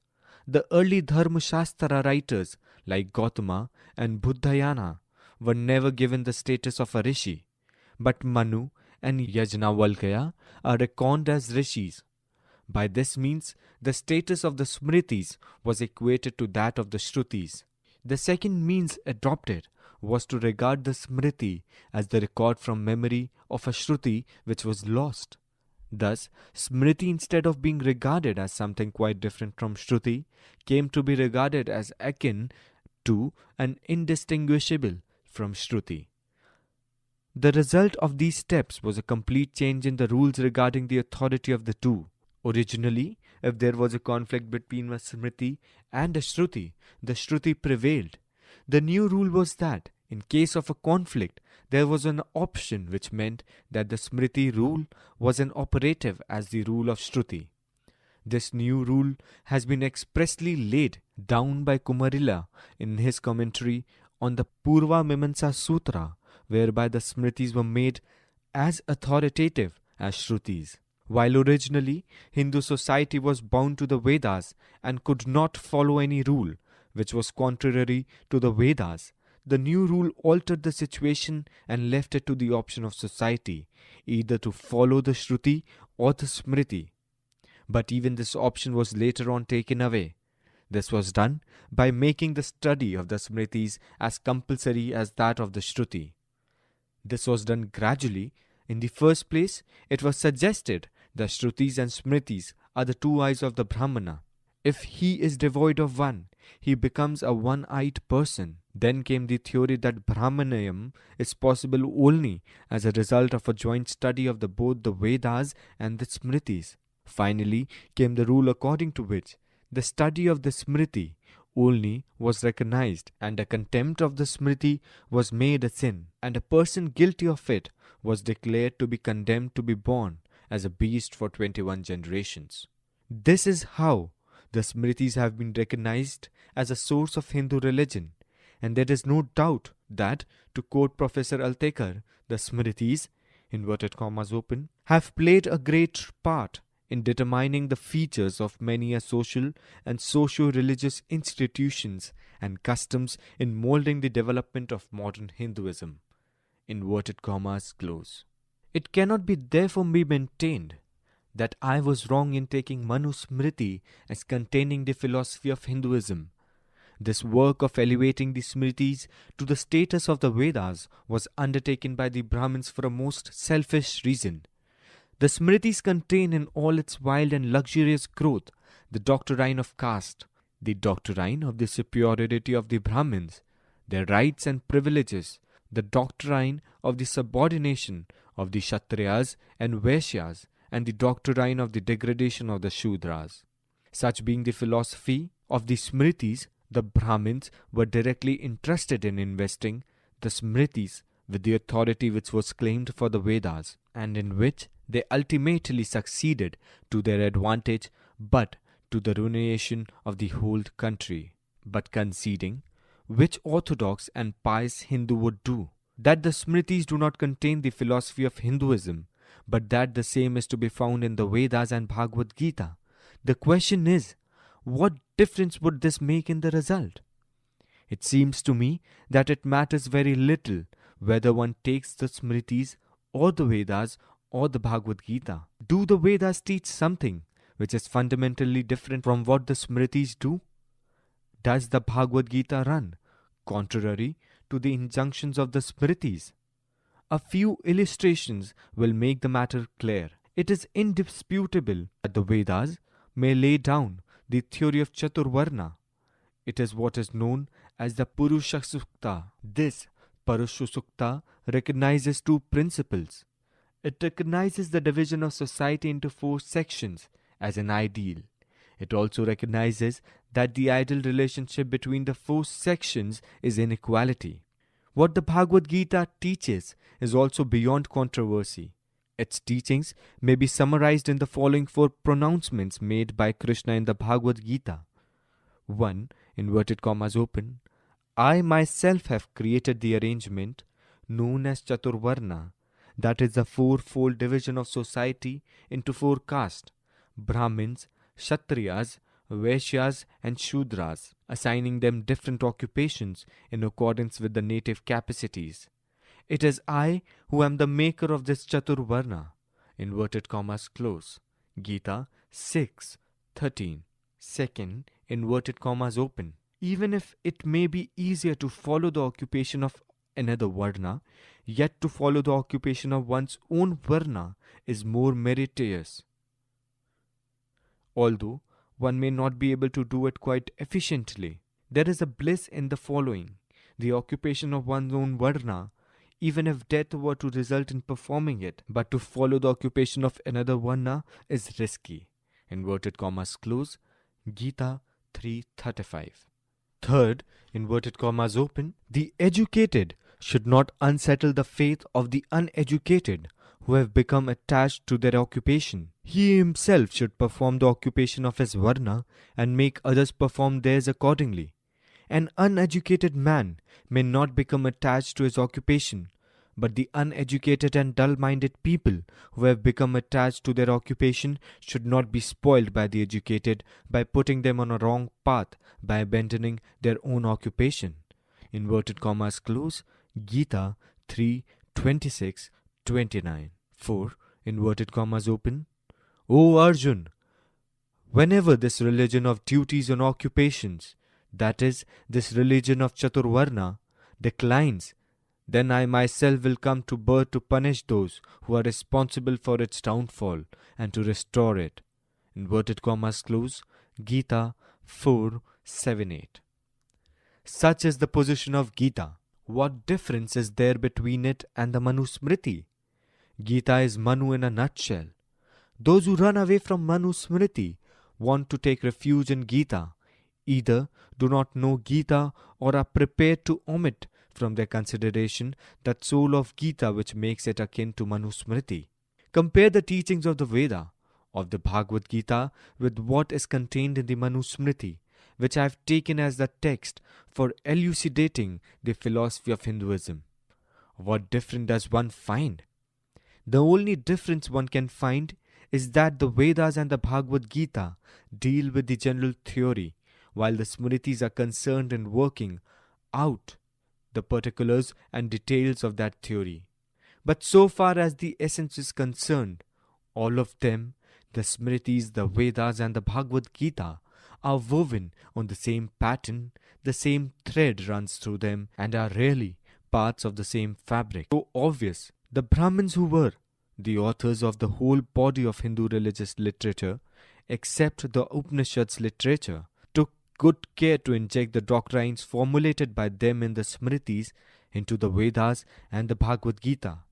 Nothing is to be gained in picking and choosing between them. The philosophy of Hinduism will be the same whether one takes the Manusmriti as its gospel or whether one takes the Vedas and the Bhagavad Gita as the gospel of Hinduism.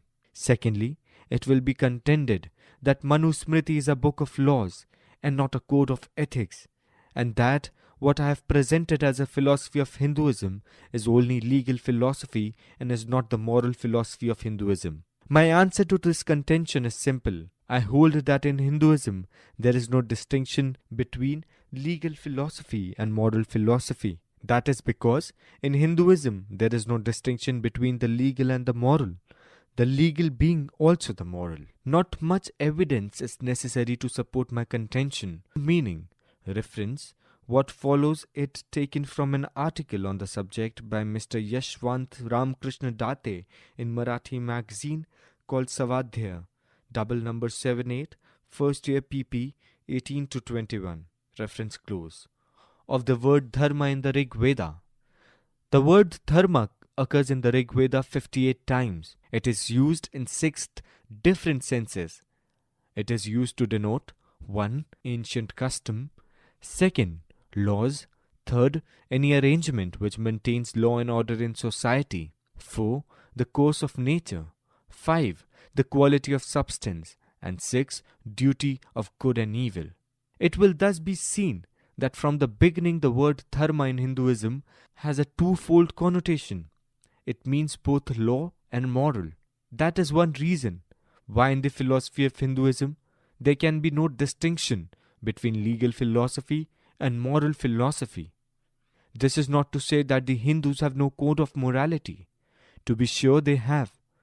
But it is very pertinent to ask the nature and character of conduct with which the Hindu code of ethics declares to be moral. To have an idea of the nature of conduct which the Hindu thinks moral, it is better to begin by recognizing that there are 3 levels of conduct which must be distinguished. Reference.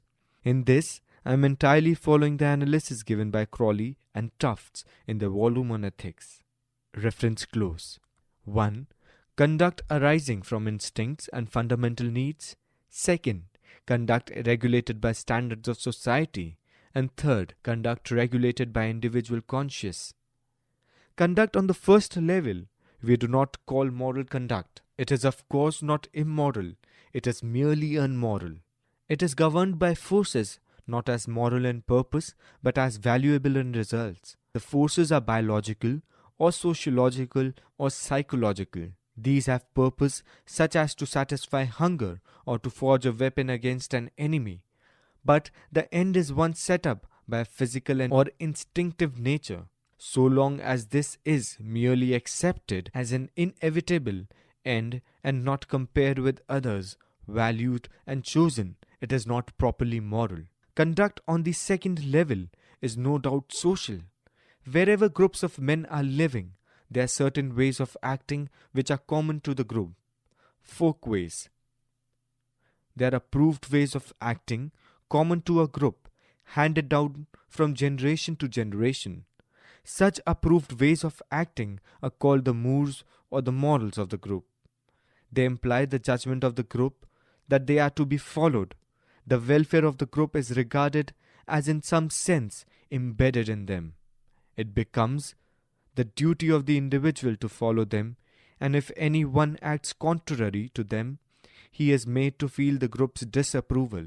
We cannot, strictly speaking, call the conduct moral, but the end is accepted as a standard of good prescribed by society. If it had spoken of a moral conduct, it is only because it conforms to the mores or the morals of the society. It may be called customary morality. Conduct on the third level is a conduct which alone is truly and completely moral. That is because in it, individual recognizes the right or chooses the good and freely devotes himself heartily to its fulfillment. He does not merely accept what is inevitable or follow what is approved by society. He values and chooses the end and becomes personally responsible. His is reflective morality. On what level does Hindu morality stand? Obviously, it is not on the third level. This means that a Hindu is a social but not moral in the strict sense of the term. A Hindu takes no responsibility for the end he serves. He is willing tool in the hands of his society, content to follow. He is not a free agent, not afraid to differ. His notions of sin give remarkable proof of his unmoral character. Institutes of Vishnu gives a list of sins which are divided into 9 classes. 1. Deadly sins. Atipatka. These are certain forms of incest to be atoned for only by burning. 2. great sins, Mahapatka. These are killing a Brahmin, drinking spirituous liquor, stealing the gold of a Brahmin, connection with the Guru's wife, also social intercourse with those guilty of such sins. Third, minor sins of a similar character, Anupatka. These include the killing of certain other classes of persons, giving false evidence and killing a friend, stealing lands or deposits of a Brahmin, certain forms of incest and adultery. 4. Minor sins, Upapatka. Sins of false statements, neglect of certain religious duties, adultery, unlawful occupation, offences conducted with marrying before an elder brother, and not paying one's debt to the gods and means atheism, etc.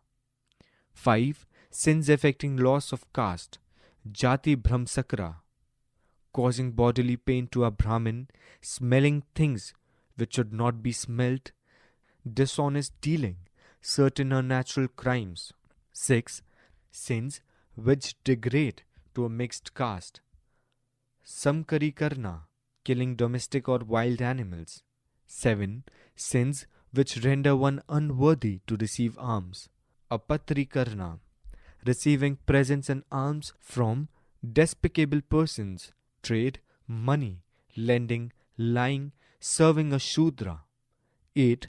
Sins causing defilement, Malvaha, killing birds, amphibious animals and aquatic animals, worms and insects, eating nutmegs or other plants similar in their effects to intoxicating liquors. 9. Miscellaneous sins, Prakirnaka, those not already mentioned. This list of sins is not exhaustive, but it is long enough and illustrative enough to give us the idea which underlines the Hindu notion of sin. In the first place, it connotes the fall of man from a prescribed form of conduct. In the second place, it means to be defiled, to become unclean. This is the root of meaning of the term patak. It means patana, falling away, and it means asocha, being rendered unclean. In either caste, sin, according to Hindu notion, is a disease of the soul. In the first sense, it is merely breach of a rule of external conduct.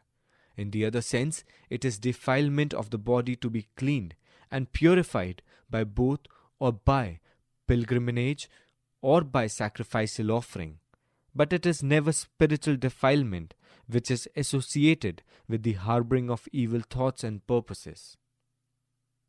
This shows the morality of the Hindu is purely social. This means that the level of his morality is purely traditional and customary. There are two evils of customary morality. In the first place, there is no surety that it will always be charged with sincerity and purity of motive, for it is only when morality penetrates to the deepest springs of purpose and feeling in the individual that pretense will cease to find a place in human behavior. In the second place, customary morality is an anchor and a drag. It holds up the average man and holds back the man who forges ahead. Customary morality is only another name for moral stagnation. This is true of all cases where morality is only customary morality. But the customary morality of the Hindus has an evil feature which is peculiar to it. Customary morality is a matter of meritorious conduct. Ordinarily, this meritorious conduct is something which is good from the general or public point of view. But among the Hinduism, the meritorious conduct is not concerned with the worship of God or the general good of community. Meritorious conduct in Hinduism is concerned with the giving of presents, of good and of honor to the Brahmins. Hindu ethics is worship of the Superman. What difference would it have made if I had taken Hindu ethics as the basis for deducing the philosophy of Hinduism? Most students of Hinduism forget that just as in Hinduism there is no difference between law and religion, so there is no difference between the law and ethics. Both are concerned with the same thing, namely regulating the conduct of low-class Hindus to subserve the the ends of high caste Hindus. Thirdly, it will be objected that I presented an altogether false picture of Hinduism, in as much as I have omitted to take into account the Upanishads, which are true source of Hindu philosophy. I admit that I have not taken the Upanishads into account, but I have a reason, and I believe very good reason for doing so. I am concerned with the philosophy of Hinduism as a part of philosophy of religion. I am not concerned with Hindu philosophy. If I was, it would have been necessary to examine the Upanishads. But I am quite willing to deal with it so as to leave no doubt that what I have shown to be the philosophy of Hinduism is the philosophy of Upanishads. The philosophy of Upanishads can be stated in very few words. It has been well summarized by Huxley when he says that Upanishads philosophy agreed, inverted commas open, in supposing the existence of a permanent reality or substance beneath the shifting series of phenomena, whether of matter or of mind. The substance of the cosmos was Brahma, that of the individual man, Atman, and latter was separated from the former only, if I may so speak, by its phenomenal envelope, by the casing of sensations, thoughts, and desires, pleasures and pains, which make up the elusive phantasmagoria of life. This the ignorant take the reality. Their Atman, therefore, remains eternally imprisoned in the delusions, bound by the fetters of desire and scourged by the whip of misery. Inverted commas close. Of what use is this philosophy of the Upanishads? The philosophy of the Upanishads meant withdrawal from the struggle for existence by resort to asceticism and a destruction of desire by self-mortification. As a way of life, it was condemned by Huxley in scathing terms, inverted commas open. No more through mortification of the flesh has ever been attempted than that achieved by the Indian ascetic anchorite. No later monarchism has so nearly succeeded in reducing the human mind to the condition of impassive quasi-somnambulism, which, but for its acknowledged holiness, might run the risk of being confounded with idiocy. Inverted commas close. But the condemnation of the philosophy of the Upanishads is nothing as compared to the denunciation of the same by Lala Hardayal. Inverted commas open. The Upanishads claim to expound that by knowing which everything is known, this quest for the absolute is the basis of all the spurious metaphysics of India. The treatises are full of absurd conceits, quaint fancies, and poetic speculations. We have not learned that they are worthless. We keep moving in the old rut. We edit and re-edit the old books instead of translating the classes of European social thought. What could Europe be if Frederick Harrison, Bruix, Biville, Anatole France, Herve, Haeckel, Giddings and Marshalls should employ their time in composing treatises and Duns, Cotters and Thomas Quinans and discussing the merits of the laws of the Pentateuch and the poetry of Beowulf? Indian pundits and graduates seem to suffer from a kind of mania for what is effete and acquainted. Thus, an institution established by progressive men aims at leading our youths through Sanskrit grammar to the Vedas via the 6 darshanas. What a false move in the quest for wisdom! It is as if a caravan should travel across the desert to the shores of the Dead Sea in search of fresh water. Young men of India, look not for wisdom in the musty parchments of your metaphysical treatise. There is nothing but an endless round of verbal jugglery there. Read Rousseau, Voltaire, Plato, Aristotle, Haeckel and Spencer, Marx and Tolstoy, Ruskin and Camute, and other European thinkers, if you wish to understand life and its problems. Inverted commas close. But denunciations apart, did the Upanishads' philosophy have any influence on Hinduism as a social and political system? There is no doubt that it turned out to be most ineffective and inconsequential piece of speculation, with no effect on the moral and social order of the Hindus. It may not be out of place to inquire into the reasons for this unfortunate result. One reason is obvious. The philosophy of Upanishad remained incomplete and therefore did not yield the fruit which it ought to have done. This will be quite clear if one asks, what is the keynote of the Upanishads? In the words of Professor Max Muller, the keynote of the Upanishads is know thyself. The know thyself of the Upanishads means know thy true self, that which underlies thine ego. Find it and know it in the highest, the eternal self, the one without a second, which underlines the whole world. Inverted commas, close.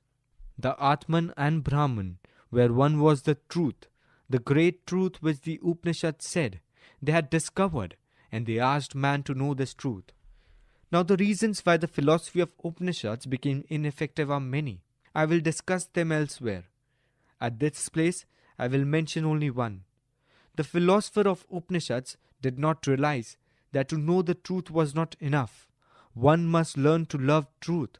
The difference between philosophy and religion may be put in two ways. Philosophy is concerned with knowing truth. Religion is concerned with the love of truth. Philosophy is static. Religion is dynamic. These differences are merely two aspects of one and the same thing. Philosophy is static because it is concerned only with knowing truth. Religion is dynamic because it is concerned with love of truth. As has been well said by Max Plowman, reference, The Nemesis of Ineffectual Religion, January 1941, reference close, inverted commas open, unless religion is dynamic and begets in us the emotion of love for something, then it is better to be without anything that we can call religion. For religion is perception of truth, and if our perception of truth is not accompanied by our love for it, then it were better not seen at all. The devil himself is one who has seen the truth only to hate it. Tennyson said, "We must love the highest when we see it." It does not follow. Seen in pure objectivity, the highest repels by its difference and distance. What we fear it, and what we fear, what we come to hate. Inverted commas close. This is the fate of all transcendental philosophies. They have no influence on the way of life. As Blake said, inverted commas open, religion is politics and politics is brotherhood. Philosophy must become religion, that it must become a working ethic. It must not remain metaphysics. As Mr. Plowman says, inverted commas open, if religion were a metaphysics and nothing else, one thing is certain, it would never be concern of the simple and humble man. To keep it wholly in the realm of metaphysic is to make nonsense of it. For belief in religion as in something not directly and vitally effective of politics is ultimately belief that is, strictly speaking, idiotic. Because in the effective sense, such a belief makes no difference. And in the world of time and space, and what makes no difference does not exist. Inverted commas close. It is for these very reasons that the philosophy of the Upanishads proved so ineffective. It is therefore inconvertible that notwithstanding the Hindu code of ethics, notwithstanding the philosophy of the Upanishads, not a little, not a jot did abate from the philosophy of Hinduism as propounded by Manu. They were ineffective and powerless to erase the infamy preached by Manu in the name of religion. Notwithstanding their existence, one still say, Hinduism, thy name is inequality. 5. Inequality is the soul of Hinduism. The morality of Hinduism is only social. It is unmoral and unhuman to say the least. What is unmoral and unhuman easily becomes immoral, inhuman, and infamous. This is what Hinduism has become. Those who doubt this or deny this proposition should examine the social composition of the Hindu society and ponder over the condition of some of the elements in it. Take the following cases. First, as to the primitive tribes, in what state of civilization are they? The history of human civilization includes the entire period of human progress from savagery to barbarism and from barbarism to civilization. The transition from one to another has been marked by some discovery or intention in some department of knowledge of art, resulting in advancing the onward march of man. The development of articulate speech was first thing which, from the point of view of human progress, divided man from the brute. It marks the first stage of savagery.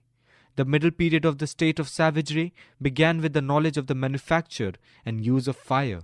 This wonderful discovery enabled man to extend his habit almost indefinitely. He could leave his forest home, go to different and colder climates, and increase his food supply by including flesh and fish. The next discovery was the bow and arrow. This was the greatest achievement of primitive man and marks the highest state of savage man. It was indeed a wonderful implement. The possessor of this device could bring down the fleetest animal and could defend himself against the most predatory. The transition from savagery to barbarism was marked by the discovery of pottery. Hitherto, man had no utensils that could withstand the action of fire. Without utensils, man could not store, nor could he cook. Undoubtedly, pottery was a great civilizing influence. The middle state of barbarism began when man learned to domesticate wild animals. Man learned that captive animals could be of service to him. Man now became a herdsman, no longer dependent for food upon the precarious chase of wild animals. Milk, procurable at all seasons, made a highly important addition to his dietary. With the aid of horse and camel, he traversed wide areas hitherto impassable. The captive animals became aids to commerce, which resulted in the dissemination of commodities as well as of ideas. The next discovery was of art of smelting iron. This marks the highest stage of advancement of barbaric men. With the discovery, man became a tool-making animal, who with his tool could fashion wood and stone and build houses and bridges. This marks the close of the advancement made by barbaric man. The dividing line which marks off barbaric people from civilized people is the fullest sense of the word civilization, in the art of making ideas tangible by means of graphic signs, which is called the art of writing. With this man conquered time as he had with the earlier inventions conquered space. He could now record his deeds and his thoughts. Henceforth, his knowledge, his poetical dreams, his moral aspirations might be recorded in such form as to read not merely by his contemporaries but by successive generations of remote posterity. For man his history became safe and secure. This was the steepest ascent, and the climbing of it marks the beginnings of civilization. Stopping here for the moment, let us ask, in what state of civilization are the primitive tribes? The name primitive tribes reference. This and other information is taken from Census of India, 1931, Volume 1, Part. Reference close. Is expressive of the present state of people who are called by that name. They live in small scattered huts in forest. They live on wild fruits, nuts and roots. Fishing and hunting are also resorted to for the purpose of securing food. Agriculture plays a very small part in the social economy. Food supplies being extremely precarious, they lead a life of semi-starvation from which there is no escape. As to clothes, they economize them to vanishing point. They have almost in the state of complete nakedness. There is a tribe which is known as Bonda Purajas, which means naked Purajas. Of these people, it is said that the women wear a very narrow strip, which serves as a petticoat almost identical with what is worn by the Momjak Nagas in Assam, the ends hardly meeting at the top on the left thigh. These petticoats are woven at home out of fiber of forest trees. Girls wear a fillet of beads and of palmyra leaf and an enormous quantity of beads and neck ornaments, extremely like those worn by many Komjak women. Otherwise, the women wear nothing. The women shave their heads entirely. Of these, Chenchus, a tribe residing near Farhabad in the Nizam dominions, it is said that their houses are conical, rather slight in structure, made of bamboo sloping to the central point and covered with a thinnish layer of thatch. They have a very little, indeed, in the way of material effects, the scanty of clothes they wear, consisting of langoti and a cloth in the case of man, and a short bodice and a petticoat in case of women, being practically all, besides a few cooking pots and a basket for two which perhaps sometimes contains grain. They keep cattle and goats, and in this particular village do a little cultivation, elsewhere subsisting on honey and forest produce they sell. Regarding the Morias, another primitive tribe, it is stated that men will generally wear a single cloth round the waist with the slap coming down in front. They also have a necklace of beads, and when they dance, put on cook's plumes and peacock's feathers in their turbans. Many girls are profusely tattooed, especially on their face, and some of them on their legs as well. The type of tattooing is said to be according to the taste of the individual, and it is done with thorns and needles. In their hair, many of them stick the feathers of jungle cocks, and their heads are also adorned and combs of wood and tin and brass. These primitive tribes have no hesitation about eating anything, even worms and insects, and in fact, there is very little meat that they will not eat, whether the animal has died a natural death or has been killed 4 days or more before by a tiger. The next group of the people he will come across are the criminal tribes. The criminal tribes live not in the forest as the primitive tribes do, but in the plains, in close proximity to and often in the midst of civilized life. Holius, in his Criminal Tribes of the United Provinces, gives an account of their activities. They live entirely by crime. A few may be ostensibly engaged in agriculture, but this is only to cover up their real activities. Their nefarious practices find larger scope in dacoity or robbery by violence, but being a community organized for crime, nothing comes amiss to them. On deciding to commit a dacoity in any particular locality, spies are sent out to select suitable victim, study the general habits of the villagers and the distance from any effective aid, and enumerate the number of men and firemen. The raid usually takes place at midnight.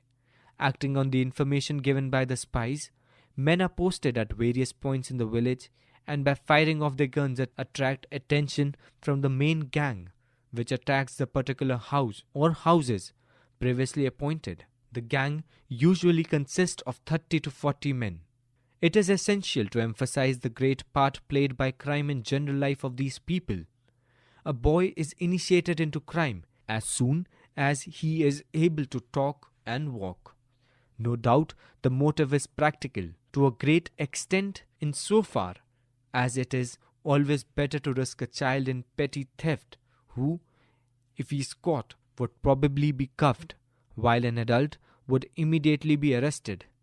An important part is also played by women, who, although they do not participate in the actual raids, have many heavy responsibilities. Besides being clever in disposing of stolen property, the women of criminal tribes are experts in shoplifting. At one time, the criminal tribes included such well-organized confederacies of professional criminals as the Pindaris and the thugs. The Pindaris were a predatory body of armed gangsters. Their organization was an open military organization of freebooters who could muster 20,000 fine horses and even more. They were under the command of brigand chiefs. Chitu, one of the most powerful commanders, had under his single command 10,000 horses, including 5,000 good cavalry, besides infantry and guns.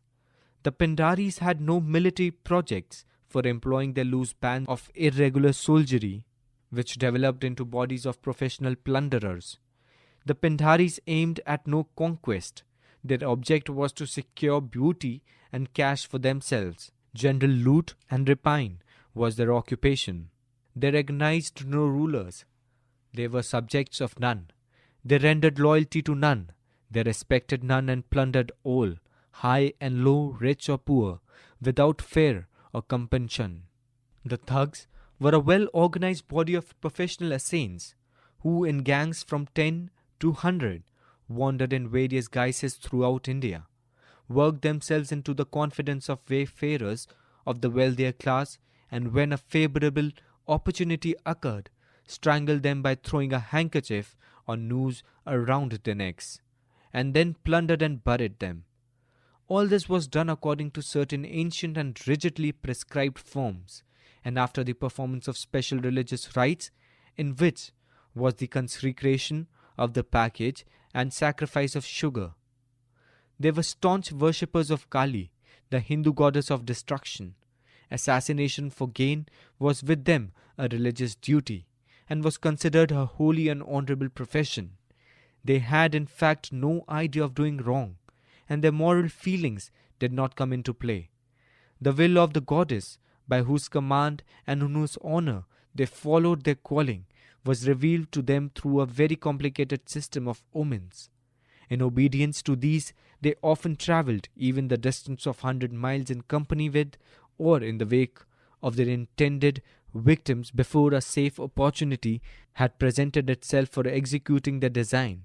When the deed was done, rites were performed in honor of that tutelary deity, and a godly portion of the spoil was set apart for her. The thugs had also a jargon of their own, as well as certain signs by which its members recognized each other in the remotest part of India.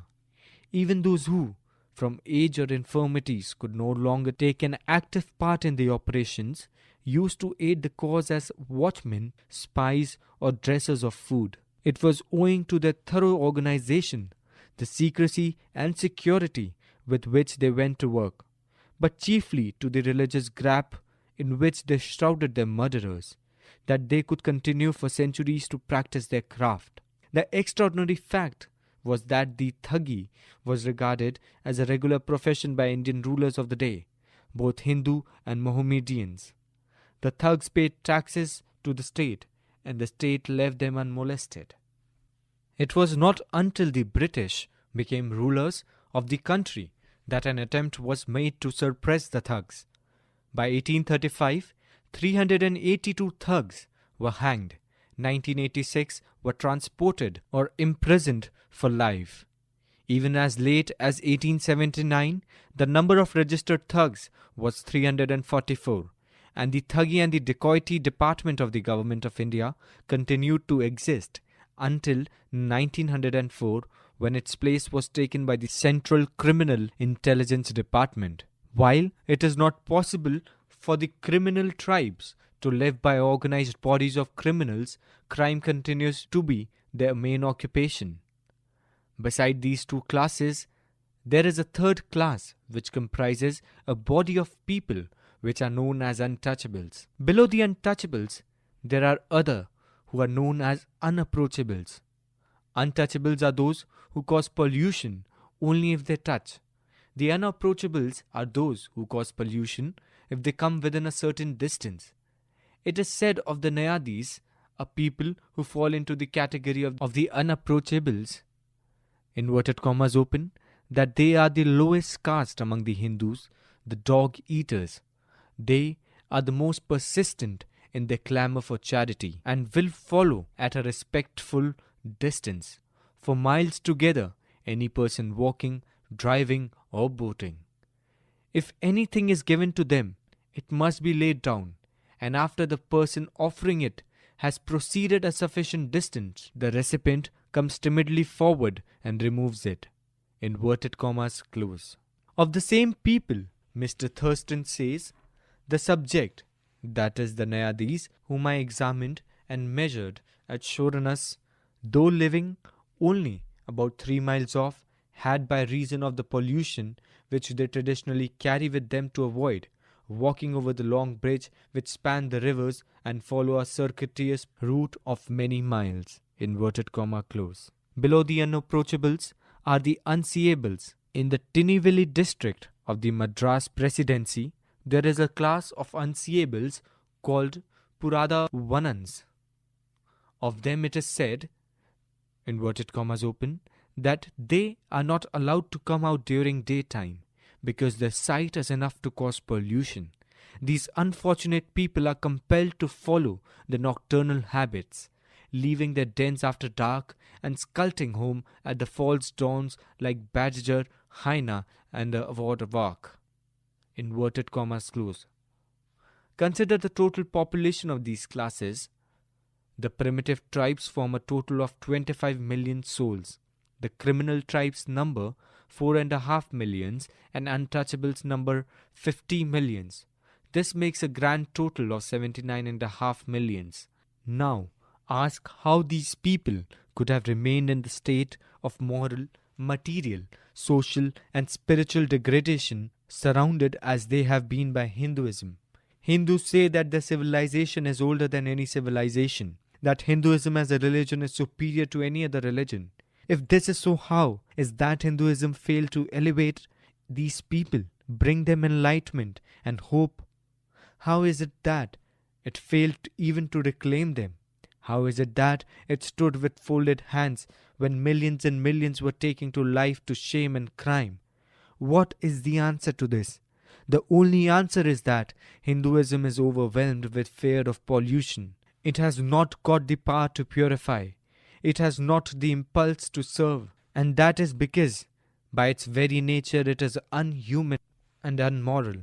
It is a misnomer to call it religion. Its philosophy is opposed to the very thing for which religion stands.